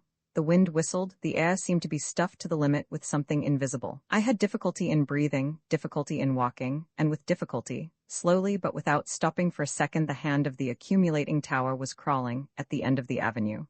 The peak of the tower reached into the very clouds. Dull, blue, groaning in a subdued way, sucking electricity from the clouds. The tubes of the musical tower resounded, as always, 4 abreast. But the rows did not seem as firm as usual. They were swinging, bending maw and maw. Perhaps because of the wind. There, they seemed to have stumbled upon something at the corner, and they drew back and stopped, congealed, a close mass, a clot, breathing rapidly. At once all had stretched their necks like geese. Look, no look there, quick. They are those they? Ah, never, never, I'd rather put my head straight into the machine. Silence, are you crazy? On the corner the doors of the auditorium were ajar, a heavy column of about 50 people. The word people is not the right one. These were heavy-wheeled automatons bound in iron and moved by an invisible mechanism. Not people but a sort of human-like tractor. Over their heads, floating in the air, a white banner with a golden sun embroidered on it and the rays of the sun. We are the first. We have already been operated upon. Follow us, all of you. They slowly, unhesitatingly mowed through the crowd, and it was clear that if they had had in their way a wall, a tree, a house, they would have moved on with no more hesitation through wall, tree, or house. In the middle of the avenue they fused and stretched out into a chain, arm in arm, their faces turned towards us. And we, a human clot, tense, the hair pricking our heads, we waited. Our necks were stretched out goose fashion. Clouds. The wind whistled. Suddenly the wings of the chain from right and left bent quickly around us, and faster, faster, like a heavy engine descending a hill. They closed the ring and pulled us toward the yawning doors and inside. Somebody's piercing cry. They are driving us in? Run. All ran. Close to the wall there still was an open living gate of human beings. Everybody dashed through it, heads forward. Their heads became sharp wedges, so with their ribs, shoulders, hips. Like a stream of water compressed in a fire hose they spurted out in the form of a fan, and all around me stamping feet, raised arms, unifs. The double curved S with his transparent wing ears appeared for a moment close before my eyes. He disappeared as suddenly. I was alone among arms and legs appearing for a second and disappearing. I was running. I dashed to the entrance of a house to stop for a breath, my back close to the door, and immediately, like a splinter borne by the wind, a human being was thrown towards me. All the while I have been following you. I do not want, do you see? I do not want, I am ready to. Small round hands on my sleeves, round dark blue eyes. It was 090. She just slipped along my body like a unif which, its hanger broken, slips along the wall to fall upon the floor. Like a little bundle she crumpled below me on the cold doorstep, and I stood over her, stroking her head, her face. My hands were wet. I felt as if I were very big and she very small, a small part of myself. I felt something quite different from what I feel towards I-330. I think that the ancients must have had similar feelings towards their private children. Below, passing through her hands with which she was covering her face, a voice came to me. Every night I cannot, if they cure me. Every night I sit in the darkness alone and think of him, and of what he will look like when if cured I should have nothing to live with. Do you understand me? You must. An absurd feeling, yet it was there. I really must? Absurd because this duty of mine was nothing but another crime. Absurd because white and black cannot be one, duty and crime cannot coincide, or perhaps there is no black and white in life, but everything depends upon the first logical premise. If the premise is that I unlawfully gave her a child, it is all right, but only don't, I said. Of course I understand. I must take you to I-330, as I once offered to, so that she... Yes. This in a low voice without uncovering her face. I helped her rise. Silently we went along the darkening street, each busy with his own thoughts, or perhaps with the same thought. We walked between silent leaden houses, through the tense, whipping branches of the wind. Through the whistling of the wind, all at once I heard, as if splashing through ditches, the familiar footsteps coming from some unseen point. At the corner I turned around, and among the clouds, flying upside down reflected in the dim gloss of the pavement, I saw S. Instantly my arms became foreign, swinging out of time, and I began to tell O90 in a low voice that tomorrow, yes tomorrow, was the day of the first flight of the integral, and that it was to be something that never happened before in all history, great, miraculous.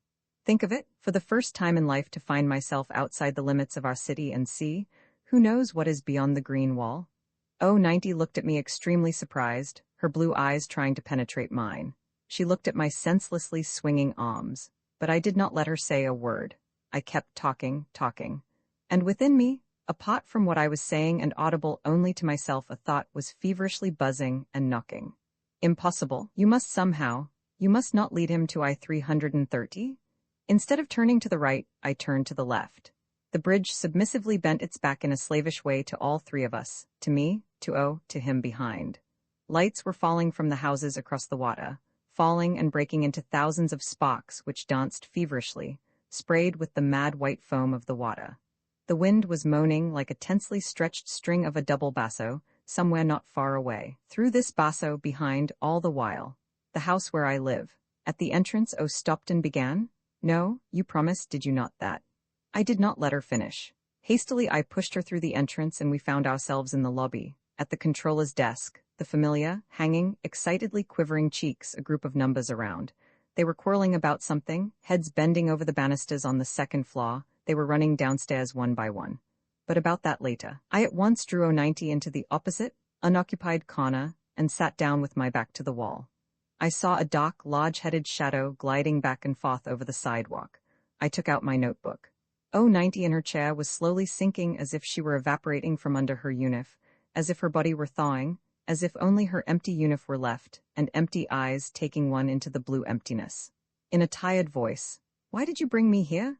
You lied to me." "No, not so loud. Look here, do you see, through the wall?" "Yes, I see a shadow. He is always following me. I cannot. Do you understand? I cannot, therefore. I am going to write a few words to I-330. You take the note and go alone. I know he will remain here." Her body began again to take form and to move beneath the unif, on her face a faint sunrise dawn. I put the note between her cold fingers, pressed her hand firmly, and for the last time looked into her blue eyes. "Goodbye, perhaps someday." She freed her hand. Slightly bending over, she slowly moved away, made 2 steps, turned around quickly, and again we were side by side. Her lips were moving. With her lips and with her eyes she repeated some inaudible word. What an unbearable smile. What suffering? Then the bent-over human splinter went to the door, a bent-over little shadow beyond the wall. Without turning around she went on faster, still faster. I went to U.S. desk. With emotion filling up her indignant gills she said to me, "They have all gone crazy? He, for instance, is trying to assure me that he himself saw a naked man covered with hair near the ancient house." A voice from the group of empty raised heads. "Yes, I repeat it, yes." "Well, what do you think of that?" "Oh, what a delirium." The word delirium came out of her mouth so full of conviction, so unbending, that I asked myself, perhaps it really was nothing but delirium, all that has been going on around me of late? I glanced at my hairy hand and I remembered. There are, undoubtedly, some drops of that blood of the sun and woods in you. That is why perhaps you... No, fortunately it was not delirium. Oh no, unfortunately it was not delirium. Record 33. This without a synopsis, hastily, the last. The day. Quick to the newspaper, perhaps there. I read the paper with my eyes exactly. My eyes now are like a pen, or like a counting machine which you hold and feel in your hands like a tool, something foreign, an instrument. In the newspaper on the first page, in large print, "The enemies of happiness are awake. Hold to your happiness with both hands. Tomorrow all work will stop and all the numbers are to come to be operated upon. Those who fail to come will be submitted to the machine of the well-doer. Tomorrow, how can there be any tomorrow? Following my daily habit, I stretched out my arm instrument to the bookshelf to put today's paper with the rest in a cover ornamented with gold. While doing this, what for? What does it matter? Never again shall I, in this cover, never. And out of my hands, down to the floor it fell. I stood looking all around, over all my room. Hastily I was taking away, feverishly putting into some unseen valise everything I regretted leaving here, my desk, my books, my chair. Upon that chair sat I 330 that day. I was below on the floor. My bed. Then for a minute or two I stood and waited for some miracle to happen. Perhaps the telephone would ring, perhaps she would say that. But no, no miracle. I am leaving, going into the unknown. These are my last lines.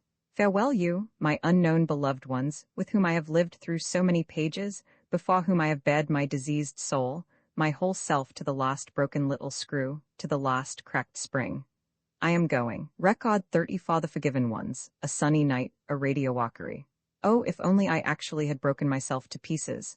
If only I actually had found myself with her in some place beyond the wall, among beasts showing their yellow tusks. If only I actually had never returned here.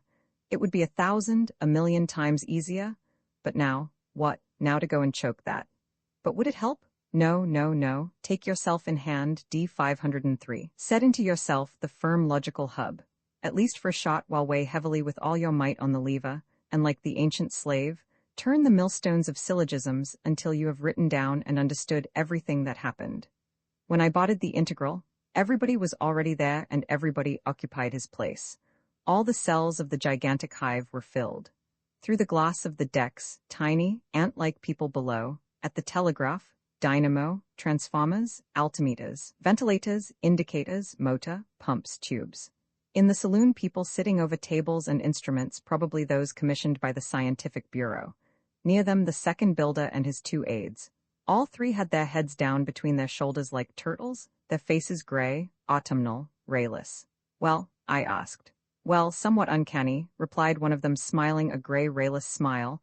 Perhaps we shall have to land in some unknown place. And generally speaking, nobody knows. I hardly could bear to look at them, when in an hour or so I was to throw them out with my own hands, to cast them out from the cozy figures of our tables of hours, forever to tear them away from the mother's breast of the United States. They reminded me of the tragic figures of the 3 forgiven ones, a story known to all of our schoolchildren. It tells about 3 numbers, who by way of experiment were exempted for a whole month from any work. 3. Go wherever you will, do what you will, they were told. The unhappy 3 wandered the whole time about the place of their usual work, and gazed within with hungry eyes. They would stop on the plazas, and for hours busy themselves repeating the motions which they were used to making during certain hours of the day. It became a bodily necessity for them to do so. They would saw and plane the air. With unseen sledgehammers they would bang upon unseen stakes. Finally, on the 10th day, they could bear it no longer. They took one another by the hand, entered the river, and to the accompaniment of the march they waded deeper and deeper until the water forever ended their sufferings. I repeat, it was hard for me to look at them, and I was anxious to leave them.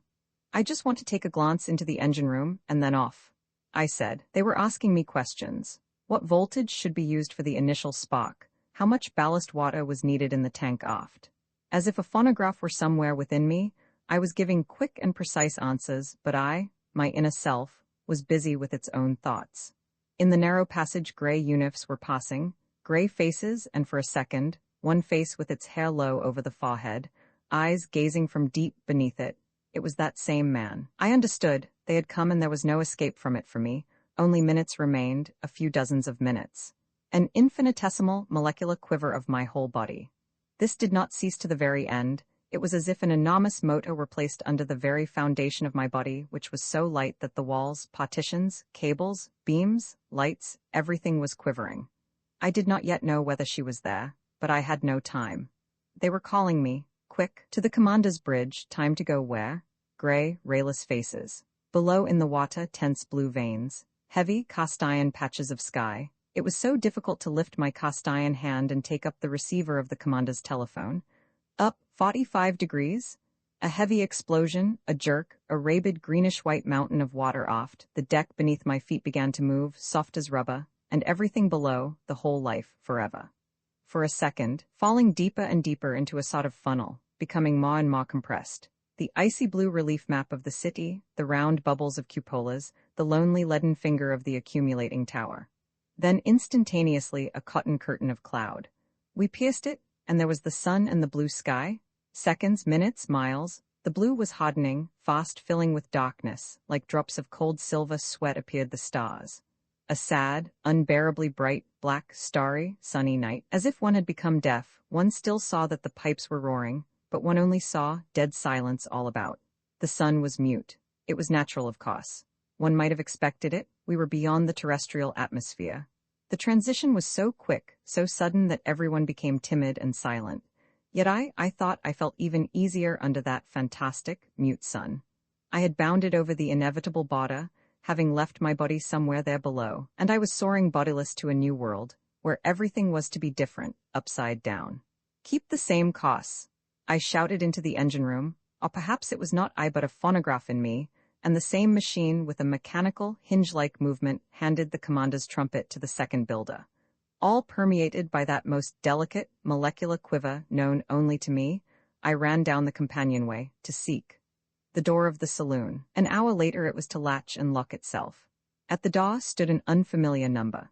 He was small, with a face like 100 or 1,000 others which are usually lost in a crowd, but his arms were exceptionally long. They reached down to the knees as though by mistake they had been taken from another set of human organs and fastened to his shoulders.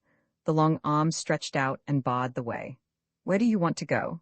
It was clear that he was not aware I knew everything. All right, perhaps it was necessary that it should be so. From above him, in a deliberately significant tone, I said, "I am the builder of the integral and I am directing the test flight. Do you understand?" The arm drew away.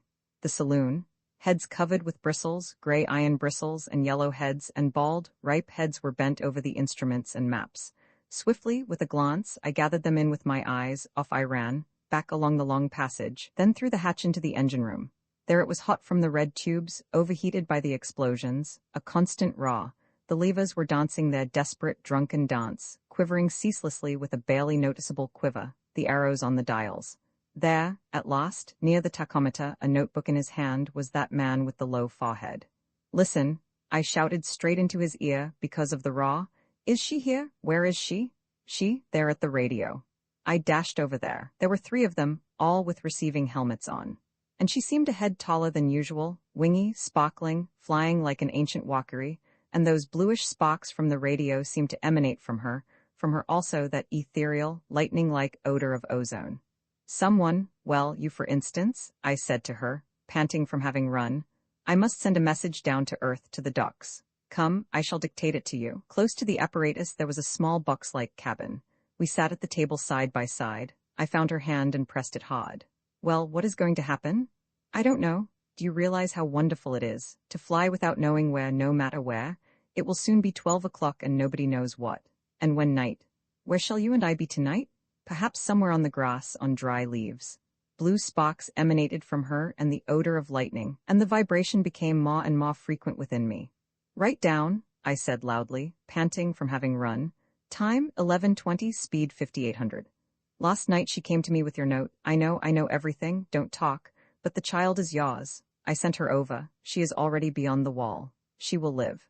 I was back on the commander's bridge, back in the delirious night with its black, starry sky and its dazzling sun. The hands of the clock on the table were slowly moving from minute to minute. Everything was permeated by a thin, hardly perceptible quivering, only I noticed it. For some reason a thought passed through my head. It would be better if all this took place not here but somewhere below, nearer to Earth. "Stop," I commanded. We kept moving by inertia, but more and more slowly. Now the integral was caught for a second by an imperceptible little hair. For a second it hung motionless. Then the little hair broke, and the integral, like a stone, dashed downward with increasing speed. That way in silence, minutes, tens of minutes passed. My pulse was audible. The hand of the clock before my eyes came closer and closer to 12. It was clear to me I was a stone. I 330 the earth, and the stone was under irresistible compulsion to fall downward, to strike the earth and break into small particles. What if? Already the hard blue smoke of the clouds appeared below. What if? But the phonograph within me with a hinge-like motion and precision took the telephone and commanded. "Low speed." The stones ceased falling.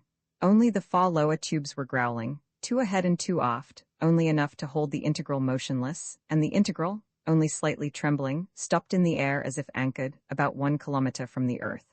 Everybody came out on deck. It was shortly before 12, before the sounding of the dinner gong, and leaned over the glass railing. Hastily, in huge gulps, they swallowed the unknown world which lay below, beyond the green wall. Amber, blue, green, the autumnal woods, prairies, a lake.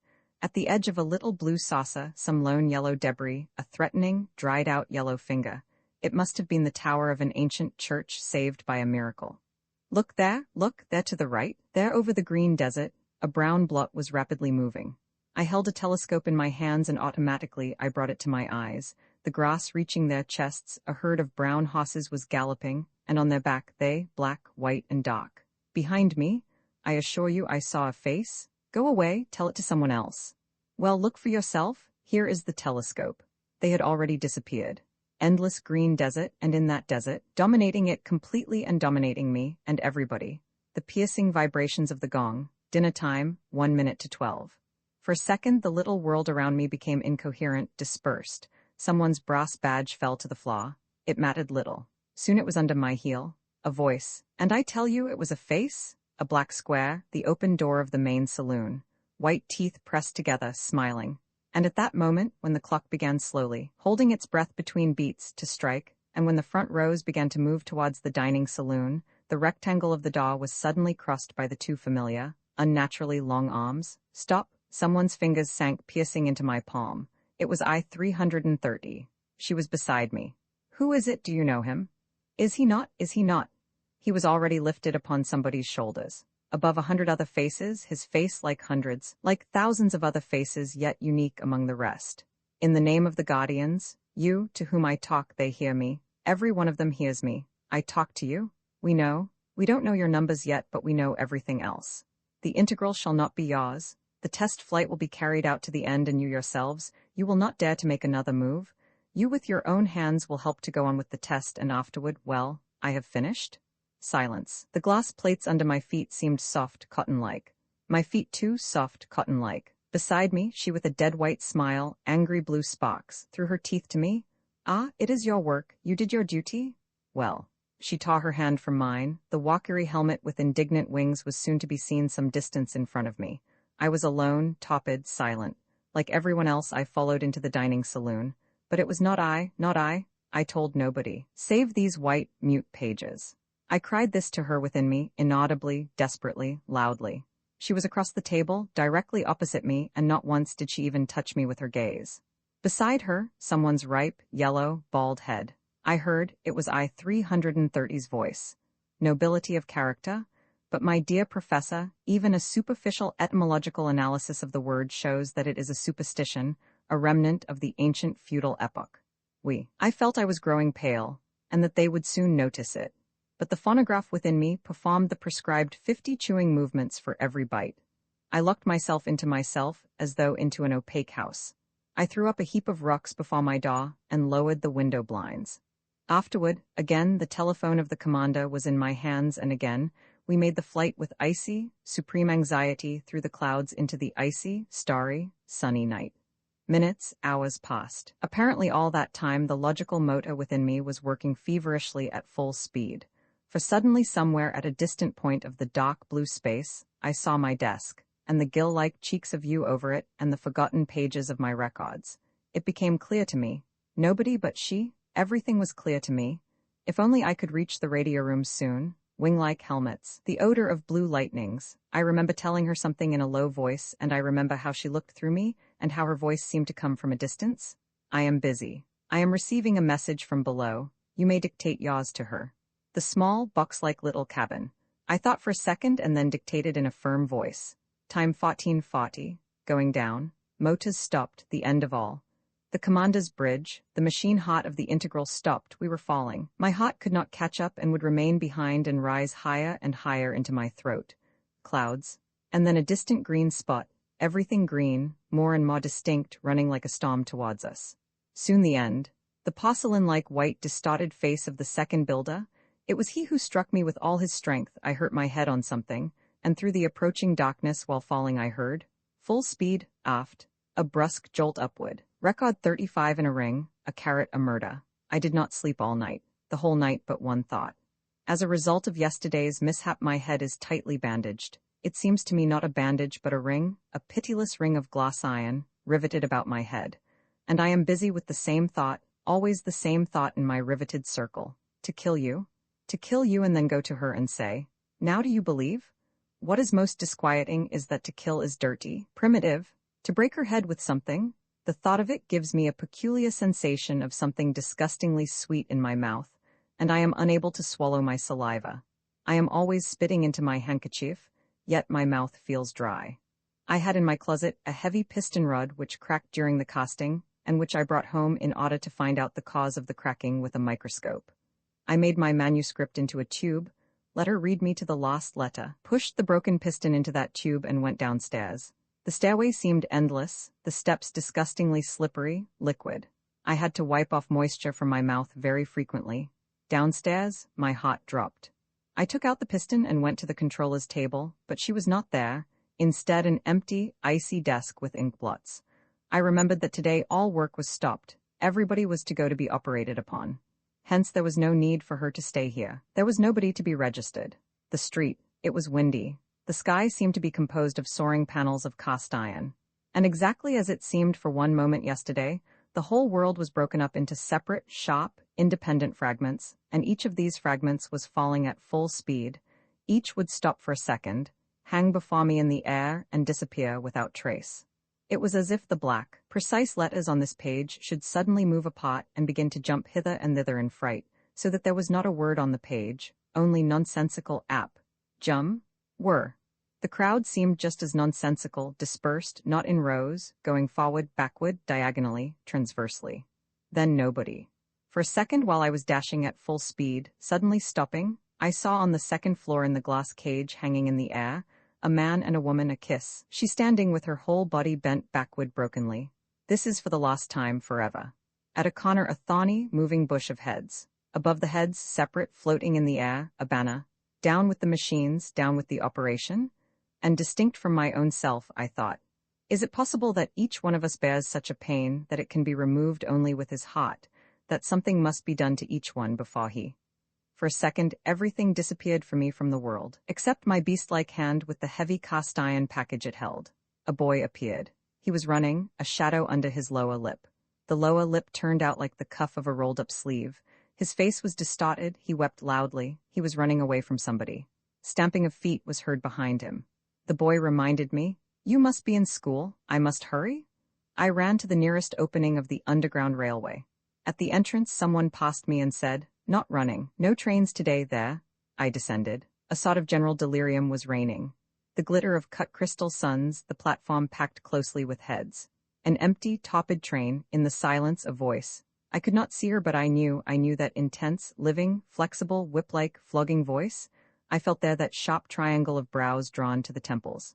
Let me reach her? I must. Someone's tentacles caught my arm, my shoulders, I was nailed. In the silence I heard, "No, go up to them. There they will cure you, there they will overfeed you with that leavened happiness. Satiated, you will slumber peacefully, organized, keeping time and snoring sweetly. Is it possible that you do not yet hear that great symphony of snoring? Foolish people. Don't you realize that they want to liberate you from these gnawing, worm-like, torturing question marks, and you remain standing here and listening to me? Quick, up, to the great operation. What is your concern, if I remain here alone? What does it matter to you if I want to struggle, hopelessly struggle? So much the better. What does it matter to you that I do not want others to desire for me?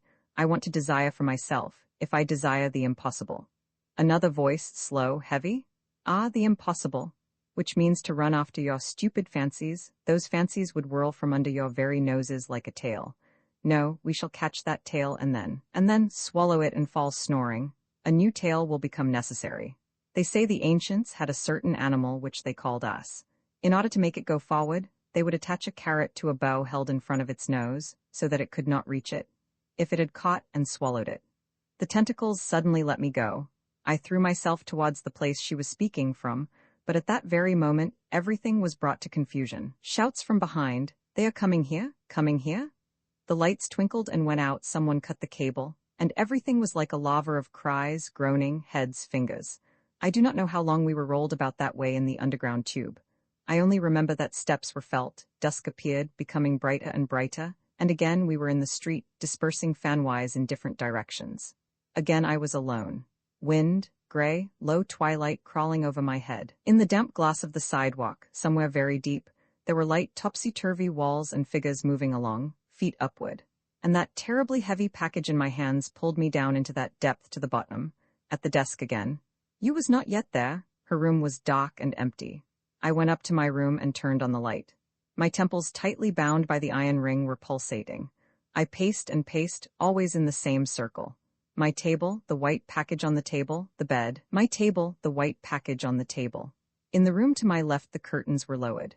To my right, the knotty bald head over a book, the enormous parabolic forehead. Wrinkles on the forehead like a series of yellow, illegible lines. At times our eyes met and then I felt that those lines were about me. It happened at 21 o'clock exactly. You came in on her own initiative. I remember that my breathing was so loud that I could hear it, and that I wanted to breathe less noisily, but was unable to. She sat down and arranged the fold of her uniform on her knees. The pinkish-brown gills were waving. "Oh dear, is it true that you are wounded?" I just learned about it, and at once I ran.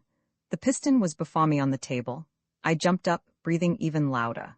She heard and stopped halfway through a word and rose. Already I had located the place on her head. Something disgustingly sweet was in my mouth. My handkerchief? I could not find it. I spat on the floor. The fellow with the yellow fixed wrinkles which think of me?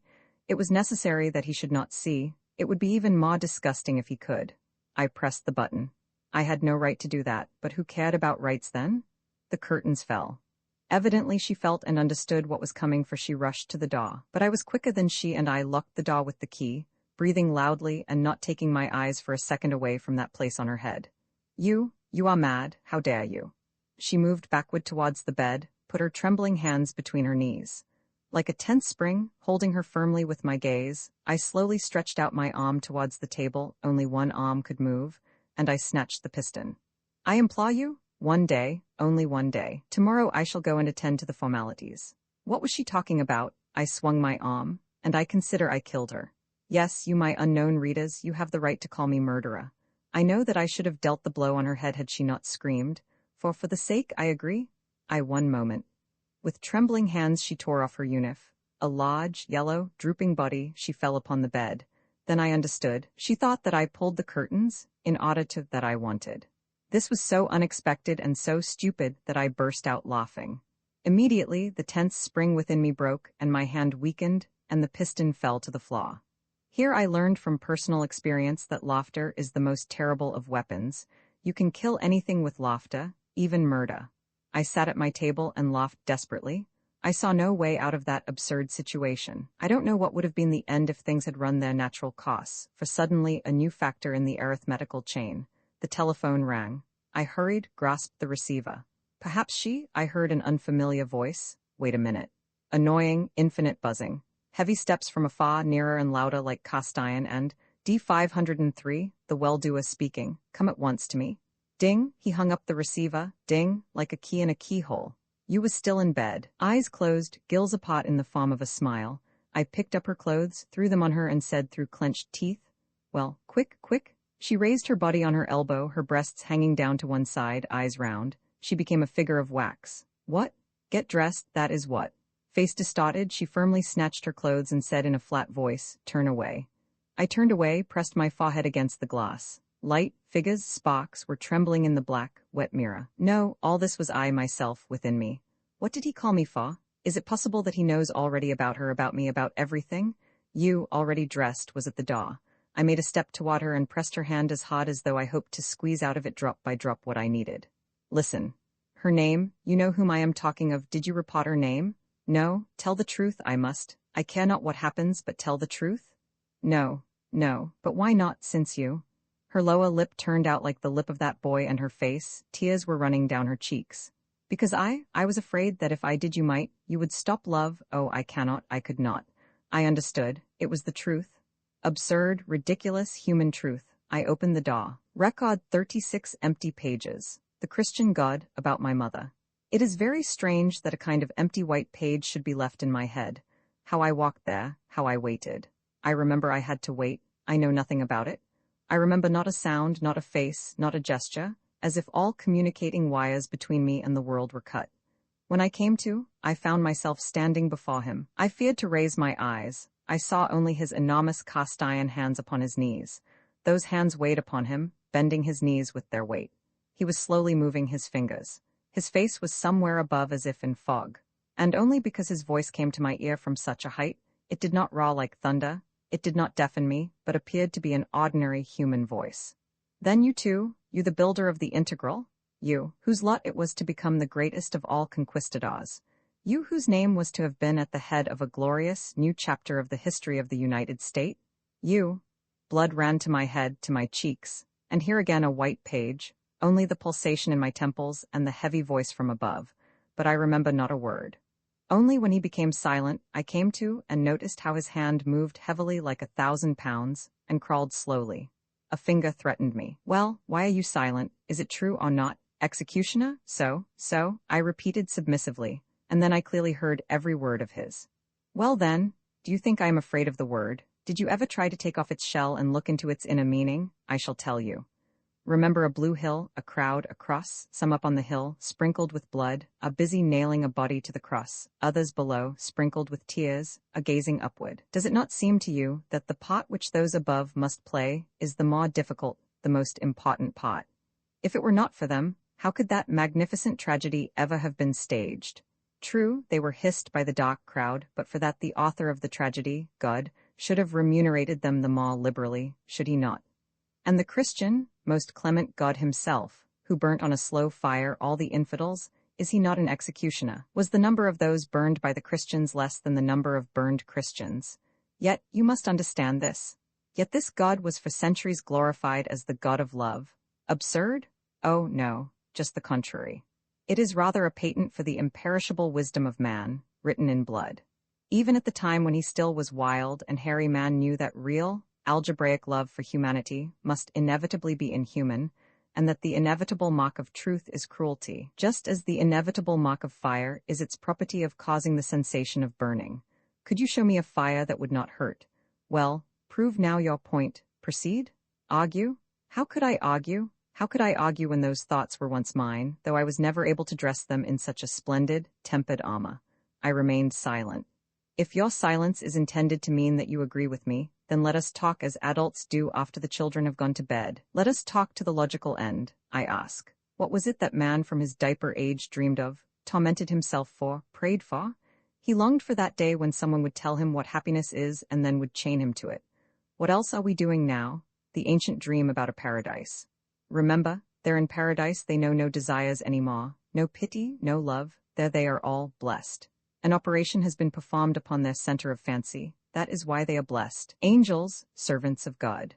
And now, at the very moment when we have caught up with that dream, when we hold it like this. He clenched his hand so that if he had held a stone in it, sap would have run out. At the moment when all that was left for us was to adorn our prize and distribute it amongst all in equal pieces, at that very moment the cast iron raw was suddenly broken off. I was as red as a piece of iron on an anvil, under the molding sledgehammer. This seemed to have stopped for a second, hanging in air, and I waited until suddenly. How old are you? 32. Just double the age and as simple as at 16. Listen. Is it possible that it really never occurred to you that we do not yet know their names, but I am certain you will disclose them to us, that they were interested in you only as the builder of the integral, only in order to be able through the use of you? Don't, I cried, but it was like protecting yourself with your hands and crying to a bullet. You may still be hearing your own don't, but the bullet meanwhile has burned you through, and writhing with pain, you are prostrated on the ground. Yes, the builder of the integral. Yes. At once there came back to me the angry face of you with twitching, brick-red gills on that morning when both of them. I remember now, clearly, how I raised my eyes and laughed. A Socrates-like, bald-headed man was sitting before me, and small drops of sweat dotted the bald surface of his cranium. How simple, how magnificently trivial everything was. How simple, almost to the point of being ridiculous. Laughter was choking me and bursting forth in puffs. I covered my mouth with my hand and rushed wildly out. Steps, wind, damp, leaping fragments of lights and faces. And while running, no, only to see her once more. Here again, an empty white page. All I remember is feet, not people, just feet, hundreds of feet, confusedly stamping feet falling from somewhere on the pavement, a heavy rain of feet. And some cheerful, daring voice and a shout that was probably for me. Hey, hey, come here, come along with us. Afterward, a deserted square heavily overloaded with tense wind. In the middle of the square, a dim, heavy, threatening mass, the machine of the well-doer, and a seemingly unexpected image arose within me in response to the sight of the machine. A snow-white pillow, and on the pillow, a head thrown back, and half-closed eyes, and a sharp, sweet line of teeth. All this seemed so absurdly, so terribly connected with the machine. I know how this connection has come about, but I do not yet want to see it, nor to say it aloud. I don't want to? I do not? I closed my eyes, sat down on the steps which lead upwards to the machine. I must have been running, for my face was wet. From somewhere very far away cries were coming. But nobody heard them. Nobody heard me crying. Save me from it, save me. If only I had a mother as the ancients had, my mother, mine, for whom I should be not the builder of the integral and not D530, not a molecule of the United State, but merely a living human piece, a piece of herself, a trampled, smothered, a cast-off piece. And though I were driving the nails into the cross, or being nailed to it, perhaps it is the same? She would hear what no one else could hear. Her old, grown-together, wrinkled lips. Record 37 Infusorian, Doomsday, her room. This morning while we were in the refectory, my neighbor to my left whispered to me in a frightened tone, "But why don't you eat? Don't you see they are looking at you?" I had to pluck up all my strength to show a smile. I felt it, like a crack in my face. I smiled, and the borders of the crack drew apart wider and wider. It was quite painful. What followed was this. No sooner had I lifted the small cube of paste upon my fork, than my fork jerked from my hand and tinkled against the plate, and at once the tables, the walls, the plates, the air even, trembled and rang. And outside, too, an enormous, iron, round raw reaching the sky. Floating over heads and houses, it died away in the distance in small, hardly perceptible circles like those upon water. I saw faces instantaneously grow faded and bleached. I saw mouths filled with food suddenly motionless and forks hanging in air. Then everything became confused, jumped off the centuries-old tracks. Everybody jumped up from his place, without singing the hymn, and confusedly, in disorder, hastily finishing chewing, choking, grasping one another. They were asking, "What happened? What?" And the disorderly fragments of the machine, which was once perfect and great, fell down in all directions, down the elevators, down the stairs. Stamping of feet, pieces of words like pieces of torn letters carried by the wind. The same outpour from the neighboring houses. A minute later, the avenue seemed like a drop of water under a microscope. The infusoria locked up in the transparent, glass-like drop of water were tossing around, to the sides, up and down. "Ah!" Someone's triumphant voice. I saw the back of a neck and a finger pointing to the sky. I remember very distinctly a yellow-pinkish nail, and under the nail a crescent crawling out as if from under the horizon. The finger was like a compass. All eyes were raised to the sky. There, running away from an invisible pursuit, masses of cloud were rushing upon each other, and colored by the clouds the arrows of the guardians, with their tubes like antennae, were floating. And farther to the west, something like. At first nobody could understand what it was, even I, who knew unfortunately, more than the others. It was like a great hive of black arrows swarming somewhere at an extraordinary height. They looked like hardly noticeable, swiftly moving points. Nearer and nearer. Hoarse, guttural sounds began to reach the earth, and finally we saw birds just over our heads. They filled the sky with their sharp, black, descending triangles. The stormy wind drove them down, and they began to land on the cupolas, on the roofs, poles, and balconies. Ah, ah! And the triumphant back of the neck turned, and I saw that man with the protruding forehead, but it seemed that the title, so to speak, was all that was left of him. He seemed to have crawled out from under his forehead, and on his face, around the eyes and lips, bunches of rays were growing. Through the noise of the wind and wings and cawing, he cried to me, Do you realize? They have blown up the wall? The wall has been blown up. Do you understand?" Somewhere in the background, figures with their heads drawn in were hastily rushing by, and into the houses. In the middle of the pavement, a mass of those who had been already operated upon, they moved towards the west. Hairy bunches of rays around the lips and eyes. I grasped his hands. "Tell me, where is she? Where is I-330? There? Beyond the wall, I must. Do you hear me? At once. I cannot." "Here," he shouted in a happy, drunken voice, showing strong yellow teeth. "Here in town, and she is acting? Oh, we are doing great work." "Who are those we? Who am I? There were about 50 around him. Like him, they seemed to have crawled out from under their foreheads. They were loud, cheerful, strong-toothed, swallowing the stormy wind, with their simple, not at all terrible-looking electrocutors. Where did they get them? They started to the west, towards the operated ones, encircling them, keeping parallel to 48th Avenue. Stumbling against the tightly drawn ropes woven by the wind, I was running to her. What for? I did not know. I was stumbling. Empty streets. The city seemed foreign, wild, filled with the ceaseless, triumphant hubbub of birds. It seemed like the end of the world, doomsday.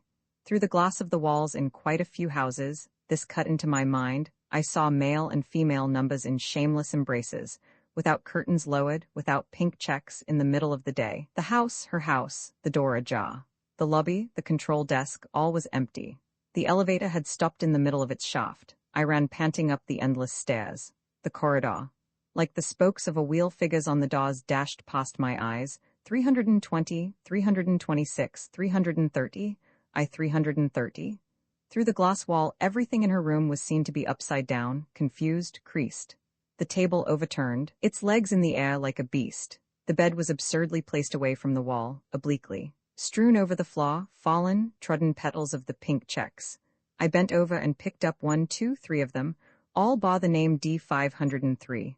I was on all of them, drops of myself, of my molten, pawed-out self. And that was all that was left. Somehow I felt they should not lie there on the floor and be trodden upon. I gathered a handful of them, put them on the table and carefully smoothed them out, glanced at them, and laughed aloud. I never knew it before, but now I know, and you too know, that laughter may be of different colors. It is but a distant echo of an explosion within us. It may be the echo of a holiday, red, blue, and golden fireworks, or at times it may represent pieces of human flesh exploded into the air. I noticed an unfamiliar name on some of the pink checks. I do not remember the figures, but I do remember the letter, F. I brushed the stubs from the table to the floor, stepped on them, on myself, stamped on them with my heels, and went out. I sat in the corridor on the windowsill in front of her door and waited long and stupidly. An old man appeared. His face was like a pierced, empty bladder with folds. From beneath the puncture something transparent was still slowly dripping. Slowly, vaguely, I realized tears, and only when the old man was quite far off I came to and exclaimed, "Please, listen. Do you know, number I-330? The old man turned around, waved his hand in despair, and stumbled farther away. I returned home at dusk. On the west side the sky was twitching every second in a pale blue electric convulsion. A subdued, heavy raw was proceeding from that direction. The roofs were covered with black chawed sticks, birds. I lay down, and instantly like a heavy beast sleep came and stifled me. Record 38, I don't know what title. Perhaps the whole synopsis may be called a cast-off cigarette butt. I awoke. A bright glare painful to look at. I half-closed my eyes. My head seemed filled with some caustic blue smoke. Everything was enveloped in fog and through the fog, but I did not turn on the light. Then how is it? I jumped up. At the table, leaning her chin on her hand and smiling, was I-330, looking at me. She was at the very table at which I am now writing. Those 10 or 15 minutes are already behind me, cruelly twisted into a very firm spring. Yet it seems to me that the door closed after her only a second ago, and that I could still overtake her and grasp her hand, and that she might laugh out and say, I-330 was at the table. I rushed towards her. You, I have been. I saw your room, I thought you. But midway I hurt myself upon the shop, motionless spears of her eyelashes, and I stopped. I remembered. She looked at me in the same way before, in the integral. It was urgent to tell her everything in 1 second and in such a way that she should believe, or she would never. Listen, I-330, I must everything? No, 1 moment, let me have a glass of water first. My mouth was as dry as though it were lined with blotting paper. I poured a glass of water, but I could not. I put the glass back upon the table and with both hands firmly grasped the carafe. Now I noticed that the blue smoke was from a cigarette. She brought the cigarette to her lips and with avidity she drew in and swallowed the smoke as I did water. Then she said, "Don't. Be silent. Don't you see it matters little? I came anyway. They are waiting for me below. Do you want these minutes which are all lost?" Abruptly she threw the cigarette on the floor and bent backwards over the side of the chair to reach the button in the wall. It was quite difficult to do so, and I remember how the chair swayed slightly, how 2 of its legs were lifted. Then the curtains fell. She came close to me and embraced me. Her knees, through her dress, were like a slow, gentle, warm, enveloping and permeating poison. Suddenly, it happens at times, you plunge into sweet, warm sleep, when all at once, as if something pricks you, you tremble and your eyes are again widely open. So it was now. There on the floor in her room were the pink checks stamped with traces of footsteps. One of them bore the letter F and some figures. Plus and minus fused within my mind into one lump. I could not say even now what sort of a feeling it was, but I crushed her so that she cried out with pain. One more minute out of these 10 or 15, her head thrown back, lying on the bright white pillow, her eyes half closed, a sharp, sweet line of teeth. And all this reminded me in an irresistible, absurd, torturing way about something forbidden, something not permissible at that moment. More tenderly, more cruelly, I pressed her to myself, more bright grew the blue traces of my fingers. She said, without opening her eyes, I noticed this, "They say you went to see the well-doer yesterday, is it true?" Yes. Then her eyes opened widely, and with delight I looked at her and saw that her face grew quickly paler and paler, that it effaced itself, disappearing. Only the eyes remained. I told her everything. Only for some reason, what I don't know. No, it is not true, I know the reason. I was silent about one thing. His assertion at the end that they needed me only in order. Like the image on a photographic plate in a developing fluid, her face gradually reappeared. The cheeks, the white line of teeth, the lips. She stood up and went to the mirador of the closet. My mouth was dry again. I pawed water, but it was revolting to drink it. I put the glass back on the table and asked, "Did you come to see me because you wanted to inquire?" A sharp, mocking triangle of brows drawn to the temples looked at me from the mirror. She turned around to say something but said nothing. It was not necessary, I knew. To bid her goodbye, I moved my foreign limbs, struck the chair with them. It fell upside down, dead, like the table in her room. Her lips were cold, just as cold was once the floor here near my bed. When she left, I sat down on the floor, bent over the cigarette butt. I cannot write any more. I no longer want to. Record 39, the end. All this was like the lost crystal of salt thrown into a saturated solution. Quickly, needle-like crystals began to appear, to grow more substantial and solid. It was clear to me. The decision was made, and tomorrow morning I shall do it. It amounts to suicide, but perhaps then I shall be reborn. For only what is killed can be reborn. Every second the sky twitched in convulsion there in the west. My head was burning and pulsating inside. I was up all night, and I fell asleep only at about 7 o'clock in the morning, when the darkness of the night was already dispelled and becoming gray, and when the roofs crowded with birds became visible. I woke up, 10 o'clock. Evidently the bell did not ring today. On the table, left from yesterday, there stood the glass of water. I gulped the water down with avidity and I ran. I had to do it quickly as possible. The sky was deserted, blue, all eaten up by the storm, sharp corners of shadows. Everything seemed to be cut out of blue autumnal air, thin, dangerous to touch. It seemed so brittle, ready to disperse into glass dust. Within me something similar. I ought not to think, it was dangerous to think, for. And I did not think, perhaps I did not even see properly. I only registered impressions. There on the pavement, thrown from somewhere, branches were strewn, their leaves were green, amber, and cherry red. Above, crossing each other, birds and arrows were tossing about. Here below heads, open mouths, hands waving branches. All this must have been shouting, buzzing, chirping. Then streets empty as if swept by a plague. I remember I stumbled over something disgustingly soft, yielding yet motionless. I bent down a corpse. It was lying flat, the legs apart. The face. I recognized the thick Negro lips which even now seemed to sprinkle with laughter. His eyes, firmly screwed in, laughed into my face. 1 second, I stepped over him and ran. I could no longer. I had to have everything done as soon as possible, or else I felt I would break. I would break in two like an overloaded sail. Luckily, it was not more than 20 steps away. I already saw the sign with the golden letters. The Bureau of Guardians. At the door, I stopped for a moment to gulp down as much air as I could and stepped in. Inside, in the corridor, stood an endless chain of numbers, holding small sheets of paper and heavy notebooks.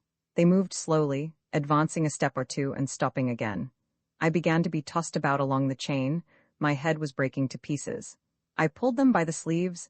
I implored them, as a sick man implores, to be given something that would, even at the price of sharpest pain, end everything. Forever. A woman with a belt tightly clasped around her waist over the unif, and with two distinctly protruding squatty hemispheres tossing about as if she had eyes on them, chuckled at me.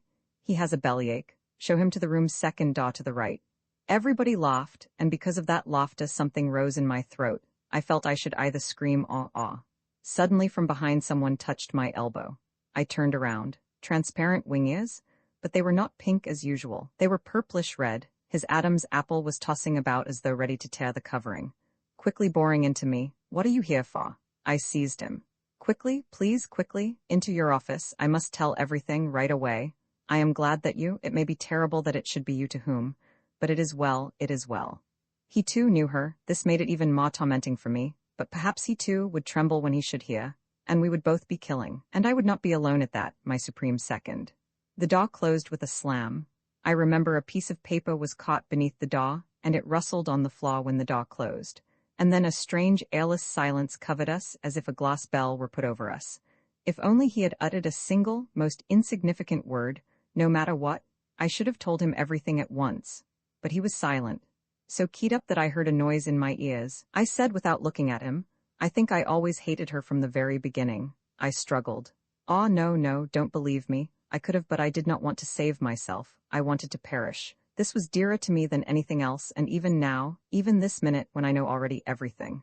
Do you know that I was summoned to the well-doer? Yes, I do. But what he told me, please realize that it was equivalent to it was as if someone should remove the flaw from under you this minute, and you and all here on the desk, the papers, the ink would splash out and cover everything with blots. What else? What further? Hurry up, others are waiting. Then stumbling, muttering, I told him everything that is recorded in these pages. About my real self, and about my hairy self, and about my hands, yes, exactly that was the beginning, and how I would not do my duty then, and how I lied to myself, and how she obtained false certificates for me, and how I grew worse and worse every day, and about the long corridors underground, and there beyond the wall. All this I threw out in formless pieces and lumps. I would stutter and fail to find words. The lips double-curved in a smile would prompt me with the word I needed, and I would nod gratefully. Yes, yes. Suddenly, what was it? He was talking for me, and I only listened and nodded. Yes, yes, and then, yes, exactly so, yes, yes. I felt cold around my mouth as though it were wet with ether, and I asked with difficulty, but how is it? You could not learn anywhere. He smiled, a smile growing more and more curved then, but I see that you do want to conceal from me something. For example, you enumerated everything you saw beyond the wall, but you failed to mention one thing. You deny it. But don't you remember that once, just in passing, just for a second you saw me there? Yes, me? Silence. Suddenly, like a flash of lightning, it became shamelessly clear to me. He too? And all myself, my torment, all that I brought here, crushed by the burden, plucking up my lost strength as if performing a great feat, all appeared to me only funny, like the ancient anecdote about Abraham and Isaac. Abraham all in a cold sweat, with the knife already raised over his son, over himself, and suddenly a voice from above. Never mind, I was only joking.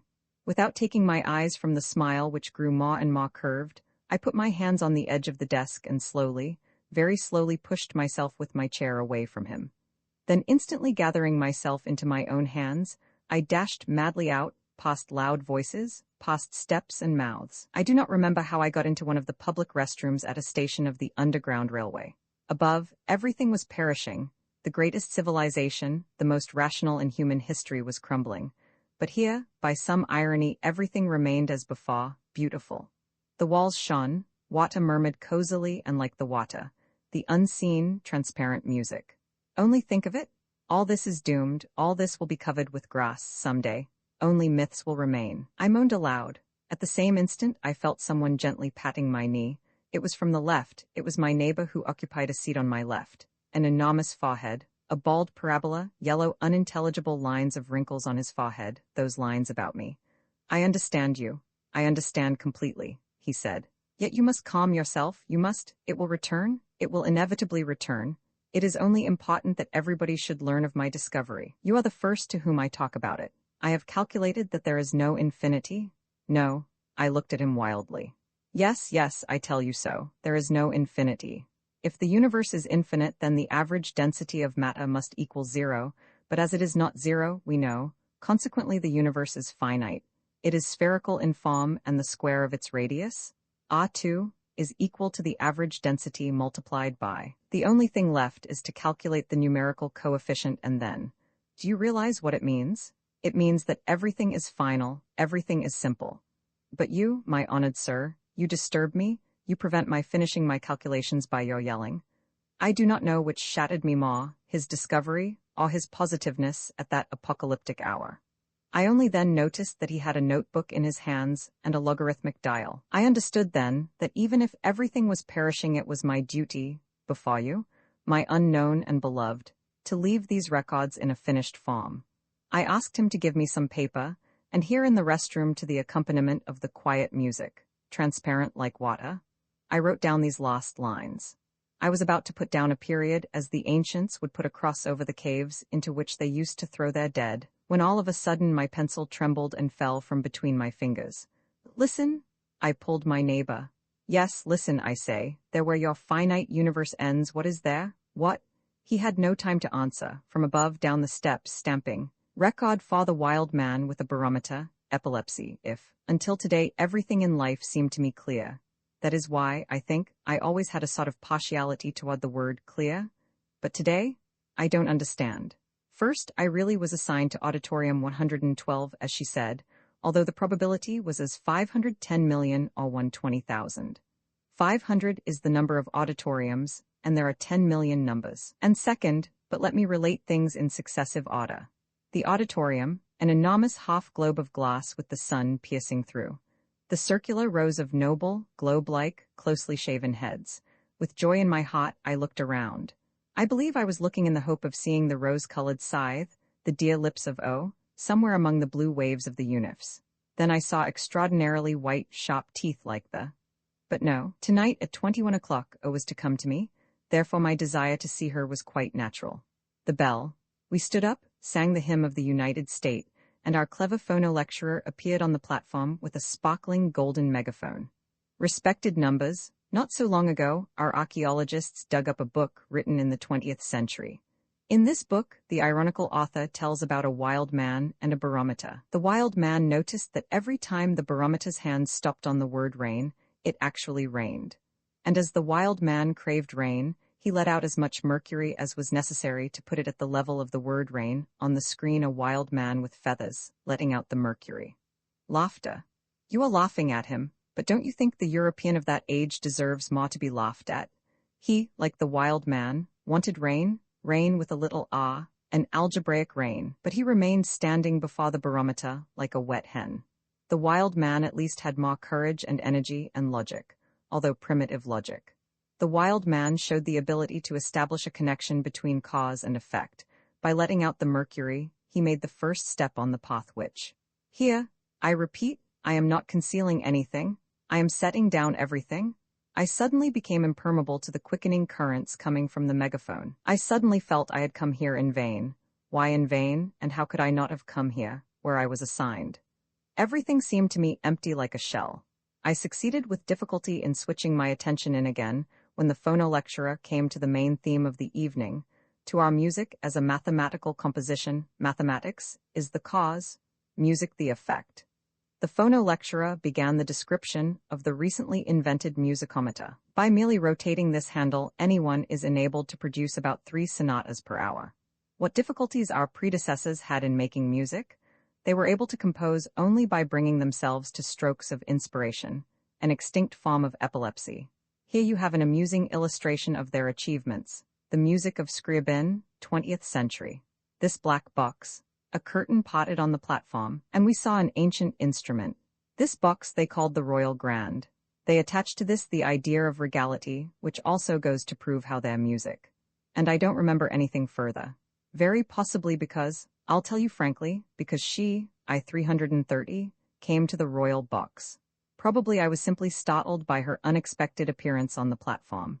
She was dressed in a fantastic dress of the ancient time, a black dress closely fitting the body, sharply delimiting the white of her shoulders and breast, and that warm shadow waving with her breath between.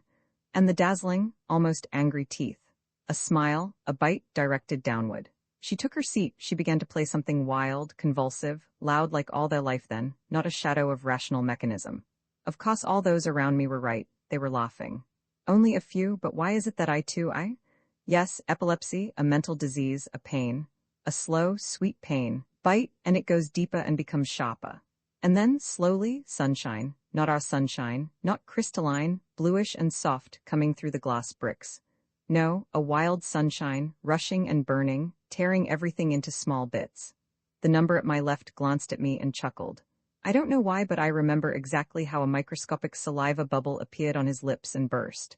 That bubble brought me back to myself.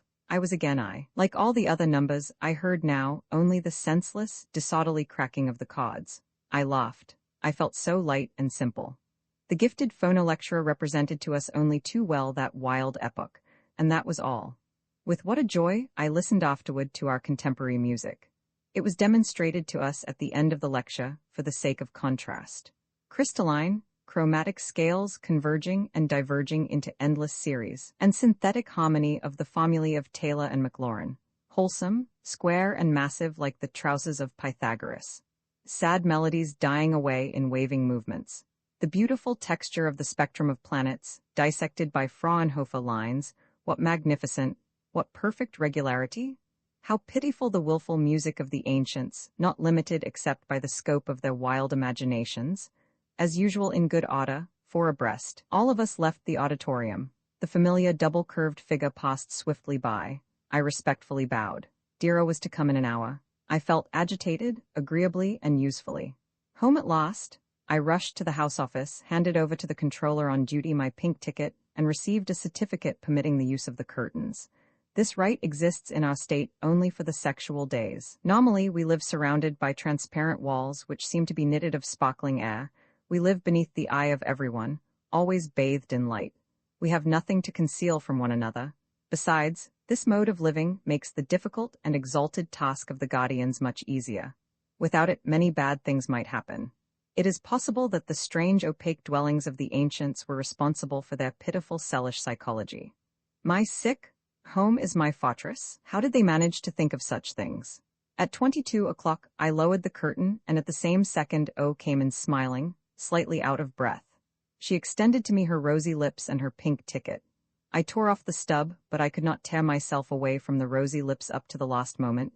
22:15. Then I showed her my diary and I think I talked very well on the beauty of a square, a cube, a straight line. At first she listened so charmingly, she was so rosy, when suddenly a tear appeared in her blue eyes, then another, and a third fell straight on the open page, page 7.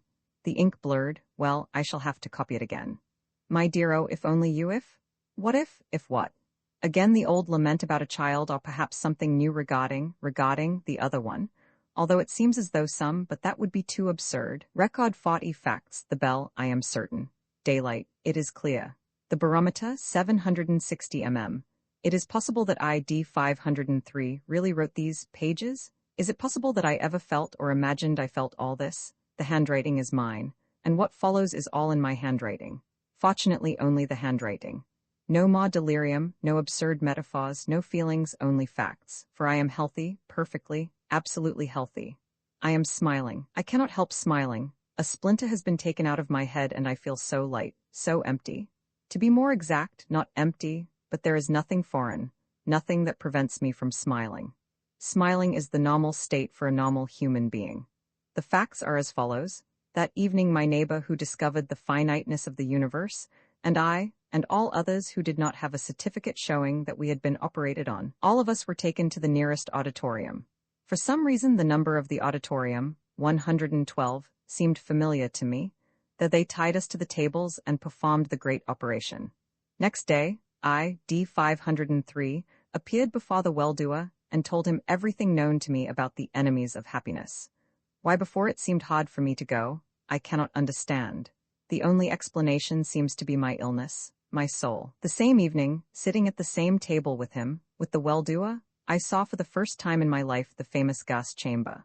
They brought in that woman. She was to testify in my presence. That woman remained stubbornly silent and smiling. I noticed that she had sharp and very white teeth which were very pretty. Then she was brought under the bell.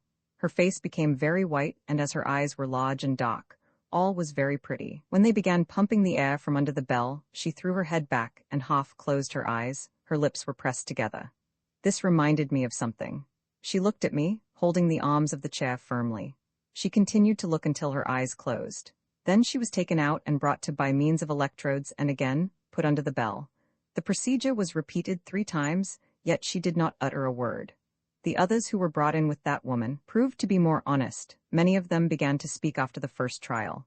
Tomorrow they will all ascend the steps to the machine of the well-doer. No postponement is possible, for there still is chaos, groaning, cadavers, beasts in the western section, and to our regret there are still quantities of numbers who betrayed reason. But on the transverse Avenue 40, we succeeded in establishing a temporary wall of high-voltage waves. And I hope we win. More than that, I am certain we shall win, for reason must win. Record 5 the square, the rulers of the world, an agreeable and useful function. Again with you, my unknown reader, I talk to you as though you were, let us say, my old comrade, R13, the poet with the lips of a Negro.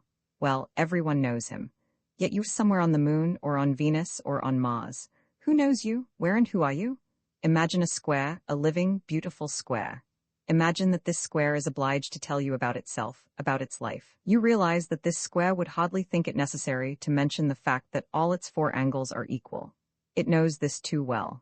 This is such an ordinary, obvious thing. I am in exactly the same square position. Take the pink checks, for instance, and all that goes with them. For me, they are as natural as the equality of the 4 angles of the square. But for you, they are perhaps more mysterious and hard to understand than the binôme of Newton. Let me explain. An ancient sage once said a clever thing accidentally, beyond doubt. He said, "Love and hunger rule the world." Consequently, to dominate the world, man had to win a victory over hunger after paying a very high price. I refer to the great 200 Years' War, the war between the city and the land. Probably on account of religious prejudices, the primitive peasants stubbornly held on to their bread. Won in the 35th year before the foundation of the United States, our contemporary petroleum food was invented. True, only about 2/10 of the population of the globe did not die out. But how beautifully shining the face of the earth became when it was cleared of its impurities. Accordingly, the 0.2 which survived have enjoyed the greatest happiness in the bosom of the United States. But is it not clear that supreme bliss and envy are only the numerator and the denominator, respectively, of the same fraction, happiness? What sense would the innumerable sacrifices of the 200 Years' War have for us if a reason were left in our life for jealousy? Yet such a reason persisted, because there remained button-like noses and classical noses, cf. our conversation during the promenade, for there were some whose love was sought by everyone and others whose love was sought by no one. Naturally, having conquered hunger, that is, algebraically speaking, having achieved the total of bodily welfare, the United States directed its attack against the second ruler of the world, against love. At last, this element also was conquered, that is, organized and put into a mathematical formula. It is already 300 years since our great historic lex sexualis was promulgated. A number may obtain a license to use any other number as a sexual product. The rest is only a matter of technique. You are carefully examined in the laboratory of the sexual department, where they find the content of the sexual hormones in your blood, and they make out for you accordingly a table of sexual days. Then you file an application to enjoy the services of number so-and-so, or numbers so-and-so. You get for that purpose a checkbook, pink, that is all. It is clear that under such circumstances there is no more reason for envy or jealousy. The denominator of the fraction of happiness is reduced to 0, and the whole fraction is thus converted into a magnificent infiniteness. The thing which was for the ancients the source of innumerable stupid tragedies has been converted in our time into an harmonious, agreeable, and useful function of the organism. A function like sleep, like physical labor, the taking of food, digestion, etc., etc. Hence you see how the great power of logic purifies everything it happens to touch. Oh, if only you unknown readers can conceive this divine power! If you will only learn to follow it to the end. It is very strange. While I was writing today of the loftiest summit of human history, all the while I breathed the purest mountain air of thought, but within me it was and remains cloudy, cobwebby, and there is a kind of crust-like, faux-pod X. Or perhaps it is my paws, and I feel like that only because they are always before my eyes, my hairy paws. I don't like to talk about them. I dislike them. They are a trace of a primitive epoch. Is it possible that there is in me? I wanted to strike out all this because it trespasses on the limits of my synopsis. But then I decided, no, I shall not. Let this diary give the curve of the most imperceptible vibrations of my brain, like a precise seismograph, for at times such vibrations serve as forewarnings. Certainly this is absurd. This certainly should be stricken out. We have conquered all the elements. Catastrophes are not possible anymore. Now, everything is clear to me. The peculiar feeling inside is a result of that very same square situation of which I spoke in the beginning. There is no X in me. There can be none. I am simply afraid lest some X will be left in you, my unknown readers. I believe you will understand that it is harder for me to write than it ever was for any author throughout human history. Some of them wrote for contemporaries, some for the future generations, but none of them ever wrote for their ancestors, all beings like their primitive, distant ancestors. Record 6 an accident, the cursed, it's clear, 24 hours. I must repeat, I made it my duty to write concealing nothing. Therefore I must point out now that, sad as it may be, the process of hardening and crystallization of life has evidently not been completed even here in our state. A few steps remain to be made before we reach the ideal. The ideal, it's clear, is to be found where nothing happens, but here. I will give you an example. In the state paper, I read that in 2 days the holiday of justice will be celebrated on the Plaza of the Cube. This means that again some number has impeded the smooth run of the great state machine. Again, something that was not foreseen or forecalculated happened. Besides, something happened to me. True, it occurred during the personal hour, that is during the time specifically assigned to unforeseen circumstances, yet. At about 16 to be exact, 10 minutes to 16, I was at home. Suddenly the telephone, D503, a woman's voice. Yes, are you free? Yes, it is I330. I shall run over to you immediately. We shall go together to the ancient house. Agreed? I330? This I irritates me, repels me. She almost frightens me, but just because of that I answered, yes. In 5 minutes we were in an arrow, blue sky of May. The light sun in its golden arrow buzzed behind us without catching up and without lagging behind. Ahead of us a white cataract of a cloud. Yes, a white cataract of a cloud nonsensically fluffy like the cheeks of an ancient Cupid. That cloud was disturbing. The front window was open, it was windy, lips were dry. Against one's will one pass the tongue constantly over them, and thought about lips. Already we saw in the distance the hazy green spots on the other side of the wall. Then a slight involuntary sinking of the heart, down, down, down, as if from a steep mountain, and we were at the ancient house. That strange, delicate, blind establishment is covered all around with a glass shell, otherwise it would undoubtedly have fallen to pieces long ago. At the glass door, we found an old woman all wrinkles, especially her mouth, which was all made up of folds and pleats. Her lips had disappeared, having folded inward. Her mouth seemed grown together. It seemed incredible that she should be able to talk, and yet she did. Well, dear, come again to see my little house? Her wrinkles shone, that is, her wrinkles diverged like rays, which created the impression of shining. Yes, grandmother, answered I330. The wrinkles continued to shine. And the sun, do you see it, you rogue, you? I know. It's all right, go all by yourselves. I shall remain here in the sunshine. Apparently my companion was a frequent guest here. Something disturbed me, probably that unpleasant optical impression, the cloud on the smooth blue surface of the sky. While we were ascending the wide, dark stairs, I330 said, I love her, that old woman. Why? I don't know, perhaps for her mouth, or perhaps for nothing, just so. I shrugged my shoulders. She continued walking upstairs with a faint smile, or perhaps without a smile at all. I felt very guilty. It is clear that there must not be love, just so, but love because of. For all elements of nature should be. It's clear, I began, but I stopped at that word and cast a furtive look at I330. Did she notice it or not? She looked somewhere down, her eyes were closed like curtains. It struck me suddenly, evening about 22, you walk on the avenue and among the brightly lighted, transparent, cubic cells are dark spaces, lowered curtains, and they're behind the curtains. What is she behind her curtains? Why did she phone me today? Why did she bring me here? And all this. She opened a heavy, squeaking, opaque door, and we found ourselves in a somber, disorderly space. They called it an apartment. The same strange, royal, musical instrument, and a wild, unorganized, crazy loudness of colors and forms like their ancient music. A white plane above, dark blue walls, red, green, orange bindings of ancient books, yellow bronze candelabras, a statue of Buddha, furniture with lines distorted by epilepsy, impossible to reduce to any clear equation. I could hardly bear that chaos, but my companion apparently possessed a stronger constitution. This is my most beloved. She suddenly caught herself again, a smile, bite, and white sharp teeth, to be more exact, the most nonsensical of all apartments. Ought to be most exact of all the states, thousands of microscopic states, fighting eternal wars, pitiless like. Oh yes, it's clear, said I 330 with apparent sincerity. We passed through a room where we found a few small children's beds. Children in those days were also private property. Then more rooms, glimmering mirrors, somber closets, unbearably loud-colored divans, an enormous fireplace, a large mahogany bed. Our contemporary beautiful, transparent, eternal glass was represented here only by pitiful, delicate, tiny squares of windows. And to think, here there was love just so, they burned and tortured themselves. Again the curtain of the eyes was lowered. What a stupid, uneconomical spending of human energy. Am I not right?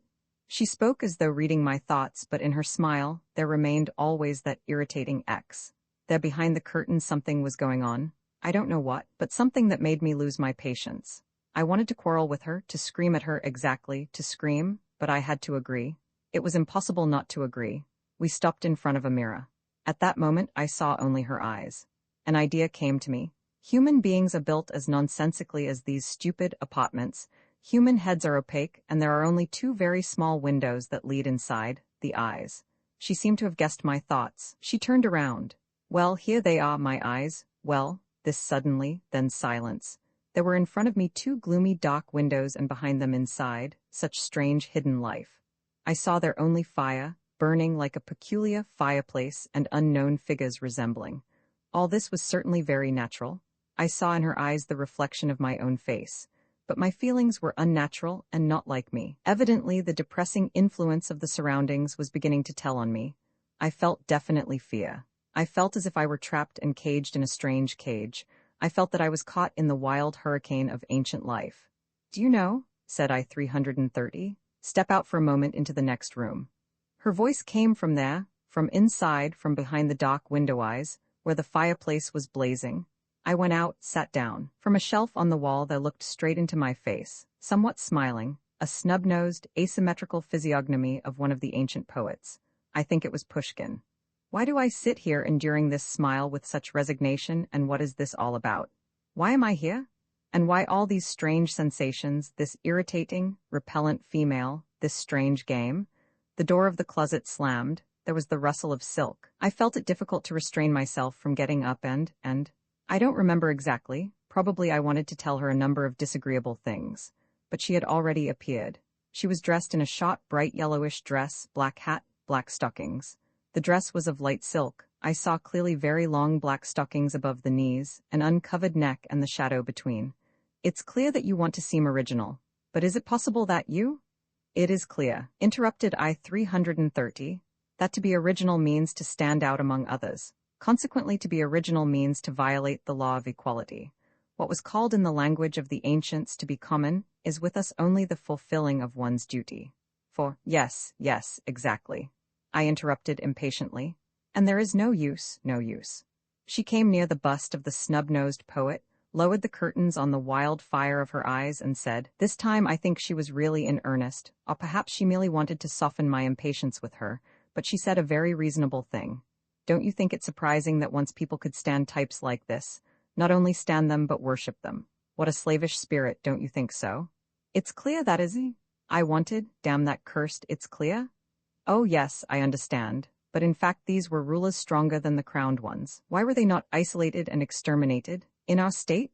Oh yes, in our state, I began. Suddenly she laughed. I saw the laughter in her eyes. I saw the resounding sharp curve of that laughter, flexible, tense like a whip. I remember my whole body shivered. I thought of grasping her, and I don't know what. I had to do something, matted little what. Automatically I looked at my golden badge, glanced at my watch. 10 minutes to 17? Don't you think it is time to go? I said in as polite a tone as possible. And if I should ask you to stay here with me? What? Do you realize what you are saying? In 10 minutes I must be in the auditorium. And all the numbers must take the prescribed courses in art and science, said I 330 with my voice. Then she lifted the curtain, opened her eyes. Through the dark windows the fire was blazing. I have a physician in the medical bureau. He is registered to me. If I ask him, he will give you a certificate declaring that you are ill. All right. Understood? At last I understood where this game was leading. Ah, so, but you know that every honest number as a matter of course must immediately go to the office of the guardians and as a matter not of course. Sharp smile bite. I am very curious to know, will you or will you not go to the Guardians? Are you going to remain here? I grasped the knob of the door. It was a brass knob, a cold brass knob, and I heard, cold like brass, her voice. Just a minute, may I? She went to the telephone, called a number. I was so upset it escaped me, and spoke loudly. I shall be waiting for you in the ancient house. Yes, yes, alone. I turned the cold brass knob. May I take the arrow? Oh yes, certainly, please. In the sunshine at the gate the old woman was dozing like a plant. Again I was surprised to see her grown together, mouth open, and to hear her say, "And your lady, did she remain alone?" Alone. The mouth of the old woman grew together again. She shook her head. Apparently even her weakening brain understood the stupidity and the danger of the behavior of that woman. At 17 o'clock exactly, I was at the lecture. There I suddenly realized that I did not tell the whole truth to the old woman. I 330 was not there alone now. Possibly this fact, that I involuntarily told the old woman a lie, was torturing me now and distracting my attention. Yes, not alone, that was the point. After 21:30 o'clock I had a free hour.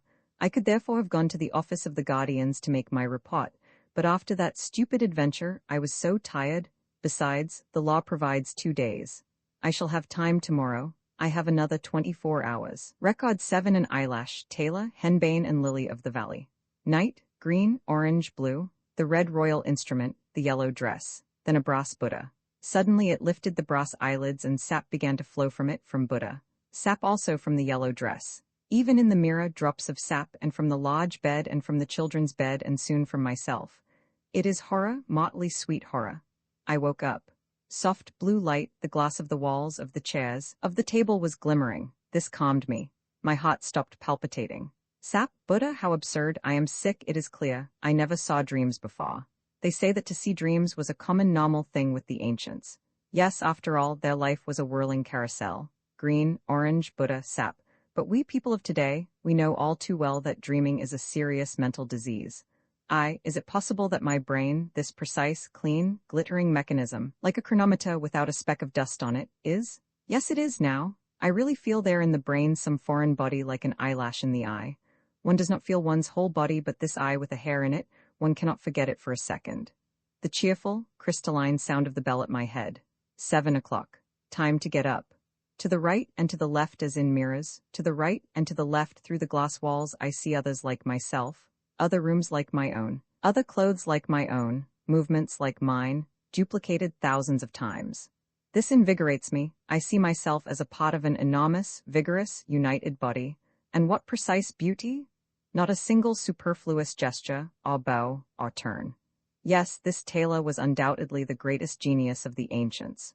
True, he did not come to the idea of applying his method to the whole life, to every step throughout the 24 hours of the day. He was unable to integrate his system from 1 o'clock to 24. I cannot understand the ancients. How could they write whole libraries about some cant and take notice only slightly of Taylor, of this prophet who saw 10 centuries ahead? Breakfast was over. The hymn of the United States had been harmoniously sung.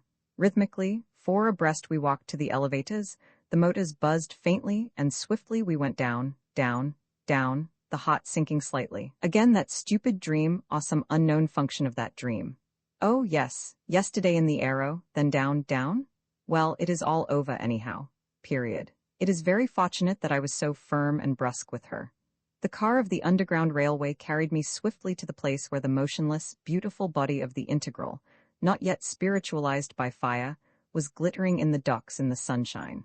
With closed eyes, I dreamed in formulae. Again, I calculated in my mind what was the initial velocity required to tear away the Integral from the Earth. Every second the mass of the Integral would change because of the expenditure of the explosive fuel. The equation was very complex with transcendent figures.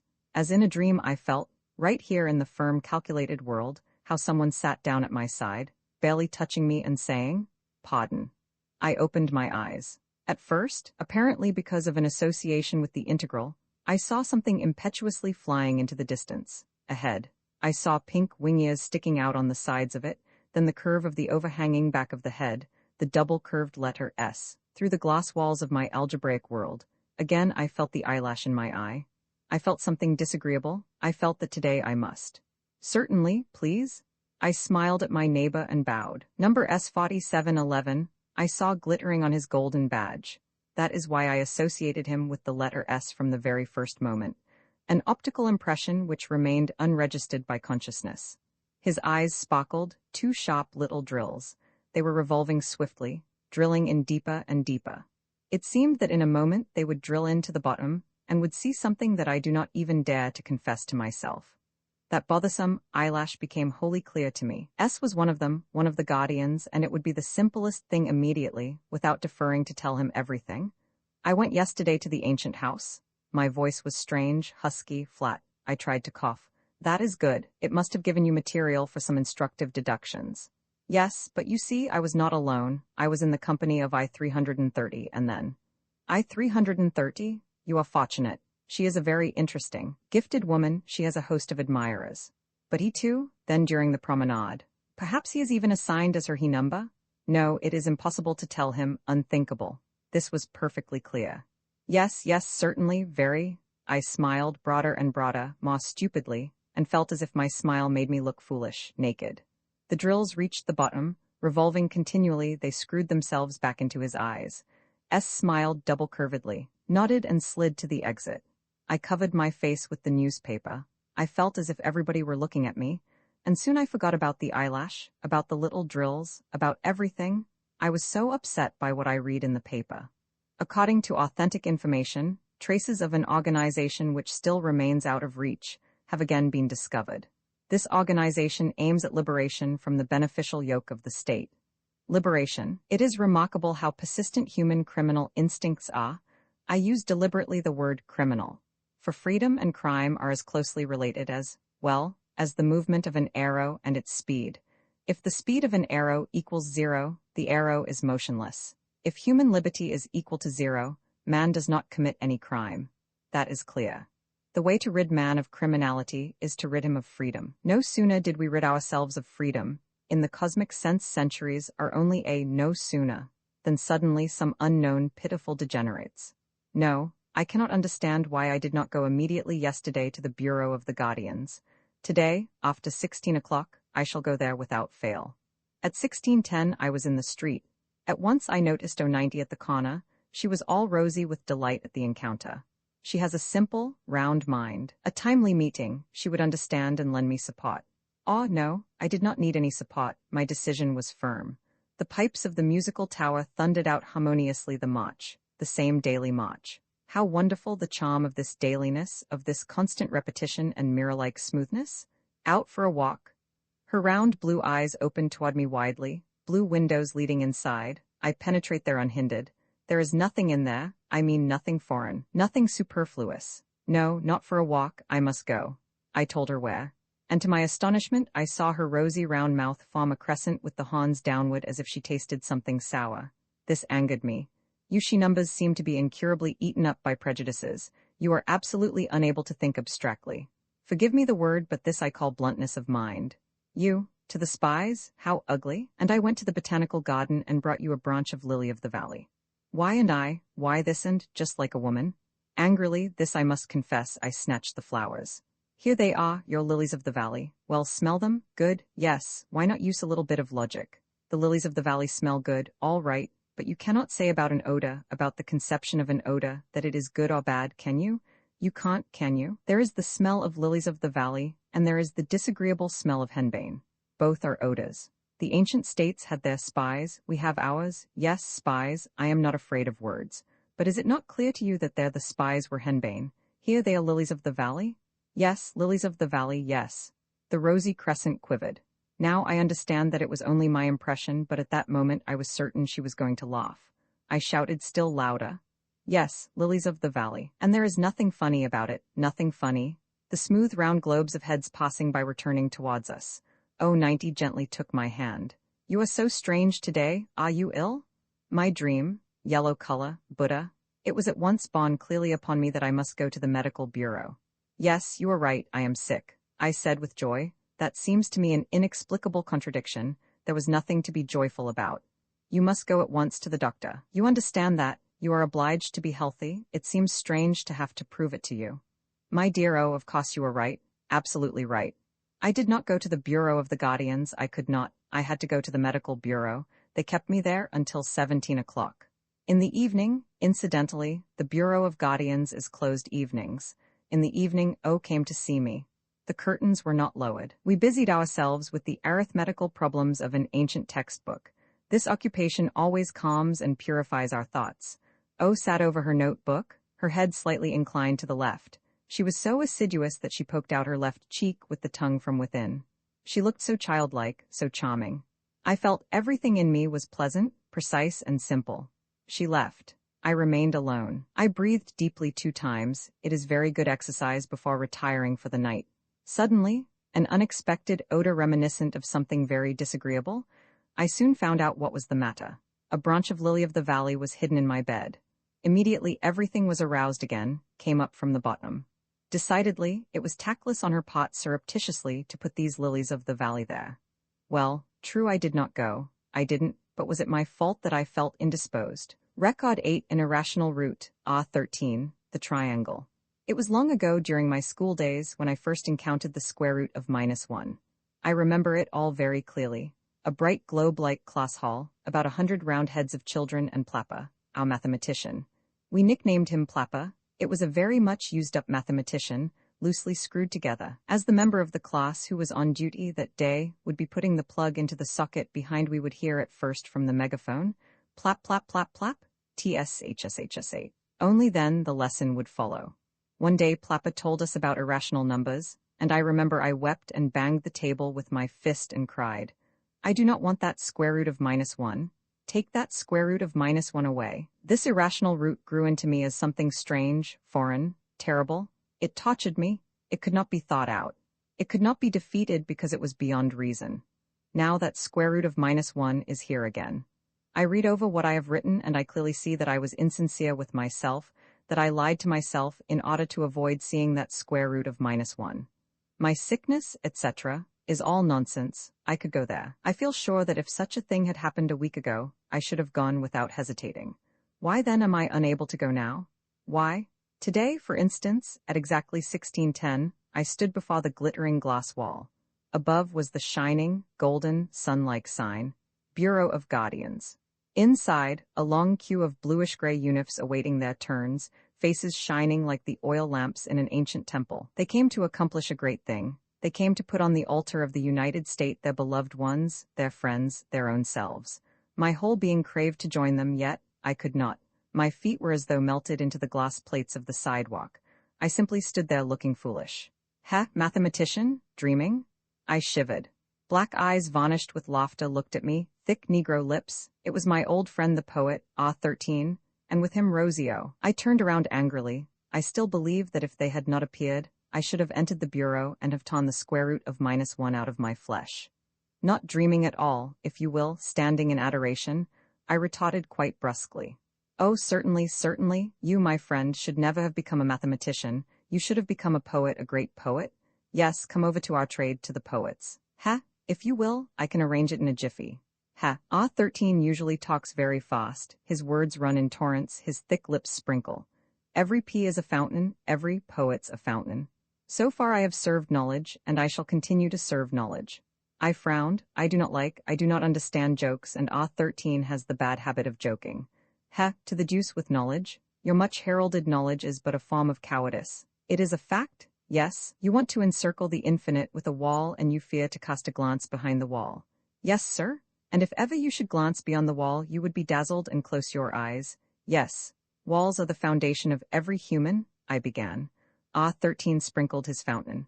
O laughed rosily and roundly. I waved my hand. Well, you may laugh, I don't care. I was busy with something else. I had to find a way of eating up, of crushing down, that square root of -1. Suppose, I offered, we go to my place and do some arithmetical problems. The quiet hour of yesterday afternoon came to my memory, perhaps today also. O glanced at A, then serenely and roundly at me. The soft, endearing color of our pink checks came to her cheeks. But today I have a check to him today. A glance at A. And tonight he is busy, so that, the moist varnished lips whispered good-naturedly. Half an hour is plenty for us, is it not? Oh, I am not a great lover of your problems. Let us simply go over to my place and chat. I was afraid to remain alone with myself, ought to be more correct, with that new strange self, who by some curious coincidence bore my number, D503. So I went with A. True, he is not precise, not rhythmic, his logic is jocular and turned inside out, yet we are. 3 years ago we both chose our dear, Rosie O. This tied our friendship more firmly together than our school days did. In our S-room, everything seems like mine. The tables, the glass of the chairs, the table, the closet, the bed. But as we entered, Ah moved one chair out of place, then another. The room became confused, everything lost the established order, and seemed to violate every rule of Euclid's geometry.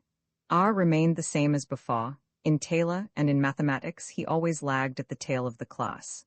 We recalled Plapper, how we boys used to paste the whole surface of his glass legs with paper notes expressing our thanks. We all loved Plapper.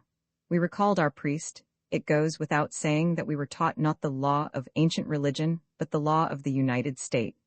Our priest had a very powerful voice. A real hurricane would come out of the megaphone, and we children would yell the prescribed texts after him with all our lung power.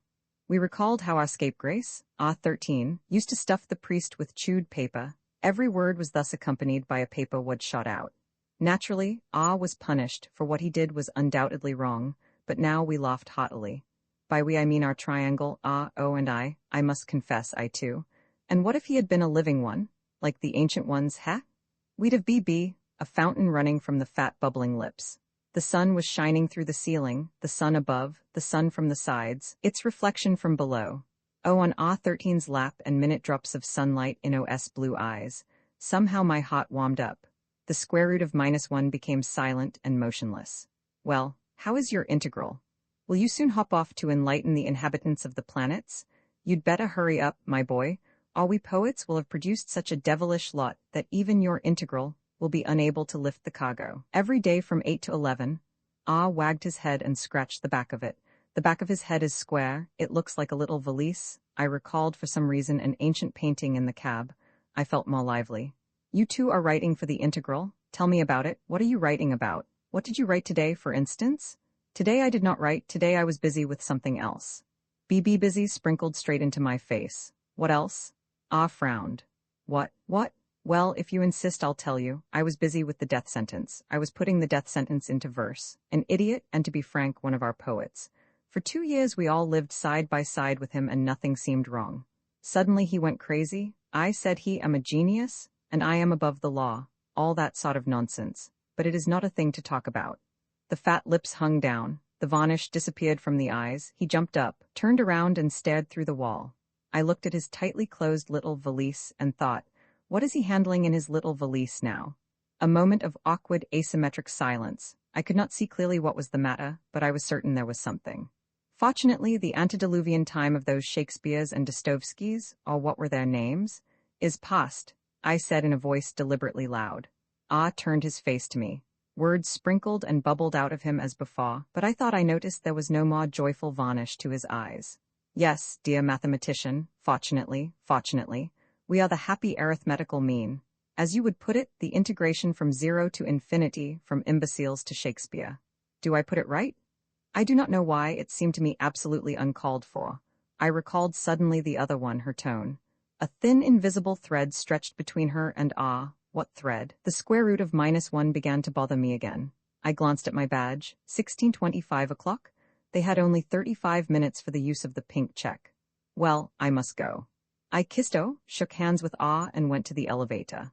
As I crossed the avenue, I turned around. Here and there, in the huge mass of glass penetrated by sunshine, there were grayish-blue squares, the opaque squares of lowered curtains, the squares of rhythmic, tailorized happiness. On the 7th floor, I found Ah-13's square. The curtains were already lowered. Dear O, dear Ah. He also has, I do not know why I write this also, but I write as it comes from my pen. He too has something which is not entirely clear in him. Yet he and O, we are a triangle, I confess, not an isosceles triangle but a triangle nevertheless. We, to speak in the language of our ancestors, perhaps to you, my planetary readers, this is the more comprehensible language. We are a family. And one feels so good at times, when one is able for a short while, at least, to close oneself within a firm triangle, to close oneself away from anything that. Record 9 Liturgy, Iambus, the cast iron hand. A solemn bright day. On such days one forgets one's weaknesses, inexactitudes, illnesses, and everything is crystalline and imperturbable like our new glass. The plaza of the cube. 66 imposing concentric circles, stands, 66 rows of quiet, serene faces. Eyes reflecting the shining of the sky, or perhaps it is the shining of the United States. Red like blood are the flowers, the lips of the women. Like soft garlands, the faces of the children in the first rows, nearest the place of action. Profound, austere, Gothic silence. To judge by the descriptions which reach us from the ancients, they felt somewhat like this during their church services, but they served their nonsensical unknown God. We serve our rational God, whom we most thoroughly know. Their God gave them nothing but eternal, torturing seeking. Our God gives us absolute truth, that is, He has rid us of any kind of doubt. Their God did not invent anything cleverer than sacrificing oneself, nobody knows what for. We bring to our God, the United States, a quiet, rational, carefully thought-out sacrifice. Yes, it was a solemn liturgy for the United States, a reminiscence of the great days, years, of the 200 Years' War, a magnificent celebration of the victory of all over one, of the sum over the individual. That one stood on the steps of the cube which was filled with sunlight, a white, no not even white, but already colorless glass face, lips of glass, and only the eyes, thirsty, swallowing, black holes leading into that dreadful world from which he was only a few minutes away.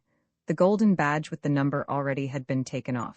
His hands were tied with a red ribbon, a symbol of ancient custom. The explanation of it is that in the old times when this sort of thing was not done in the name of the United States, the convicted naturally considered that they had the right to resist, hence their hands were usually bound with chains. On the top of the cube, next to the machine, the motionless, metallic figure of him whom we call the well-doer. One could not see his face from below. All one could see was that it was bounded by austere, magnificent square lines. And his hands. Did you ever notice how sometimes in a photograph the hands, if they were too near the camera, come out enormous? They then compel your attention, overshadow everything else. Those hands of his, heavy hands, quiet for the time being, were stony hands. It seemed the knees on which they rested must have had pains to bear their weight. Suddenly, one of those hands rose slowly. A slow cast-iron gesture, obeying the will of the lifted hand, a number came out on the platform. It was one of the state poets, whose fortunate lot it was to crown our celebration with his verses. Divine, iambic brass verses thundered over the many stands. They dealt with the man, who, his reason lost and lips like glass, stood on the steps and waited for the logical consequences of his own insane deeds. Ablaze.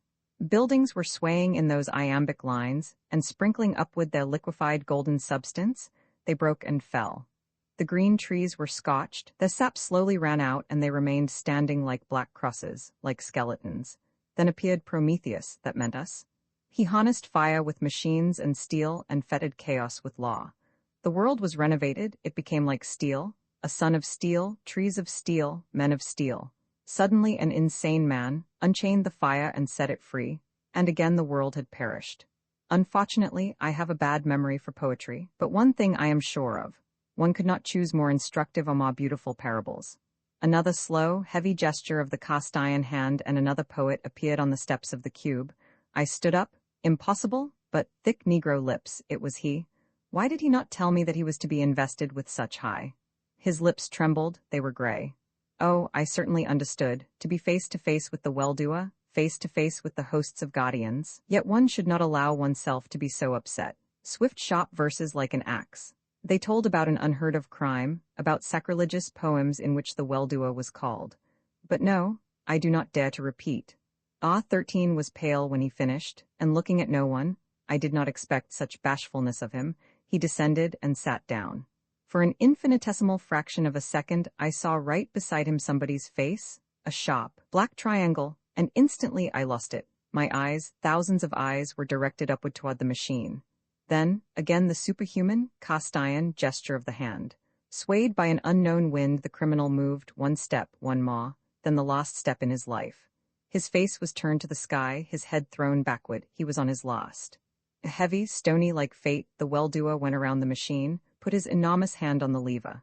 Not a whisper, not a breath around. All eyes were upon that hand. What crushing, scorching power one must feel to be the tool, to be the resultant of hundreds of thousands of wills. How great his lot! Another second. The hand moved down, switching in the current. The lightning-shot blade of the electric ray. A faint crack like a shiver in the tubes of the machine. The prone body, covered with a light phosphorescent smoke, Then suddenly, under the eyes of all, it began to melt, to dissolve with terrible speed. And then nothing, just a pool of chemically pure water, which only a moment ago was so red and pulsated in his heart. All this was simple. All of us were familiar with the phenomenon, dissociation of matter. Yes, the splitting of the atoms of the human body. Yet every time we witnessed it, it seemed a miracle. It was a symbol of the superhuman power of the well-doer. Above, in front of him, the burning faces of the female numbers, mouths half open from emotion, flowers swaying in the wind. 2 According to custom, 10 women were covering with flowers the uniform of the well-doer, which was still wet with spray. With the magnificent step of a supreme priest he slowly descended, slowly passed between the rows of stands, and like tender white branches, there rose toward him the arms of the women, and millions like one, our tempestuous cheers, then cheers in honor of the guardians, who all unseen, were present among us. Who knows, perhaps the fancy of the ancient man foresaw them centuries ahead, when he created the gentle and formidable guardian angels, assigned to each one from the day of his birth. Yes, there was in our celebrations something of the ancient religions, something purifying like a storm. You whose lot it may be to read this, are you familiar with such emotions? I am sorry for you if you are not.